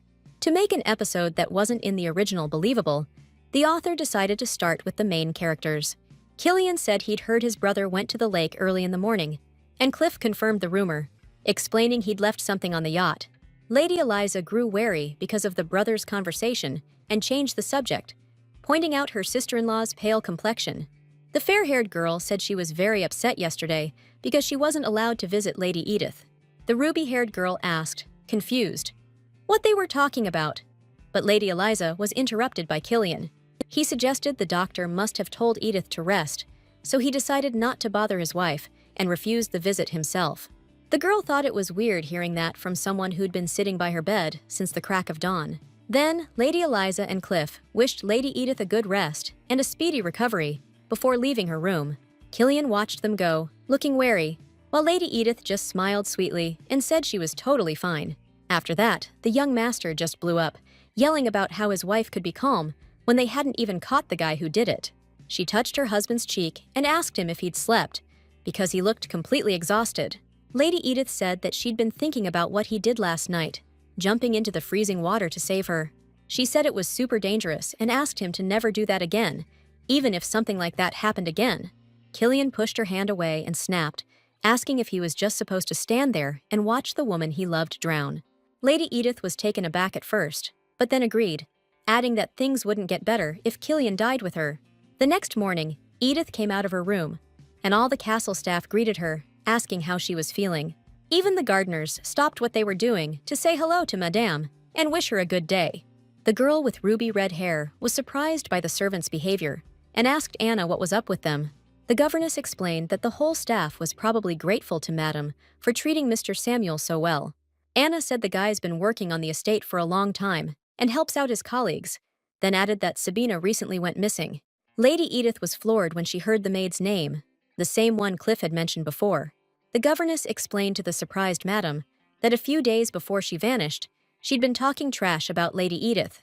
The servants were whispering that Madam might have done something to Sabina, but after the Samuel thing, all the rumors vanished. Once, at a social tea party, the noble ladies were sharing news, and one aristocrat mentioned that Edith Riegelhoff almost drowned in the lake.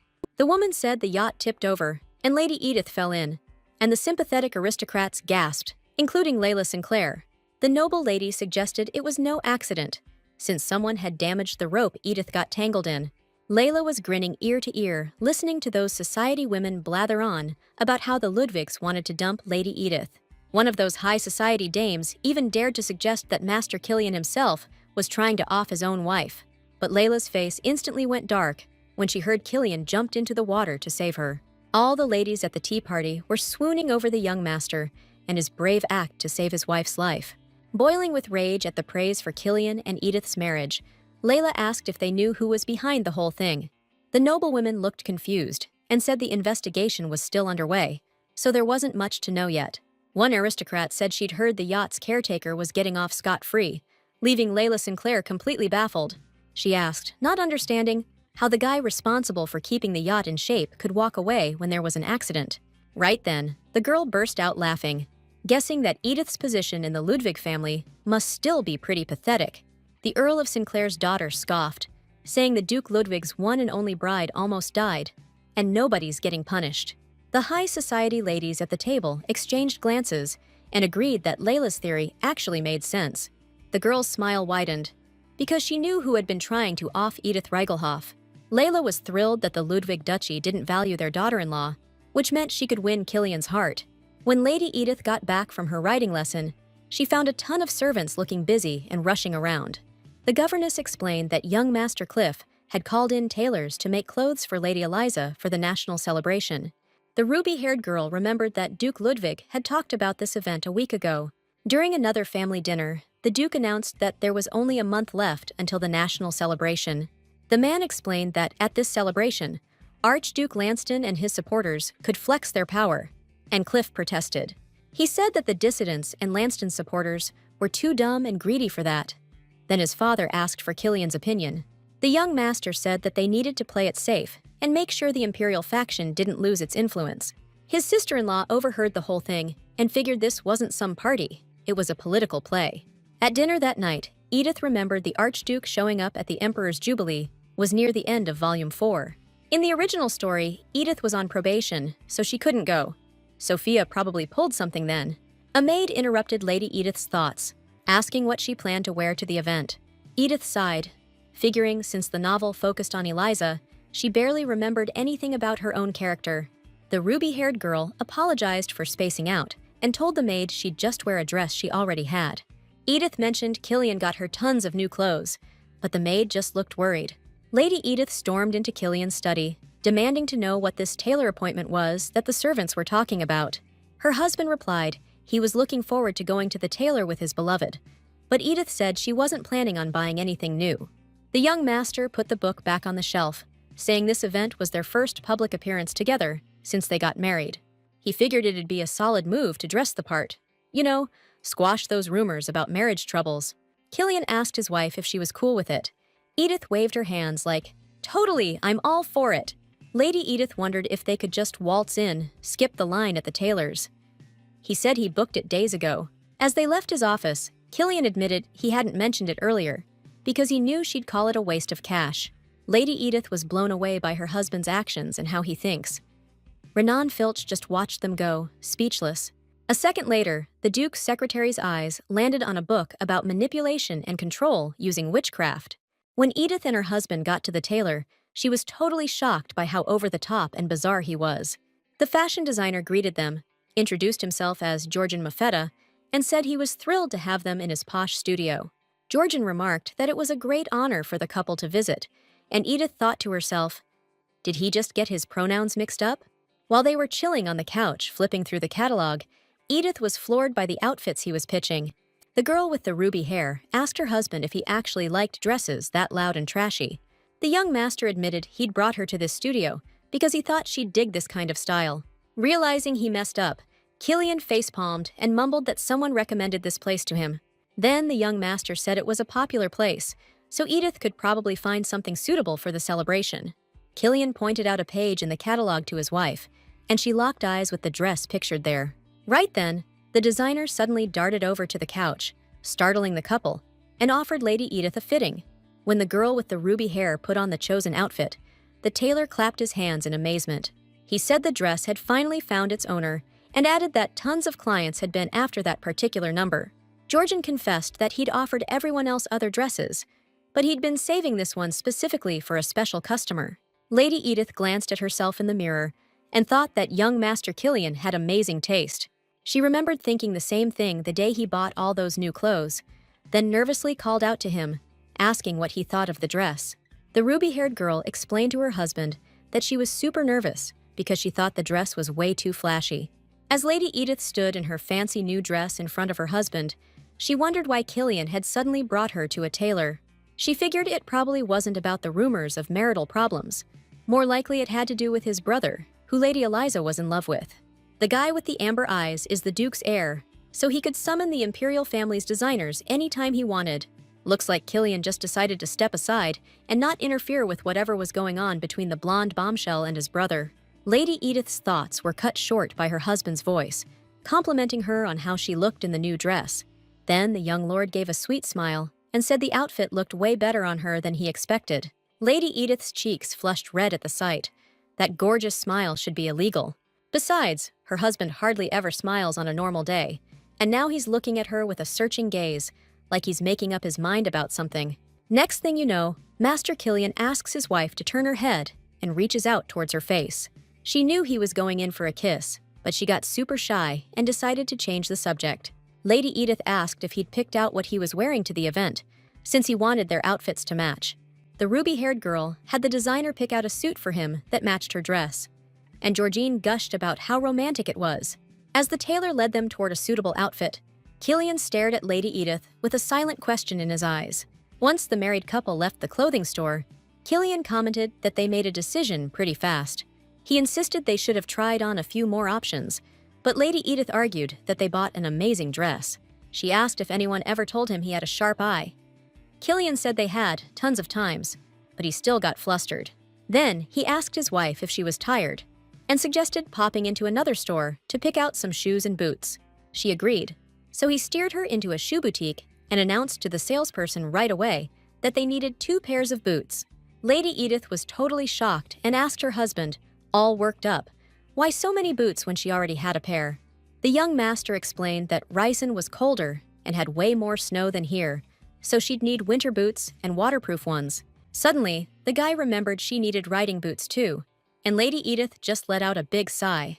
The ruby-haired girl sat down to get her foot measured by the bootmaker and fire off some questions at her husband. She remembered the novel barely mentioned the Ryzen estate, so she wanted to grill her husband about the place. Edith decided to find out what the culture was like and what kind of shape the estate was in, financially, before she went there with her hubby. Killian was surprised his wife was interested in this stuff. He couldn't hide his embarrassment. And Edith caught it and asked what was up. The young master snapped that it was nothing and asked if she'd picked out a boot design. The girl thought that was kinda sus. The couple sat in a cozy cafe, chowing down on tasty desserts, and Edith thought about how incredibly lucky she was to be in this body. She was glad she wasn't stuck as the main character, crushing on that evil, cruel, jealous, two-timing Cliff. Unlike her brother, her husband's so kind and such a gentleman, Lady Edith has nothing to worry about. Killian picked up a cup of fragrant tea and said he noticed last time that his wife loves black strawberry tea. Her husband said that's exactly why they came to a cafe that makes it, and Edith replied it was noisy, but she liked it overall. The girl looked at her husband's face and thought she didn't mind the noise when she had such beauty in front of her. Out of the corner of her ear, Lady Edith overheard a conversation from the next table. They were talking about Cliff Ludwig's marriage. One guy was wondering why the young master's wedding was being called off, since his younger brother was already married. The other one explained that it was because of the Earl of Sinclair's illegitimate daughter, that Vixen seduced both brothers as soon as she was bought. The conversation was getting louder and louder, and Lady Edith figured her husband needed a break, not to listen to nasty gossip. She glanced warily at her husband, who was dark as a thundercloud, listening to how he was called a cuck who let some bastard girl boss him around. Lady Edith couldn't take it anymore, got up from the table, and despite her husband's protests, headed for the next table. The clueless broad just kept yapping about how the Duke and Duchess must be nuts to give a title to a bastard kid. The ruby-haired girl leaned in close to the motor mouth, and that's when the lady spotted her and called her Edith Riegelhoff. Edith, totally pissed, corrected her, saying she was Ludwig, then grabbed the kettle to pour the lady some tea and set things straight. The girl figured that, since she skips all the parties, high society must have just gone completely off the rails. Lady Edith kept pouring tea and said the chatter at their table was so loud she couldn't help but overhear the whole thing. Strawberry tea spilled over the rim as the ruby-haired girl asked if she looked like the kind of girl who'd put up with cheating. The freaked-out gossips stammered that they didn't think so. They were just repeating stories they'd heard somewhere. Edith dumped the whole kettle into the head gossip's cup and then flipped it over on the table, telling them ladies to watch themselves. Finally, the girl told the aristocrats not to blab about rumors so carelessly, and then walked away. Back at her own table, Lady Edith found her dear husband cracking up, but she had no idea what was so funny. The ruby-haired girl glared at her husband, feeling pretty damn awesome, actually. Even in the carriage, the guy couldn't stop cracking up, and his wife demanded to know how long he'd keep laughing. Finally, Killian managed to calm down a bit, and said the more he looked at his wife, the more incredible she seemed. Lady Edith couldn't believe her ears that her husband called her incredible and asked him to explain himself. Killian replied that he was stunned, that instead of being mad at him for being the subject of gossip, she got mad at the people spreading it. The ruby-haired girl asked why she should be mad at her husband, thinking to herself that she was partly to blame for the rumors too. The young lord guessed that his dear wife didn't love him at all, which is why she didn't care about the rumors and gossip. Lady Edith stared dumbfounded at her husband, wanting to say she ignored the dirty outside talk because she loved him, but Killian didn't give his wife a chance to say a word, then apologized and told his wife not to stress about it anymore. The couple entered the mansion after the long ride, and the girl sadly concluded that the whole trip had been tense between them. Linking arms with her husband as they walked through the lobby, Lady Edith decided she'd clear up this misunderstanding between them, no matter what. Suddenly, the ruby-haired girl noticed the castle was still buzzing with activity, even though the designers should have left by now. She turned to Renan and Anna, who were deep in conversation, and asked what was up. Servants greeted Killian and Edith. They replied, looking worried, that the Duke and Duchess had brought out the Ludwig family's most prized jewel. Anna explained that Lady Eliza was supposed to wear the diamond necklace to the banquet, to show everyone she was part of the Ludwig family. Hearing this, Killian instantly lost it, grabbed his wife's hand, and hauled her down the hallways of the mansion.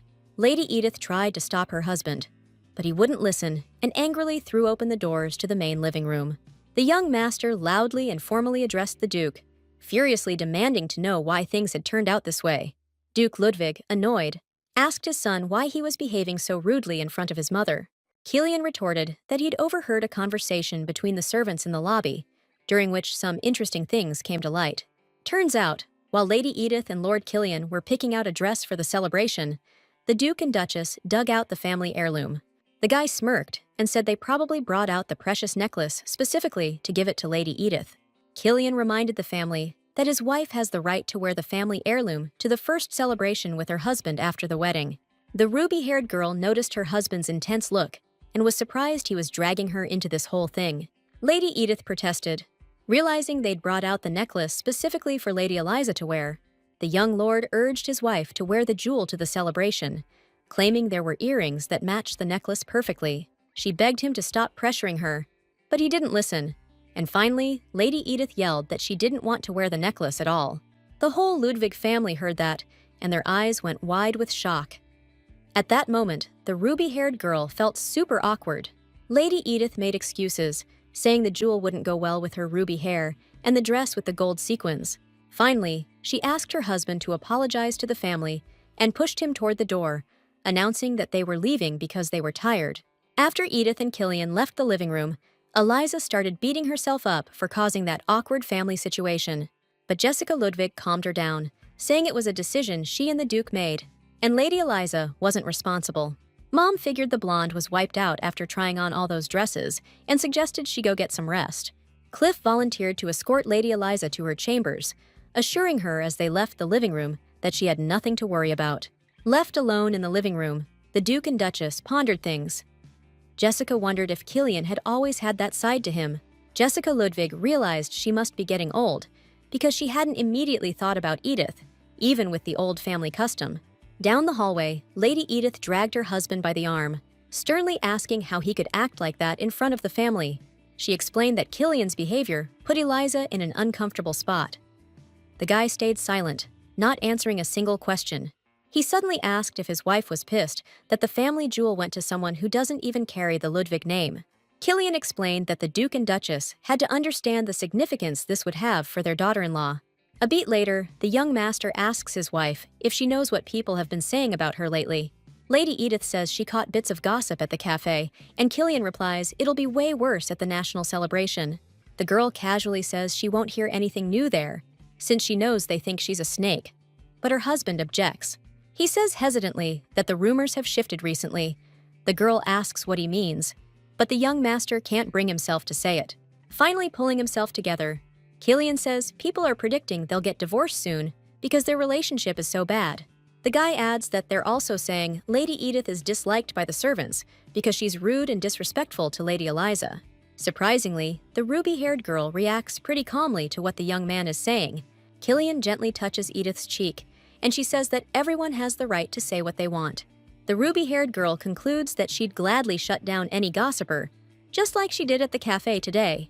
The young master laughs and asks if she's gonna pull the same stunt at the national celebration. Lady Edith said anything's possible, since she's got a rep for being a crank, and Killian snuggled up closer to his wife.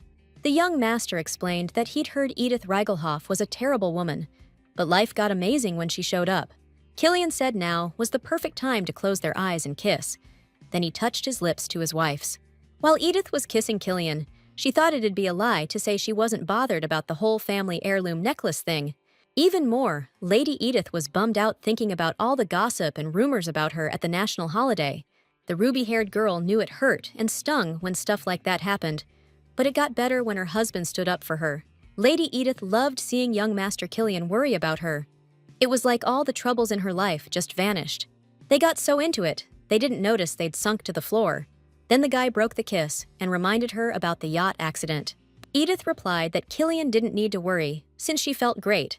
And to prove it, told him she'd already gone horseback riding. Then the ruby-haired girl slipped her hand under her husband's jacket and said she was looking forward to a good continuation.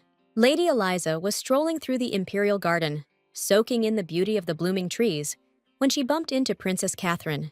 Catherine told the blonde beauty that instead of tea, she was having a picnic today, and Eliza complimented the idea.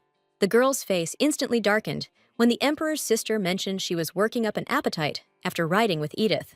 The princess added that she's teaching Killian's wife to ride, and the blonde was clearly unhappy, but she didn't let it show. Catherine remarked that the ruby-haired girl had no talent, but she more than made up for it with hard work. Her Highness remembered that during their ride, Edith had mentioned that the blonde girl was feeling much better. The emperor's sister cheerfully asked Lady Eliza what she was up to in the next few days, but got no response. Princess Catherine realized something was eating the blonde girl and offered her a chance to speak her mind.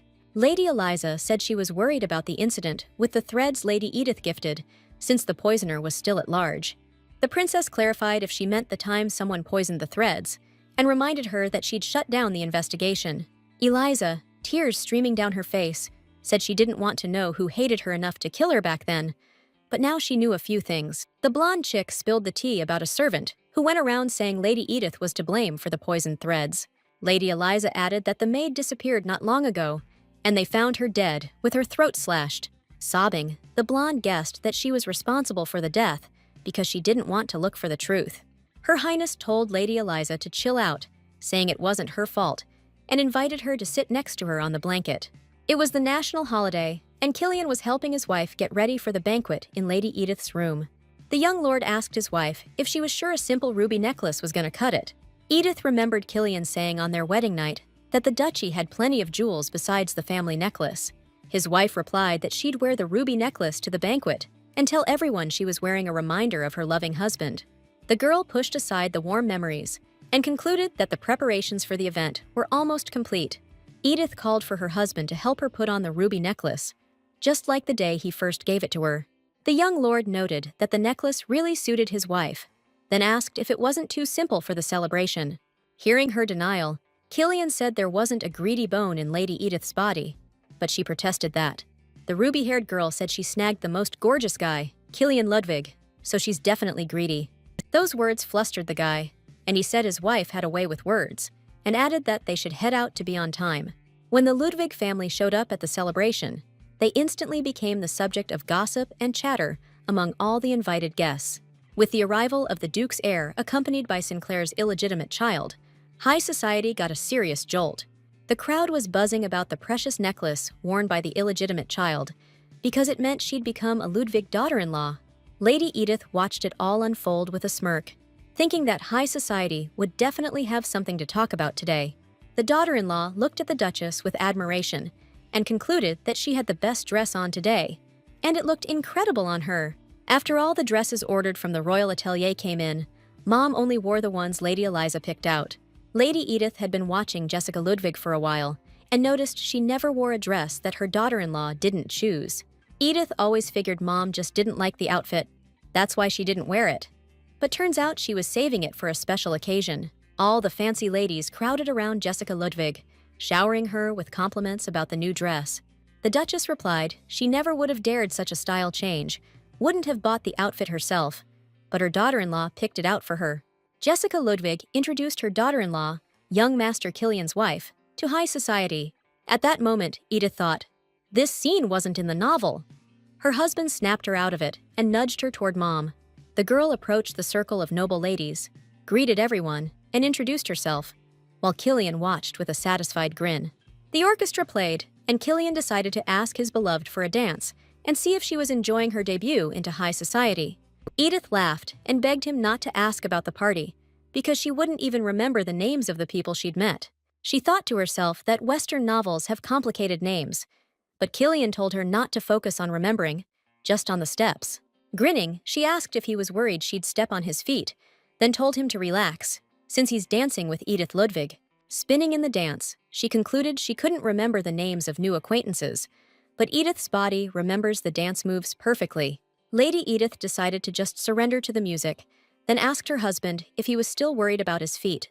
Killian replied that he was being rude, and guessed that his wife had perfected her dancing with other men. Smiling, Lady Edith remarked that men who are jealous of the past are just not attractive at all. Layla Sinclair watched the dancing couple with envy. Her brother approached and asked with a smirk if she thought Killian was making a move on his wife.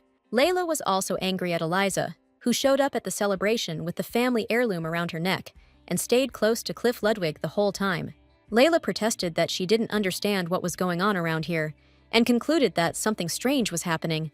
She looked at the dancing couple and thought Edith had changed. Yeah, she used to be pretty, but kind of gloomy.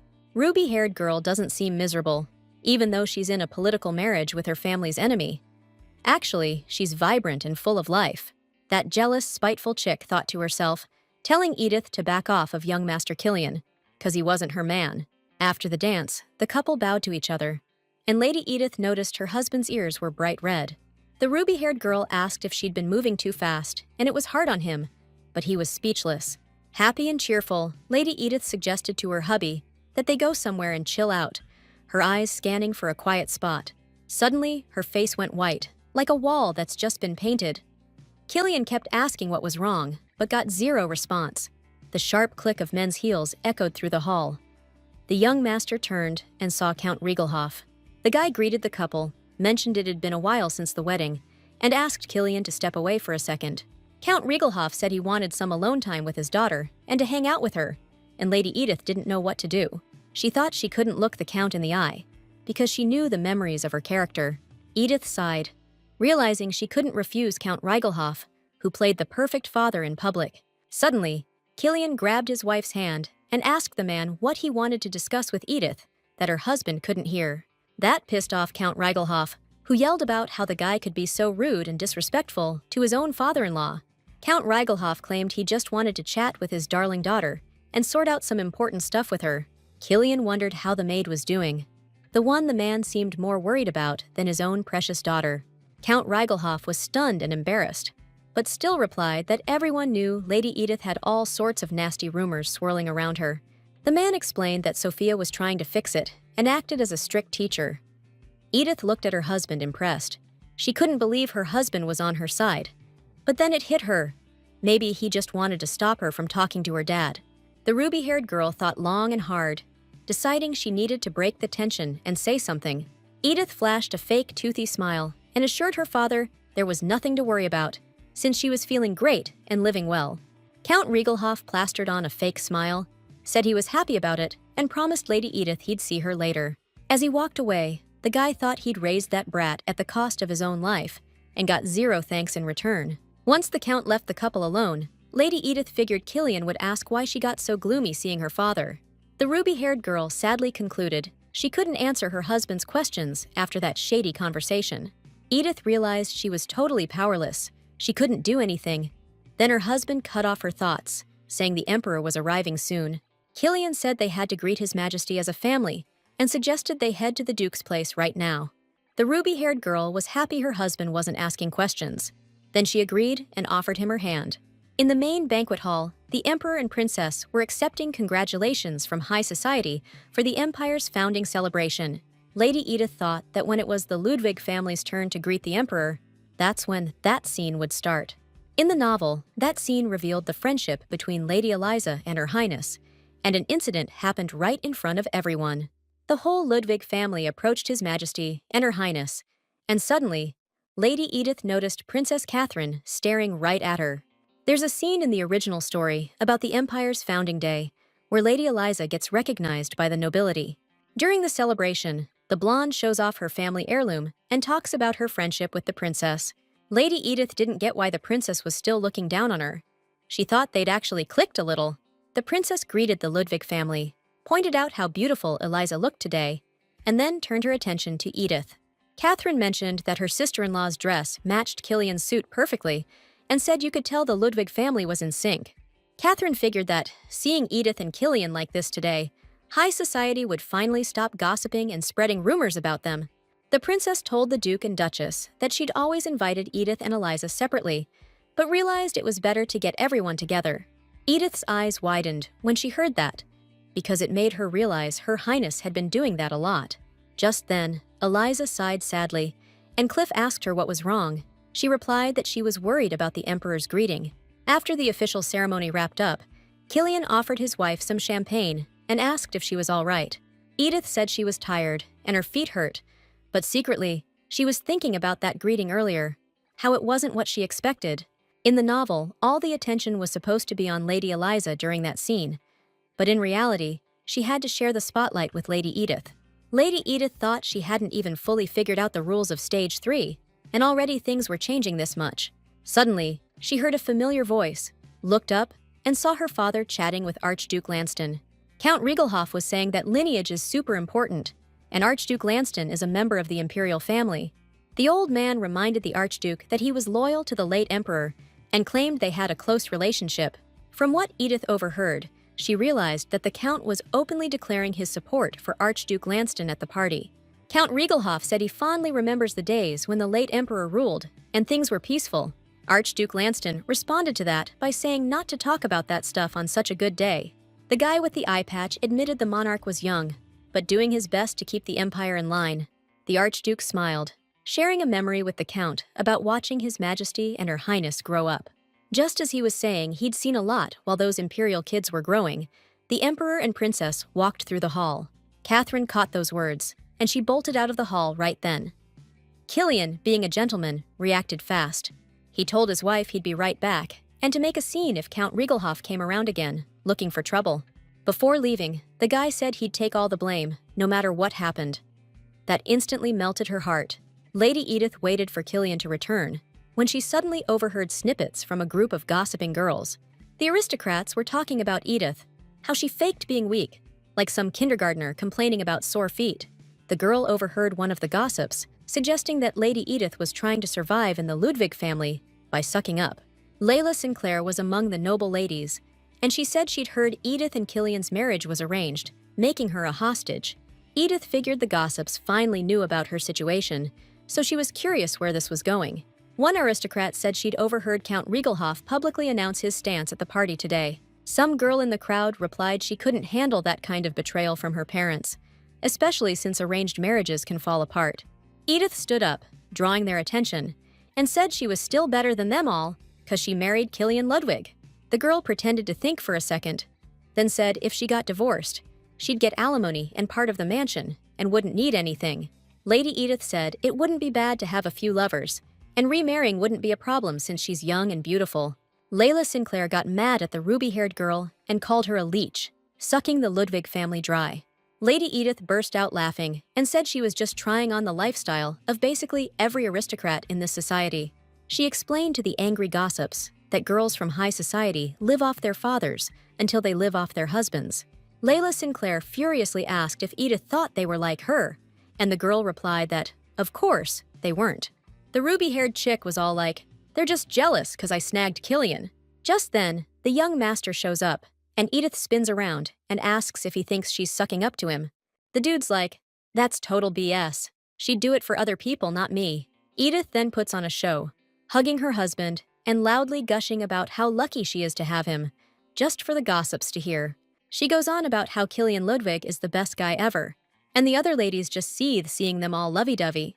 Suddenly, Layla Sinclair can't take the sweetness anymore and bolts, while Lady Edith keeps clinging to her man. She's thinking how much she loves playing the villain when Killian pulls away from her and says he needs to explain something. The guy clarifies that Catherine's just a childhood friend, and there's nothing going on between them, period. Killian explains that he's never seen her as anything but one of the guys. She's closer to him than Cliff is. The ruby-haired girl reassures her hubby that he doesn't need to worry, because she wasn't jealous or thinking anything of it. For some reason, Killian got bummed out by what his wife said, and Edith wondered if she could have ever imagined things with Killian turning out like this. Lady Edith remembered how bummed she was when she saw the system message. Character settings wouldn't unlock until Stage 3 was complete. After finding that out, she gave up all hope and got ready to bolt from the estate. She wasn't even scared of being alone.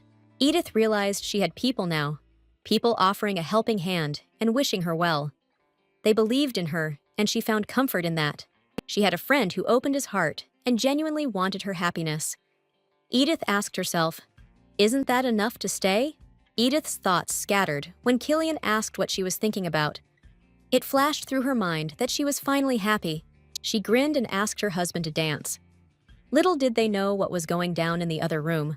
Layla Sinclair trashed the room, then slumped against the windowsill, sobbing hysterically that Killian had to be hers. Suddenly, a letter landed on the windowsill, addressed to Layla. It mentioned how she trashed the leech latched onto the Ludwigs earlier today. The letter's author claimed that they'd finally found a brave soul to partner with and really make something happen.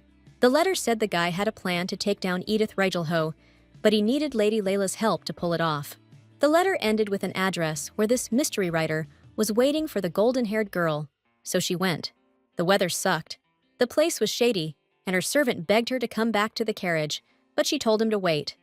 Then, bam, the door flew open. This dude greeted Layla, said he'd been dying to meet her, and she noticed the Ludwig family crest on his robe. The golden-haired girl thought to herself that she was right. The Ludwigs totally hated their daughter-in-law. The guy invited her inside. Her servant tried to stop her, but Layla, all smug, said everything was fine and skipped in. The next morning, Lady Edith found Renan looking at that same book he was studying with Killian. The book was about magical manipulation and control, which threw the ruby-haired girl for a loop since there's no magic in the novel. Suddenly, Renan stepped closer to the table and slammed the book shut. That's when he realized he was way too close to Lady Edith. They both jumped back. Renan started rambling about the young master, trying to explain, but the girl said it was her fault. Lady Edith explained that her nosiness caused this awkward situation, so Renan decided to change the subject. The Duke's secretary asked her how the national holiday went, and said he heard she spent the whole next day resting. The ruby-haired girl replied that she had a great time, just got a little tired. And then she remembered the end of the festivities. Killian was carrying his darling in his arms and saying that she had seduced her husband during the dance, and now it was time to pay the price. The maids giggled as the young master carried his wife down the hallway, saying she wouldn't be able to get out of bed all day. Renan shocked Edith by announcing that starting today, she could begin reviewing and checking the documents for the Ryzen estate. He explained that these territories would pass to Killian when he received his earldom, but unfortunately, the estate is far from the capital. The Duke's secretary said that Edith and her husband would manage these lands together, so these documents should be of interest to her. While sorting through the documents, the girl remembered that in the novel, Killian would receive his title and leave the mansion after the conspiracy episode. Edith thought that if she just survived the conspiracy episode, she could live a quiet and peaceful life with her husband. She remembered that in the novel, life at the young master's snowbound estate was boring and lonely, and he was just the second male lead. Lady Edith daydreamed about leaving the capital with her husband, escaping a life where they could never outshine young Master Cliff. Then, together, they could focus on growing and developing their lands and finally enjoy a happy life. Edith was humming a cheerful tune while working on some documents when Renan approached and asked if Lady Sinclair annoyed her. The ruby-haired girl started to answer, not noticing that Renan was pulling his hand away from a book about magical manipulation. Edith explained that her disagreements with Layla stemmed from them only ever meeting in unpleasant situations. She added that, really, she and Lady Layla had no reason to feel awkward around each other. The next day, Edith was having tea with Eliza on the terrace, thinking that even though that's what she told Renan, she had no intention of getting close to Layla. Eliza turned to Edith and asked her to go to a boutique on Rivalmari with her before Killian got his title and left with his wife. The blonde beauty figured it would be harder to buy pretty things at the Reason estate than it was here in the capital. Lady Eliza excitedly told her sister-in-law the street was decked out nice for the end of the year. This blonde bombshell was picturing how awesome it must be to shop or just stroll, but Edith was internally raging. She couldn't figure out why Lady Eliza didn't just ask young Master Cliff to go shopping with her like always. Keeping her annoyance hidden, she calmly said she was swamped and sadly doubted she'd have time for Eliza. There's no way you'd find a scene in the novel where Lady Edith and Lady Eliza actually hung out together. The blonde was outgoing and sweet, but her charm wasn't enough to make any real friends among the other ladies. The only exception was the princess. There was this one scene where she spent a ton of time with Eliza on Rivalmari Street. Edith remembered that during the national holiday, she realized she'd butted in on Eliza and Katrin's friendship. From that, Edith figured the offer to go shopping together on Rivalmari Street was actually meant for the princess. Hearing Edith say how busy she was, Eliza seemed embarrassed and said she got the hint and didn't want to pressure her. Lady Edith figured the event would go smoothly regardless, and she couldn't turn down the blonde's offer. The ruby-haired girl smiled and said she was mistaken. She definitely had time for a shopping trip. Lady Eliza clapped her hands excitedly, saying Rivalmari Street was gorgeous right now, and she was thrilled to go with a friend. During dinner with her husband, Edith mentioned she'd be taking Eliza for a stroll down Rivalmari Street soon. Killian got seriously ticked off and said he couldn't join his wife and the blonde. He was heading to the Imperial Palace. Edith told him not to worry so much. They were just going shopping, and nothing would happen on a clear day in a crowded place. She reminded her husband of the princess's words, adding that seeing Eliza with Edith would be good for the Ludwig family's reputation. His wife noticed he wasn't calming down. He was worried about something, probably thinking Edith might somehow harm Eliza. Killian anxiously repeated Eliza's name, whispering that there was no proof. He'd found nothing against Cliff and his lover. The young lord thought he'd conducted his own investigation into the couple's involvement in Edith's incident, but came up empty. The guy realized with a sigh that he was short on intel, since Cliff had all the case files locked down. Killian knew grabbing more evidence was way too risky, but he still decided to hit up Renan for help. The Duke's secretary reminded the young master that some witchcraft books weren't exactly solid proof. Renan asked what the kid would do if Duke Ludwig and his older brother found out about his little side investigation. Killian thought the secretary had a point, since everyone knew His Excellency trusted Cliff with his life. The guy figured it'd look like he was just jealous of his brother and trying to frame him because he still had a thing for Eliza. His thoughts were cut short by Renan, who warned Killian that he was asking for trouble if he kept pushing this. The Duke's aide told him to back off, because nobody'd believe him without serious dirt, and Killian clenched his fist and told Renan to shut his mouth. The guy was thinking it didn't matter, that his investigation was just a pathetic attempt to justify what he did to his wife. The young master figured he'd cooked up this whole delusion to ease his guilt, and decided that didn't matter either. Killian just casually sits back down at the table and starts eating like nothing happened, all proper with his silverware. The dude just deadpans and says he hopes his wife didn't cause any trouble while she was out with Eliza. Strolling down Rivalmari Street, the blonde bombshell was going on, all excited about the cool stuff in the boutiques she was checking out. Lady Eliza noticed Lady Edith's gloomy face and asked if she was talking too much and boring her, but her friend was like, "Nah, no way." Lady Edith pointed out that the blonde knew a ton of interesting stuff about the shops on this street. The ruby-haired girl guessed that Lady Eliza must hang out here a lot with young Master Cliff. Lady Eliza got bummed for a sec and said that's not it at all. She just read about it in a popular magazine. The blonde's smile was back in a flash, and Eliza said she'd been dreaming of visiting these stores ever since she got a friend. Edith suddenly realized this was her chance to actually befriend the main character, since before, Eliza couldn't act on her own, like everyone else. Edith figured, since she cleared the second stage, the author's control had weakened, and she was making friends that weren't even in the original story. The ruby-haired girl even managed to build a rapport with the princess, a major character in the novel. Lady Edith figured that if she'd managed to change the plot before, maybe she could actually befriend Lady Eliza. The ruby-haired girl's eyes lit up at the thought that the blonde beauty might just be a regular, lonely girl. Lady Edith excitedly jumped on the novel's main character, asking which store she wanted to hit up first. The ruby-haired girl said enthusiastically that she wanted to check out all the places on that street Lady Eliza had dreamed about. While at the hat shop, Edith vowed she wouldn't let Eliza wallow in loneliness and would make sure they had fun together. After grabbing some hats, the friends headed to the bookstore, where Lady Eliza recommended her favorite author's romance novel to her sister-in-law. Edith examined the book's contents with interest and pointed out a few steamy scenes near the end. When Eliza got flustered, Edith couldn't help but laugh, finding it hilarious to embarrass the naive heroine. After a short pause, the blonde girl asked her friend if she knew the book about the secret temptation of Mrs. Graham. Lady Edith knew exactly what the book was about from the title, and her eyes widened in shock, never expecting adult novels in this world. The ruby-haired girl realized this was exactly what she was missing in her life, and quietly asked if that book was in this store.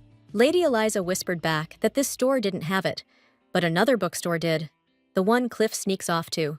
Lady Edith approached the governess and whispered in her ear that she needed to pretend she'd been given a tough task she couldn't handle alone.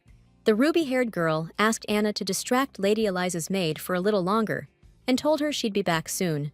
Lady Edith explained to a surprised Anna that Lady Eliza wanted to buy a book, but she had to keep it a secret from young Master Cliff. As soon as the friends entered the secret adult bookstore, Eliza immediately suggested they split up to pick out what they liked. Saying goodbye to her friend for now, Edith started looking at the first book she saw and got lost in thought. The ruby-haired girl smiled at the thought of innocent, sweet Eliza knowing about a place like this and got hooked on the pages in front of her. Slamming the book shut, Edith decided not to ruin her reputation too much, only grab 3 books today and come back later with Anna. Lady Edith was wandering the bookshelves, but couldn't find her blonde friend anywhere. The ruby-haired girl almost called out her name, but stopped herself, knowing you shouldn't be shouting names in a place like this. Edith spotted a wooden door and figured Eliza might be in there. And stepping into the dark, she quietly called out to her friend. A couple seconds later, Lady Edith stepped out of the darkness into broad daylight. Once her eyes adjusted, she realized she was in some alleyway. She figured she needed to get back to the shop quick, before they thought she was stealing, when suddenly a hand touched her shoulder. A mysterious stranger grabbed the ruby-haired girl with both hands and asked sarcastically if she was really Edith Reigelhoff. 3 days ago, on the night of the festival, Layla Sinclair was following some guy, complaining out loud about how dirty the house he'd invited her to was. She and the stranger walked into a spacious, candlelit room where a hooded woman stood, greeting Layla. The golden-haired girl crossed her arms, fuming, and demanded they reveal the identity of the letter's author to her. The hooded woman said it was too complicated to explain everything, and pointed to a cloak with a Ludwig crest pinned to it. Lady Layla smirked, saying she knew it. She always figured the Ludwig dukedom was looking to ditch Edith Reigelhoff. The girl was right to be pissed off at that tea party. The only Ludwig daughter-in-law almost drowns, and nobody even gets punished. Layla asked what they needed from her. The hooded woman replied, saying she knew about the invite to Viscount Cicely's tea party. The hooded woman held out a note to the blonde, asking her to pass along the information inside. Lady Layla said she wasn't even planning on going because some creep was back in town. Then she scanned the note. The note said Lady Edith was planning to hit up the bookstore on Rivalry Street around lunchtime. The girl turned to the woman and the mystery man who brought her and said she could handle a job way bigger than just passing notes.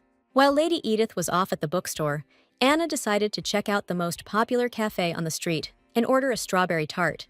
Ahead of her in line, ordering a slice of grape pie and black tea, was Lady Eliza's maid, Isabel, who seemed really chill. Anna asked her where Lady Eliza was, since Isabel said she was going to the restroom, but the maid just shrugged, saying she had no idea. Edith woke up tied to a chair in an old warehouse, surrounded by cobweb-covered crates, with some dude sitting there holding a knife. He said her name, called her his, and said it'd been too long. But this ruby-haired girl didn't recognize her kidnapper. Catching a whiff of blood, Lady Edith freaked out even more, screaming that she didn't understand. But the stranger said he wasn't surprised.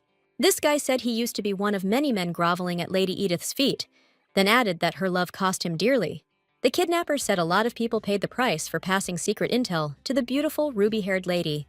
The kidnapper sadly realized that Edith really had forgotten him, Fred Cicely, the guy who sacrificed his reputation and inheritance for her. The girl remembered reading about all the men Edith had seduced to squeeze important secrets out of them. The ruby-haired girl recalled that when she transmigrated into the villainous Edith's body, she saw all those times Edith seduced powerful men. In evil Edith's memories, there were countless broken engagements. She'd get info through flirting and then pass it on to her dad. The ruby-haired girl sadly thought that maybe Fred Cicely was one of the men that the evil Edith had tricked. The one thing Lady Edith knew for damn sure right now was that this kidnapping crap wasn't in the original story. She also figured this whole setup, like the lake incident, felt totally staged, you know? Edith Ludwig realized some mystery author had cooked up this kidnapping scene just to offer and jammed it right into the plot. The kidnapper loomed over her, tied up as she was, and 2 system notifications popped up above his head. One said that if Edith died, the story would revert to the original plot, and the other was a freaking timer counting down to her death. Edith knew she had to think fast, so she called out Fred's name, asking what happened to the kind guy she knew. The kidnapper scoffed, saying she was faking remembering him, but she pressed on, saying she never expected this from Fred. She acted surprised that such a sweet and kind guy was capable of kidnapping someone and waving a knife around. Fred's face instantly twisted with regret, saying he was ashamed he scared his love, but meeting her felt like a dream. The dude confessed that meeting Lady Edith made him realize he was a romantic at heart, and he always pictured her in a country estate.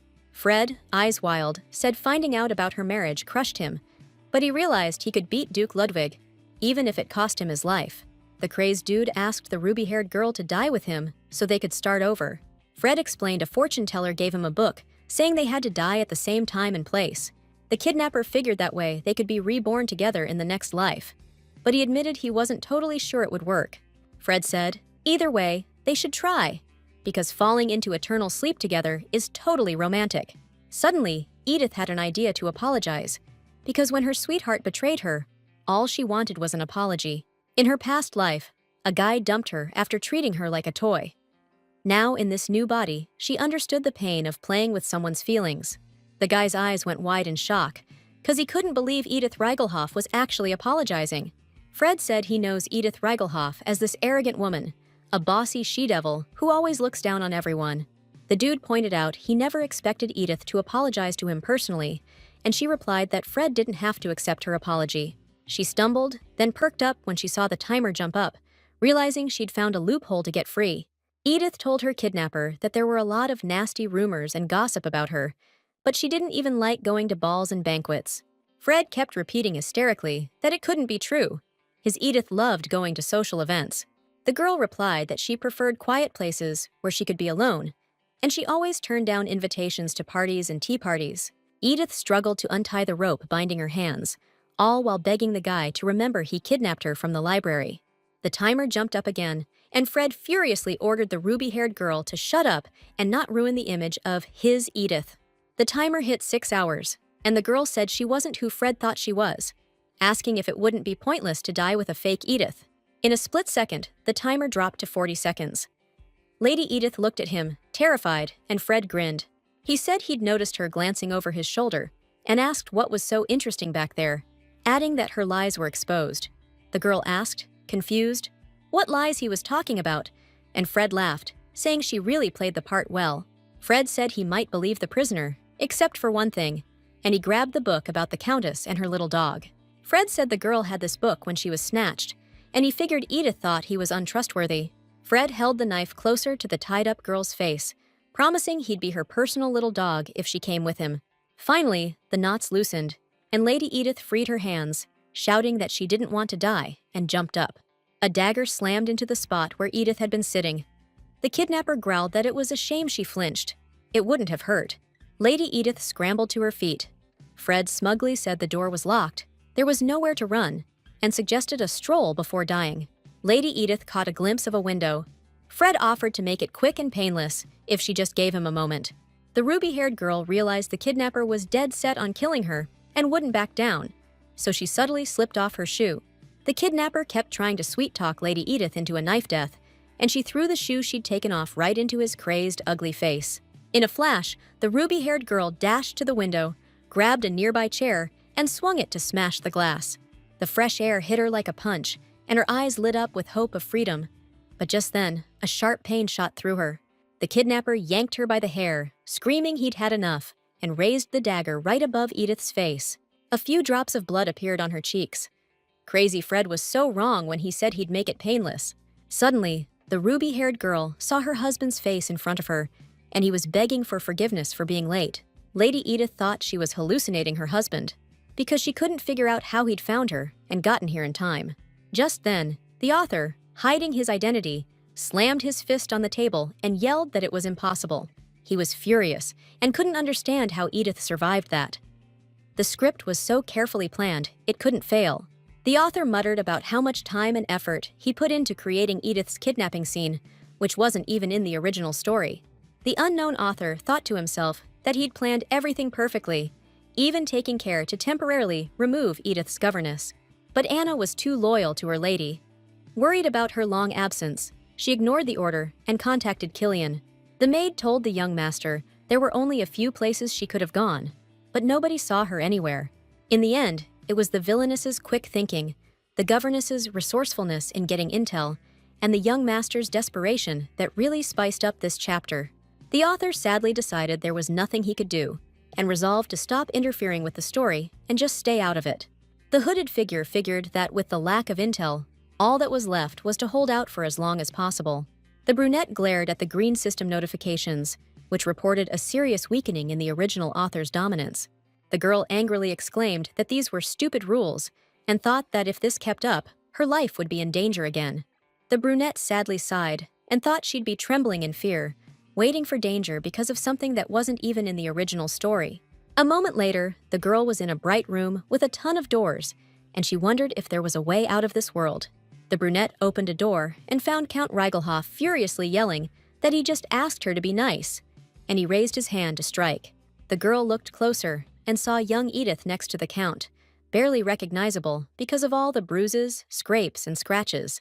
The girl, with tears in her eyes, pleaded with her father for forgiveness, swearing it would never happen again, but the Count remarked that he'd heard the man had questionable tastes. The intimidating dude added that he'd specifically created a place because of the guy's tastes, but this little brat had ruined everything.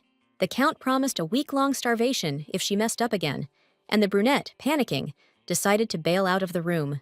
Back in the spacious white room, the brunette realized that all those doors led to rooms full of memories. Opening the next door, she saw a young girl with ruby-red hair hiding behind a table, trying to avoid the wrath of Sophia.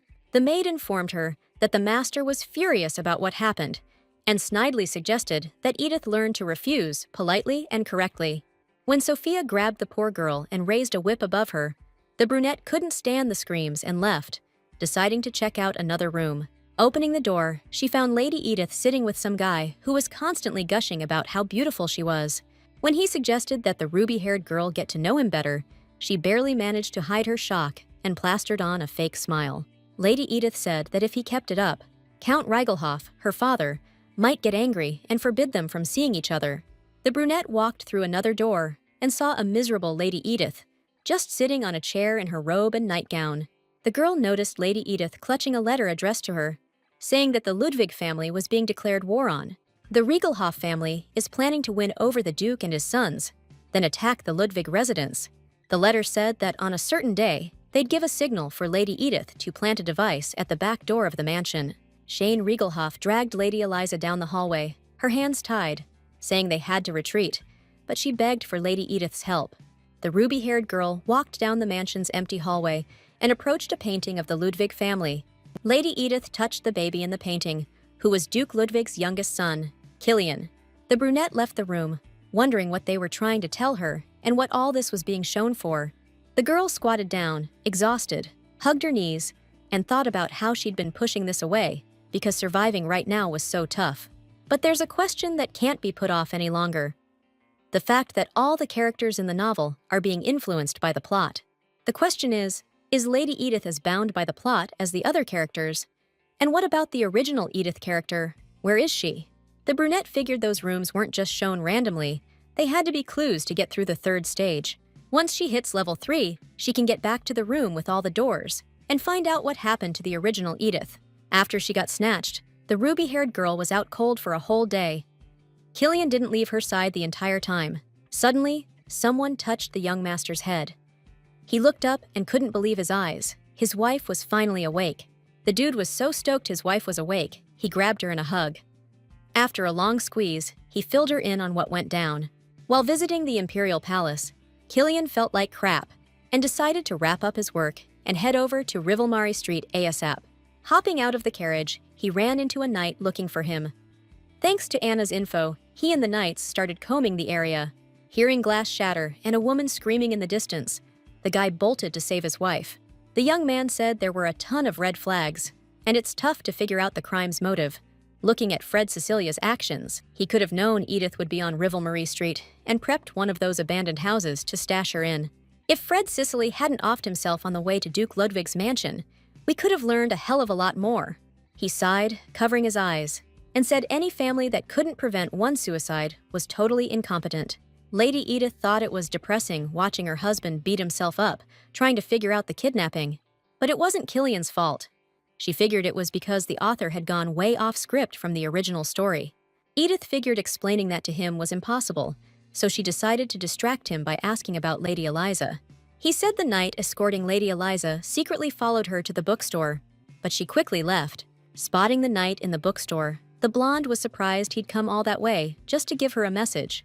The knight said Cliff wanted to see her. Lady Eliza instantly looked bummed and started rambling about her walk with Lady Edith. Seeing the knight's stern face, the blonde abruptly stopped talking, said she understood, and headed for the exit. So, the young master paused his story and decided to ask his wife what she thought about Lady Eliza. Edith pondered the fact that Eliza Sinclair was the novel's main character, and basically the beauty standard in this world. The main characters are slaves to the plot.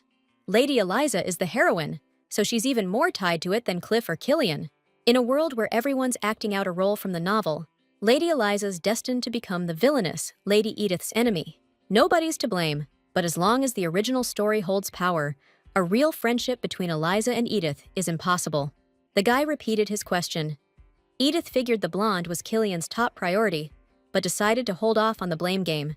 The ruby-haired girl thought that, even now, her husband was checking to see if she blamed Lady Eliza for what happened. She remembered the first day after their wedding, when the young master said Lady Eliza would always be more important to him than his wife. Lady Edith replied that she trusted the blonde completely, because if she suspected her, she wouldn't have gone anywhere with her in the first place. Killian was surprised to hear his wife say that Lady Eliza couldn't have known something would happen to Lady Edith after they split up. The young master looked away from his wife and mumbled that he needed to tell them something about the blonde girl. The guy explained that Lady Eliza was worried about her sister-in-law. She'd stopped eating and drinking, constantly crying and blaming herself. Cliff is supporting Eliza, but hopes Edith can calm her down. Killian declared he'd tell him right away that his wife wasn't feeling well. The ruby-haired girl calmly replied to her husband that she was stable enough to get out of bed and join the family. After a while, there was a knock on the door of Duke Ludwig's study, where young Master Cliff and Lady Eliza were already waiting. When Edith and Killian entered the study, His Excellency greeted them and asked his sister-in-law how she was feeling.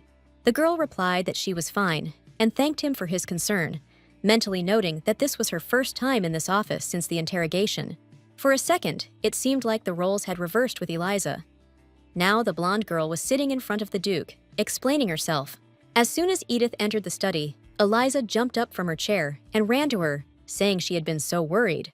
The blonde girl asked if Edith had gotten out of bed too soon, since she looked pale, and then Eliza burst into tears.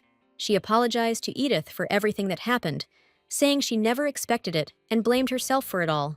Lady Edith figured the blonde beauty wasn't at fault. It was all because of the plot's influence. Eliza reached out to her sister-in-law, and Edith felt a shiver run down her spine for some reason. It creeped her out. Edith pulled her hands away, stepped back from the girl, and turned to His Excellency, asking if he was investigating the incident. He said yes, and added that he was doing everything he could to figure it out, but there wasn't much evidence since the perp was dead. Lady Edith mentioned that Killian said the kidnapping was planned in advance, like the guy knew where she'd be. The ruby-haired girl glanced at Eliza and asked if she'd told anyone she'd be on Rivalmari Street. Young Master Cliff suddenly snapped, demanding to know if his sister-in-law was suspecting Lady Eliza. Lady Edith denied it, saying that wasn't what she meant, but the Duke's eldest son said Lady Eliza was so shaken up she couldn't eat or drink. Cliff gritted his teeth, saying that instead of comforting her, she's accusing and interrogating her, even though she's usually the one getting grilled in this office. Even though Eliza tried to calm Cliff down, an argument flared up. Killian jumped in, saying in a threatening voice that Edith didn't mean it that way. The ruby-haired girl told her husband not to get involved, adding that she wanted to say something about this whole mess herself. Edith turned to Cliff and asked if he had anything else to say, considering he hadn't even bothered to ask how someone who almost died was doing. Edith said she hadn't set anything up for anyone yet, but if that's what Eliza wanted, she'd give the blonde girl an interrogation. Killian was shocked by his wife's assertiveness, who said she knew that Eliza had left the bookstore at Cliff's request. She asked why Eliza was the one consumed by guilt and shaking, not Cliff. Even the Duke was impressed with his daughter-in-law's questions. Cliff laughed, saying that Lady Edith was just mad because karma was catching up to her for messing around with different guys. Suddenly, the Duke ordered everyone to shut up and pointed out that his daughter-in-law was right when she said Cliff should have worried about her well-being. The man sternly told his eldest son to leave the office if he wasn't going to cooperate with the investigation. Duke Ludwig also advised young Master Cliff to make sure Lady Eliza was eating well. Then, the guy turned to his sister-in-law and asked her to spill the details about what happened. Little did he know the investigation would tank. Case closed.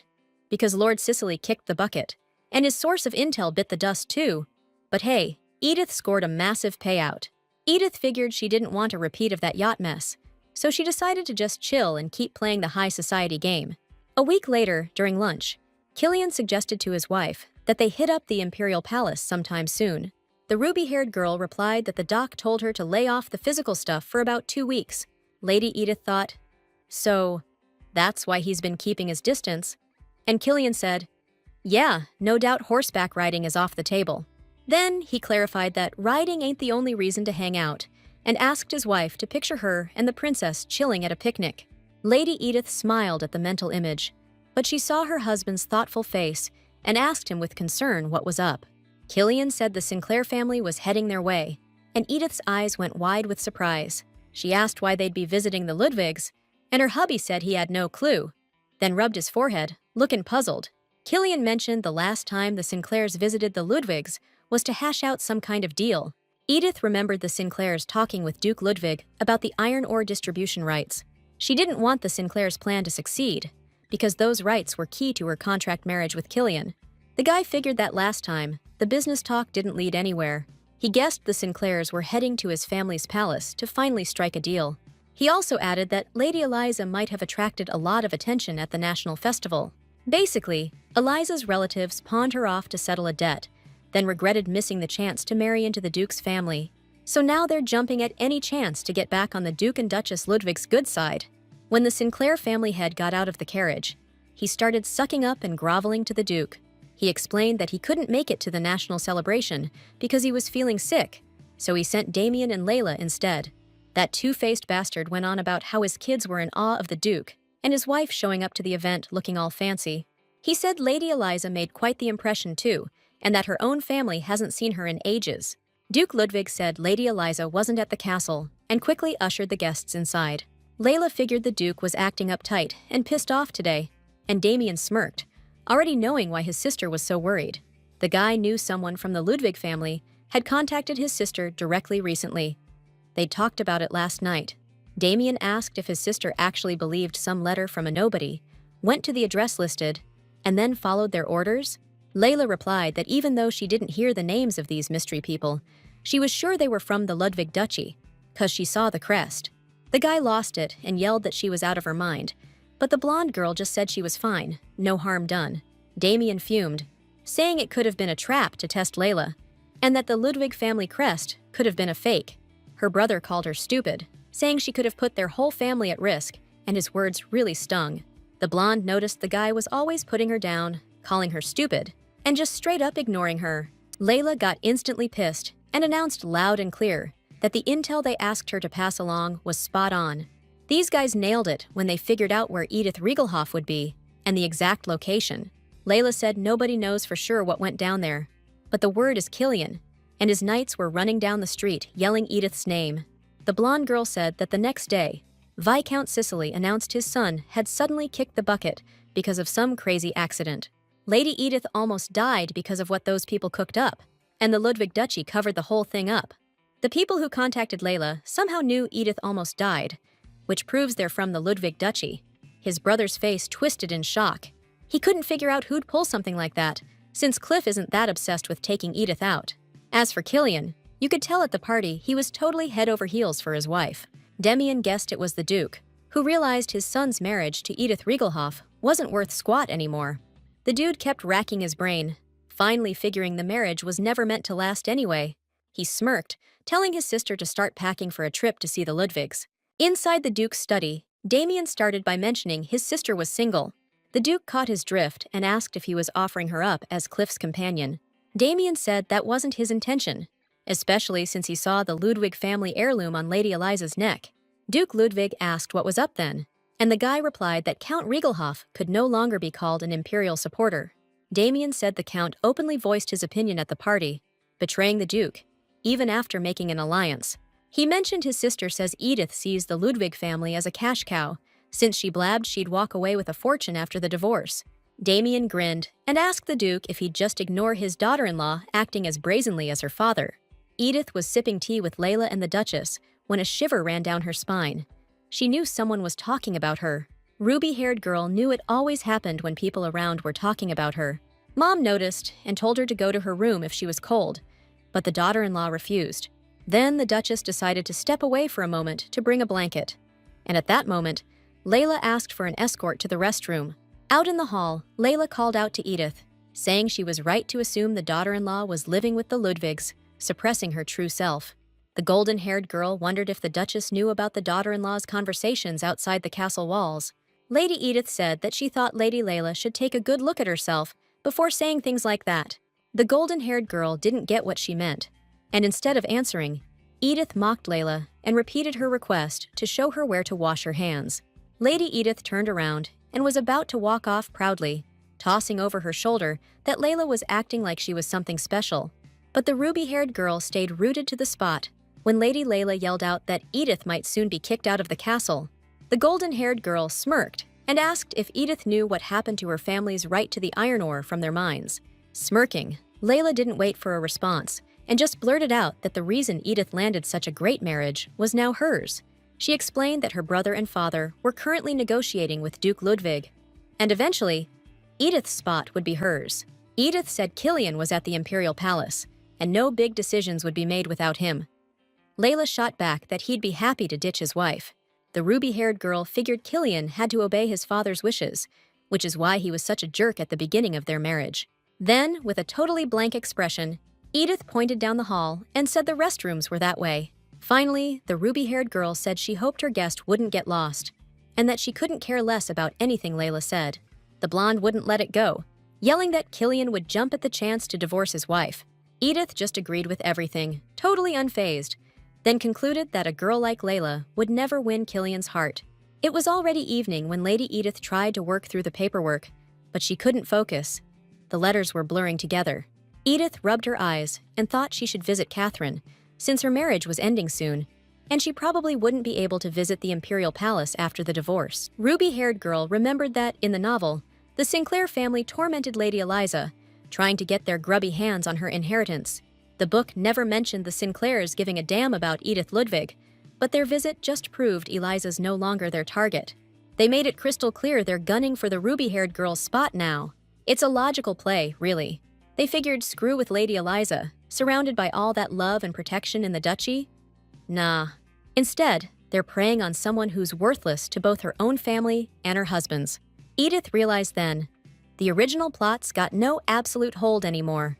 Now, events unfold based on a character's choices and actions, which is going to be one hell of a challenge for her. Edith always thought surviving the novel's key scenes was enough, but now everything's different. A tap on the edge of the table cut off her thoughts. It was Renan Filch asking if Madame was all right, 'cause she looked kinda rough. The Duke's secretary said he heard Lady Edith had guests over today, so he'd understand if she wanted to go get some rest. The girl eyed the blonde guy, thinking he was a rare one, liking her for her, not because of the story. Edith decided not to sweat the plot changes. She wanted to live in this world with people, not just characters from a book. She told Renan she'd head back to her room as soon as she reported a discrepancy in some documents. The Duke was in his office when young Master Killian walked in and announced he was back. The guy asked if his older brother had returned, but the Duke said no, adding the Sinclair family had left ages ago. Killian said it was strange and told his father he wanted to present his report on his chat with His Majesty ASAP. The young master explained that he and the Emperor had pinpointed the main rebel families, starting with the Archduchy of Langston, but they couldn't find a solid reason to crack down. The Duke listened intently and praised his son's work. The Duke remembered talking to his older son yesterday about him pawning off the Emperor visit on his brother. The father was pissed. He'd ordered Eliza and Cliff to the Imperial Palace because the Sinclairs were arriving. Cliff said the girl didn't want to see His Majesty and Her Highness, so he suggested a trip to the garden outside the capital. As he left, the young guy said he was sure his brother would handle the trip perfectly. Their father was stunned by his son's nerve and arrogance. The Duke snapped out of his memories and went back to listening to Killian, who was telling him about the activities of some suspicious nobles. The father called his son by name because he wanted to tell him something, but suddenly a huge crash came from outside the window. Right then, a frantic knight burst into the Duke's office without knocking and yelled that Count Riegelhoff had declared a territorial war. The Duchess was explaining to the servants that the reason for the attack on the duchy was the price of the iron ore deal. Their conversation drifted to the window, where Lady Edith was looking out. She remembered there was a scene like this in the novel too. The Riegelhoffs started down the path of their own destruction when they acted foolishly and declared a territorial war on the duchy. Edith got worried that the war episode had started early and thought it was because the author considered her actions wrong. Lady Edith noted that events were unfolding too fast and wondered what would become of her, the daughter of Count Riegelhoff. So, the girl remembered Edith was already being punished when the war kicked off in the novel, so no one messed with her. She was still wondering what would happen to her now when Killian walked into her room looking dead serious. The ruby-haired girl got flustered seeing him, 'cause she couldn't figure out what to say that wouldn't screw up the storyline too bad. Edith timidly said she'd heard the terrible news, but before she could get anything out, her husband grabbed her hands in his. Killian asked if his dear wife was okay, and said she needs to understand what's going to happen to Count Riegelhoff. The girl put on a sad face and said she gets that it's important to follow the law in this situation, since her dad started a rebellion. Killian replied, "The Count's claiming he did this on his own. But let's be real, these rebels don't stand a chance. The guy said the reason for the war is just a cover, so it's a safe bet that Archduke Lanston's pulling the strings." The dude told his wife that the Archduke himself is saying he's got nothing to do with it. But if we assume he's lying, then it means the Ludwig Duchy is going to focus all its attention on the war. That'll make it even easier for the Archduke to finally grab the Emperor's throne, the one he's been drooling over for ages. Killian, all armored up and ready to go, told his dad they'd been prepping for this, so Cliff would lead the night order. He'll sneak close to the Imperial Palace and lie low, keeping an eye on everything the Archduke does.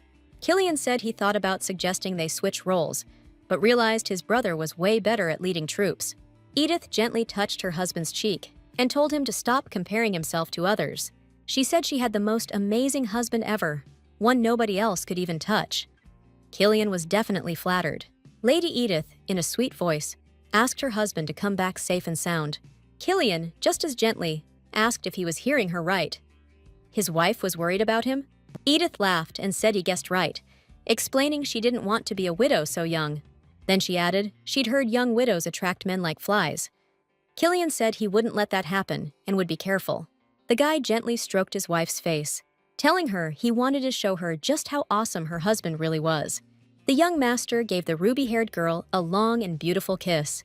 That evening, Duke Ludwig hunched over a map of the duchy, realizing he was missing something. A guy with amber-colored eyes walked into the study, saying he'd heard about the mess Count Riegelhoff had made. Cliff pointed out that even though it sucked, these events were a good thing, since it was a perfect chance to end this for good. Then, Cliff asked what they should do about Edith now, since letting the enemy's daughter out of the house would be tricky. He added that the reason for the war was weird, so the daughter-in-law only deserved punishment. Annoyed, the Duke asked his son if that was seriously the only thing he was worried about right now. Stunned by his father's reaction, the young master apologized and explained that he'd thought it over carefully with Eliza on their walk. The Duke told his son he just snapped, and added that, for now, the daughter-in-law would just be kept under observation. Axel Ludwig said his youngest son reported that, turns out, his daughter-in-law had no clue about the county's plans. The guy pointed out that the Riegelhoff family really hasn't been paying Edith any attention lately. The dude countered, saying it could be a trap, since Count Riegelhoff might be hoping the Ludwig family thinks that and lets their guard down. The Duke got even angrier and snapped, asking if Cliff thought his old man couldn't figure that out on his own. The guy said he'd keep an eye on the daughter-in-law, then told his son to get his own stuff done and get ready for the restoration. The Duke told his son that on the day of the battles, he'd be leading the night order to the Imperial Palace, and told him not to screw it up. Meanwhile, Lady Eliza, already changed for bed, was standing outside young Master Killian's study. The dude was studying documents, thinking the longer he stared at the charts, the more uniquely organized they seemed. While looking at the charts, Killian remembered the sad look on his wife's face when he told her Count Riegelhoff was going to get whacked. The dude was surprised how Lady Edith could still care about the guy who sent a maid to constantly beat her. The Count doesn't give a damn about his daughter being held hostage by his enemy, but he still kicked off a rebellion. If her husband and father end up going at it, swords drawn, she's going to be totally powerless, but Lady Edith will always be unbelievably kind and caring. Thinking about all this, Killian decided that after this whole thing blows over, he's taking his wife to his estate, leaving behind the gossip, politics, and wars. The young lord dreamed of how amazing it would be, just him and his wife, far away from the Soviet crowd and all the backstabbing. Suddenly, there was a knock at the door, and the guy thought it was weird, since Edith promised to wait for him in their room. He was stunned when he opened the door and saw a blonde girl, even though it was late. Killian asked what was up, and Eliza said she saw the lights were still on in the study, so she figured she'd pop in. Eliza mentioned that because she was out of the capital, She missed the news about the territorial war being declared. After a short pause, Lady Eliza wondered if things could have gone differently if she hadn't been born out of wedlock. This question threw the guy for a loop. He got so nervous his hands started shaking, and his stack of papers went with them. He remembered that he'd recently started suspecting Cliff and Eliza were behind all the incidents. He doubted Cliff's intentions more, since the blonde girl didn't have much political clout. Suddenly, the guy caught a whiff of violets and thought about what a stunning beauty was standing in front of him. Killian remembered the day he first saw the little blonde girl. Looking into her eyes, he knew she was a good person. From then on, he thought Eliza was the most beautiful and charming.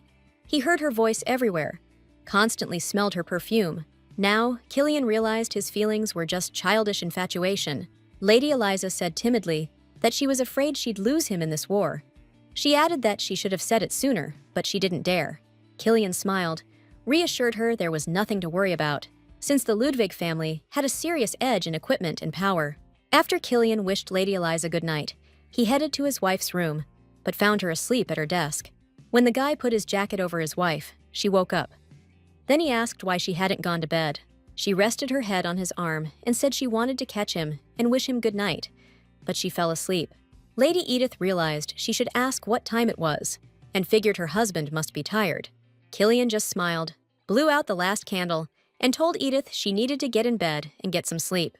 When he picked her up, she sleepily demanded that he sleep with her. Killian said that went without saying, he wasn't going anywhere, and added he'd stay even if she tried to kick him out. Lying in bed, Killian thought about how, during the war between Eliza and Edith, there'd only be Mother, and he had to protect his wife from the blonde. Cliff trudged down the dark hallway, thinking about how rude and disrespectful his father had been lately. During the last interrogation, he left his eldest son with Eliza and sided with his daughter-in-law. At meetings, the Duke more and more often lets Killian speak his mind and shuts Cliff down. His feet just carried him to her room. When Cliff opened the door, he saw the blonde girl sitting on the bed in the moonlight. The second he saw his sweetheart, every worry he had just vanished. Cliff stepped into Lady Eliza's room, apologized for being late, and asked why she was shivering. The blonde girl said she was worried about Cliff going to war, but he reassured her there was nothing to fear. The guy explained he'd pretend to go fight the rebels with his dad and brother, but he'd actually be hanging around the capital. Cliff told Lady Eliza not to forget he'd do anything for her, and kissed the blonde beauty on the lips. The next morning, Lady Edith looked out the window and said to her husband, startled, that the sun was up. Killian responded, turning his bare chest to his wife, and sarcastically asked if he'd overdone it. Edith glanced at her naked husband, remembering how he'd claimed he was tired and wanted to rest last night. Killian lay down and hugged his wife. She explained she felt fine, just worried about him going to war soon. Edith told him to be careful and not get shot, and the young man was flattered by her concern. His wife listened intently as he gave her instructions, explaining that she shouldn't think the capital was a safe place. Killian said she shouldn't leave the castle or exchange letters, and that she should also watch out for Eliza while he was gone. He told his wife that he had given some orders to Anna and Renan, but they weren't in a position to stand up to Lady Eliza. The only person left in the duchy with any real power, and who could actually do anything against the blonde girl, is Mother. But she's the one who found little Eliza Sinclair and brought her to live in the Ludwig mansion in the first place. So Killian doubted that the Duchess would choose her daughter-in-law over Lady Eliza and actually defend her.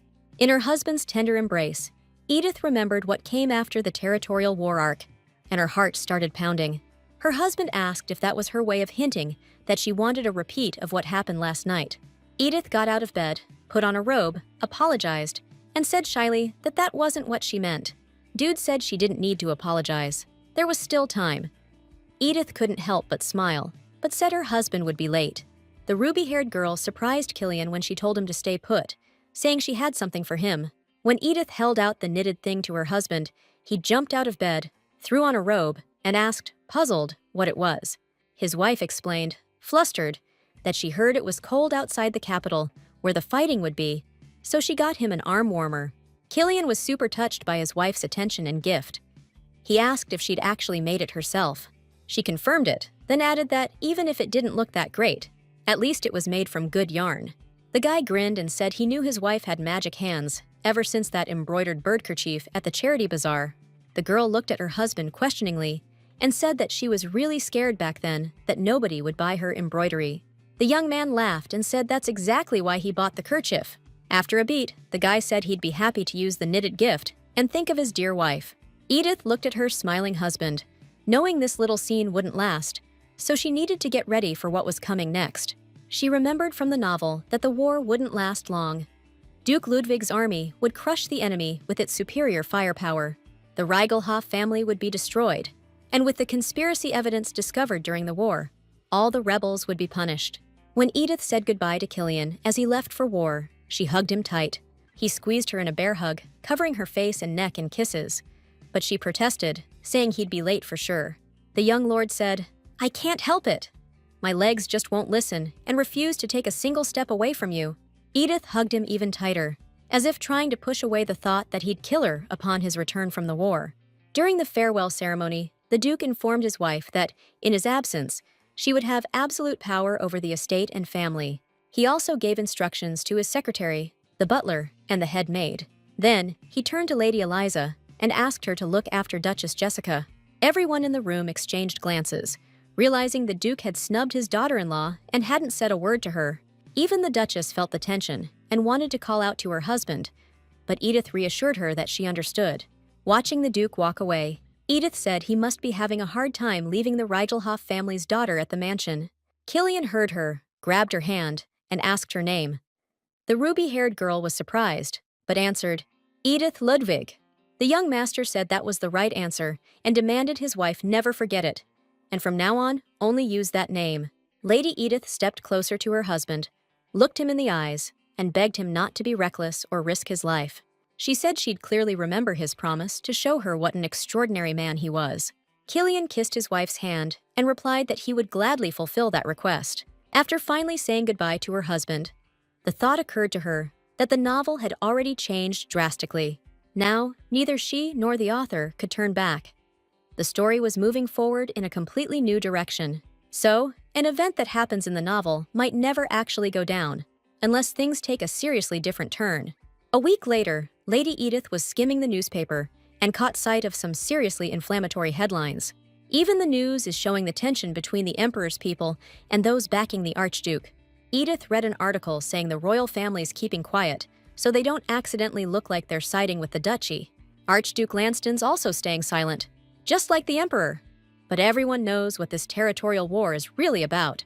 Reading the article, Edith thought about Catherine with annoyance, wondering how she's doing right now. It seemed like the princess was totally blindsided by Archduke Lanston's actions at the Empire's Founding Day celebration. The Emperor's constantly consulting with Duke Ludwig about Archduke Lanston's moves. But in the novel, Her Highness wasn't really into politics at all, and was portrayed as someone who rejected her role in the royal family.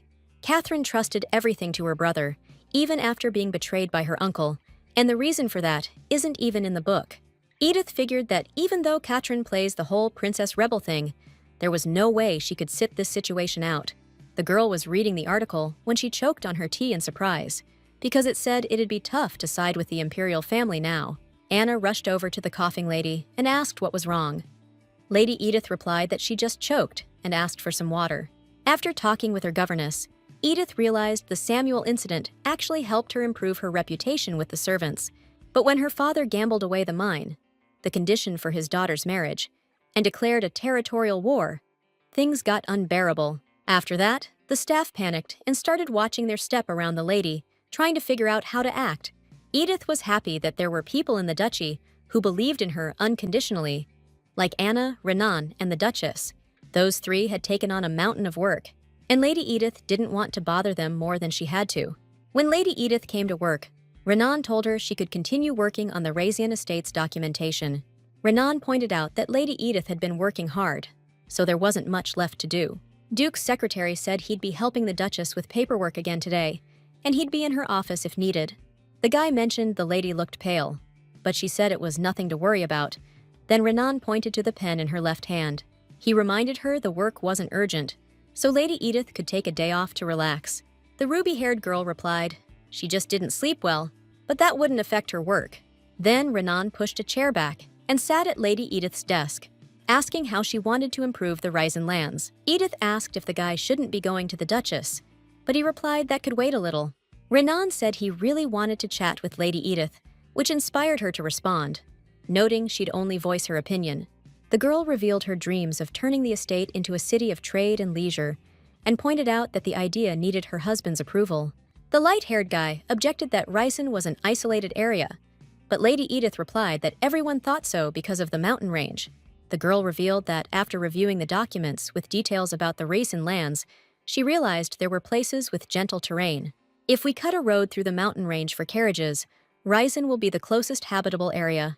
Edith said, "We need to build commercial properties to attract merchants." She added that building villas for aristocrats near the mountain would draw in people wanting to enjoy nature.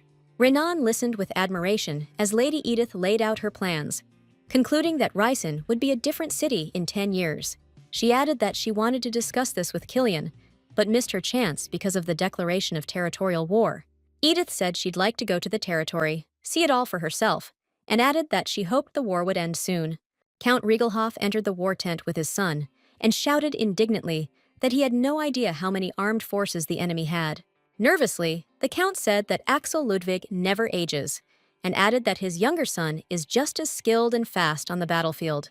The man explained he was wrong to worry about his older son, the celebrated monster in battles, because his brother is just as good. Shane Riegelhoff said he regretted his older brother wasn't there, because he wanted to crush him. The Count said Shane would be crushed then, and stared at the battle map, puzzled. The guy said they needed to somehow flip the power dynamic and tie up the Ludwig family, like they promised the Archduke. Suddenly, someone called out to Count Riegelhoff and the young master, offering to help them. It was Sophia, wearing a hooded cloak, and she said she'd gotten intel on the Duchess Ludwig's movements. The maid explained that the person who passed on the info was unknown, but he'd been helpful many times, so they could trust him. This unknown helper had previously sent a lot of information. Servants and knights' comings and goings from the castle, daily routines, their routes. The data given always matched what Sophia saw in the mansion while she worked there.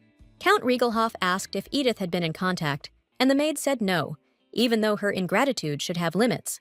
The Count explained to everyone that Archduke Lanston was counting on him, but there was no progress in the war, and at this rate, his plans could fail. The guy concluded that they'd have to trust the unknown helper. The Count ordered Shane and Sophie to head to the capital and use the agreed-upon tactics. Shane asked his father how he managed alone here, and the Count replied that victory depends on the tactics succeeding.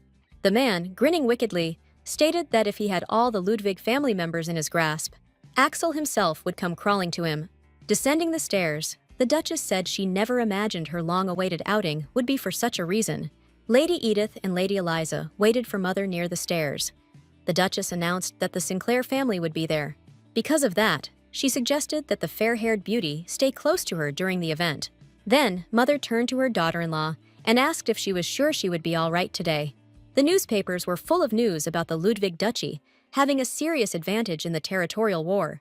Sometimes news appeared in the papers that aristocrats who had remained neutral were leaning towards the Archduke's supporters. The nobles supporting the Archduke were actively instigating, and to save time, they decided to participate in tonight's ball. Lady Edith figured she had to be brave today. The longer she hid, the more people would judge her however they pleased. She decided that since she was born into the Riegelhoff family and married into the Ludwigs, she needed to learn to defend her name. Duchess Ludwig greeted Countess Wyndham, thanking her for the unexpected invitation. Countess Wyndham organized this ball and supported neutrality in the war. The Wyndham family made their fortune in foreign trade. The Countess had wide connections in high society, with supporters of the Emperor, supporters of the Archduke, and those who hadn't taken a side. You could say it was the perfect setting for the Duchess to make her move and respond to high society's whispers. The Countess told the Duchess she was worried about her husband and sons, but she replied not to worry so much. They weren't off to some huge war. The Duchess joked that this war was a great chance for them to stretch their legs and not lose their edge. The Countess remarked that the Duchess had nerves of steel, and Edith thought that even in a place like this, her mother-in-law could charm everyone with her charisma. Suddenly, a beautiful girl ran up to Edith and said it had been ages, asking why she never came to balls and banquets anymore. This gorgeous girl said Edith's been turning down every single invite for ages. She added everyone in high society thinks the ruby-haired girl's locked away. But Edith set her straight. Lady Edith explained that after she got married, she realized she had a ton of flaws. She said she'd been busy working her butt off to improve herself and just didn't have the time. The beautiful girl giggled and said she gets that the Duke Ludwig's daughter-in-law's too good for old friends now. She pointed out that since Lady Edith actually showed up, maybe she'd say hi to her buddies. 'Cause they're waiting. The ruby-haired girl dug through her character's memories and remembered they were all just two-faced users who only showed up when it suited them. Lady Edith thanked Lady Clara for the welcome and introduced her to her mother-in-law, which really pissed off the beautiful girl. Duchess Ludwig asked her daughter-in-law who that was, and Lady Edith explained that she was a childhood friend, introducing her as Lady Clara Sheldon. Lady Edith mentioned that the Sheldon lands are right next to Kraus Viscounty, and that the Viscountess should be here tonight. Lady Edith called out to the Viscountess Kraus, mentioning they met at the Empire's founding celebration, and introduced Lady Clara. The ruby-haired girl explained to the old woman that Lady Clara was her neighbor and a longtime friend of Lady Edith.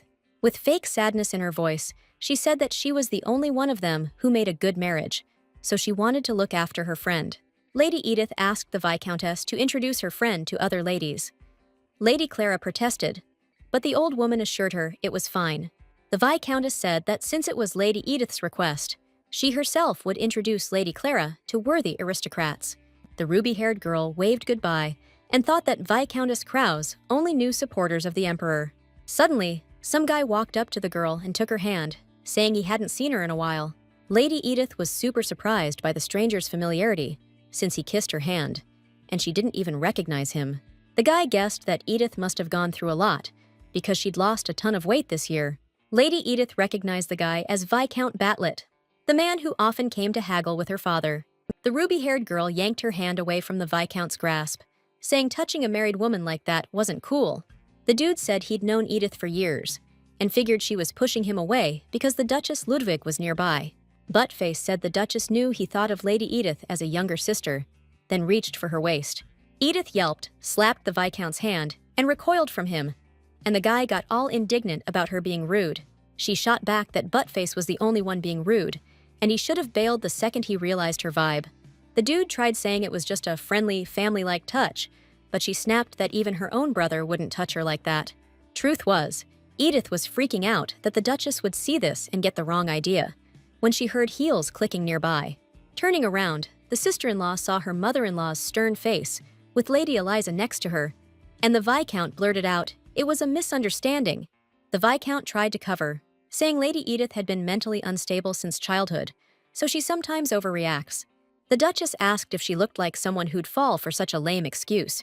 The guy looked shocked and asked how the Duchess could even think that, but she decided to remind the Viscount of something. She said that the Battleth Viscounty was a vassal of Marquis Boris, who would be furious to learn that part of his holdings had been seized. The Duchess added that the reason for the confiscation would be because Viscount Battleth had insulted the Ludwig ducal family. The guy's face darkened at those words. He said he hadn't meant any offense, and hastily left Lady Edith, the Duchess, and Lady Eliza. The ruby-haired girl watched the insolent Viscount retreat, and her mother apologized for intervening so late. She explained that she hadn't been paying attention and had gotten caught up talking with others, then suggested her daughter-in-law greet the princess. The Duchess, her daughter-in-law, and Lady Eliza moved through the banquet hall to greet the princess, and Lady Edith fell into thought. After two people had been shamed and retreated, it seemed like the Archduke's supporters were largely identified. On their way, they met Lady Layla, who greeted the trio, but singled out Lady Eliza in particular. With sadness in her voice, she recalled that she hadn't been able to meet the blonde girl when the Sinclair family visited the duchy. Layla said she was super stoked to hear Eliza would be here, because she's wanted to tell her something for ages. The blonde chick paused, then said all serious that she wanted to apologize to her stepsister for being such a jerk. Layla started crying and whined that she acted that way because she was scared her sister would steal their dad's attention and love. Edith thought Layla's speech was cute and looked dramatic, but Eliza knows the blonde was just playing everyone. Layla said she wasn't expecting forgiveness right away, but asked if they could at least slowly, little by little, become good sisters. Not everyone could refuse a request like that with so many people watching, and Lady Eliza wasn't about to be the one who did. The blonde's face lit up with a smile, and she said she was so happy and grateful that her sister had such a kind heart. Layla then gave the family's daughter-in-law a dirty look and said she'd heard that Eliza almost died because of Edith. The blonde said she was worried sick, couldn't sleep, and the Duchess asked her where she'd heard such nasty rumors. Layla replied that she figures it could just be a bunch of trashy gossip, but it's not just one or two nobles who think so. Lady Layla just had to announce that with my husband's family and my dad's family at war, Lady Edith's showing up at a ball instead of hiding in a castle. Then, Goldilocks blabs that the rumors about Lady Edith poisoning Lady Eliza might be true, and the whole damn place gasped. Back at the Ludwig Duchy stronghold, Killian's polishing his sword when his dad calls out to him. The Duke brought some hot tea and told his youngest to ease up on pushing himself so hard on the battlefield. Killian takes the mug, and looking at the tea, he sees his wife, and it brings a smile to his face. The Duke breaks the silence, saying those bastards from Reigelhof are burning through military supplies like they actually believe in something. Killian asks if his father thinks the Archduke will make a move in the capital, and he says anything's possible. Then he adds that Cliff's still in the capital, so we don't need to sweat it too much. After a beat, Axel Ludwig asks his son if he's given his heart to Edith. Before answering, Killian remembers the moments he saw his wife shine with wisdom and kindness. She'd chew him out when he did something reckless, but she always accepted his flaws too. Killian admitted he'd acted like an idiot countless times, but Edith always understood. That ruby-haired girl always gets to the heart of things and proves it to everyone else. She's fun and one of a kind. Her heart's bigger than anyone's. But the times Killian didn't acknowledge her just keep replaying in her head. The guy smiled and asked rhetorically, "How could you not love her?" Then said he wished he could go back. Killian confessed he'd do things differently in a lot of situations. His father looked at him and said war was the only opportunity. Killian asked his dad what opportunity he was talking about. Instead of answering, the Duke asked if a territorial war wasn't reason enough. The man said that opportunity wouldn't come again, and added that he messed up marrying off his younger son before the older one. The Duke suggested if Killian joined a family that gave him power, he might be better than his brother. The guy cut his dad off, saying he gave up a long time ago. Suddenly, he flashed back to his older brother, learning to play chess. Dad told Cliff to focus and think his moves through. Then Killian barges in and wants to watch. The Duke's pissed like, "Can't you see your older brother's studying?" But Cliff tells Dad it's cool. Cliff says it'd actually be good practice to play a game with his little bro, sharpen his skills. After the game, Killian says it was fun, even though he lost. The kid asks his dad to teach him chess, just like he taught his older son. The Duke gives him a hard look and asks if Cliff was ever like that at his age. Axel Ludwig says Killian's got a shot at being great if he works his butt off to get good. Killian looks up at the sky and says there was a time he thought his dad would notice him and be proud. The guy smiles and adds he's found way more happiness now, then tells his dad he's leaving with Edith for the Ryson territory as soon as the war's over. The Duke asks what the rush is, but Killian doesn't answer, just gets up sharply and says Edith's probably having a rough time in the capital right now. The dude thought to himself, if he ever got power hungry, it'd only be for Edith's sake. Killian grabbed his sword and said he'd go scout out the next battleground. Lady Layla figured the rumors about Lady Edith were probably overblown, but they had to come from somewhere. Layla was guessing the Ludwig family's daughter-in-law was the reason for all this. Then out of nowhere, the princess walked up to the blonde. Her Highness said that if we're talking about behavior, then we should talk about the people spreading BS and passing it off as truth. Lady Layla's face twisted in shock. She dared to turn around, and the princess asked if she really wanted to show everyone how dumb she was. Katrina pointed out that Layla's smart enough to recognize a familiar face, so she's just playing the fool. She suggested the blonde was the one insulting the duchy, airing dirty laundry in public like it's just gossip. Edith couldn't believe the princess was taking her side again, and she said she didn't come here to listen to this circus. Suddenly, Lady Edith noticed Lady Eliza was looking really pale, but the princess wasn't saying anything about it. The girl's eyes went wide with shock when she heard the princess say it was obvious Killian was in love with Edith. Catherine asked Layla if she still hadn't given up, even after the national holiday, since the guy hadn't left his wife's side for a second. Suddenly, Lady Layla jumped as someone put their hand on her shoulder. It was her brother, Damien Sinclair. He apologized for interrupting and told the princess that, as a supporter of the emperor, he was concerned by her words. Damien explained that Her Highness's words implied the Duke Ludwig's second son was siding with the Riegelhof daughter. Catherine protested, clarifying that wasn't what she meant. But the guy pointed out the Ludwig and Riegelhof families were at war because of the rebellion.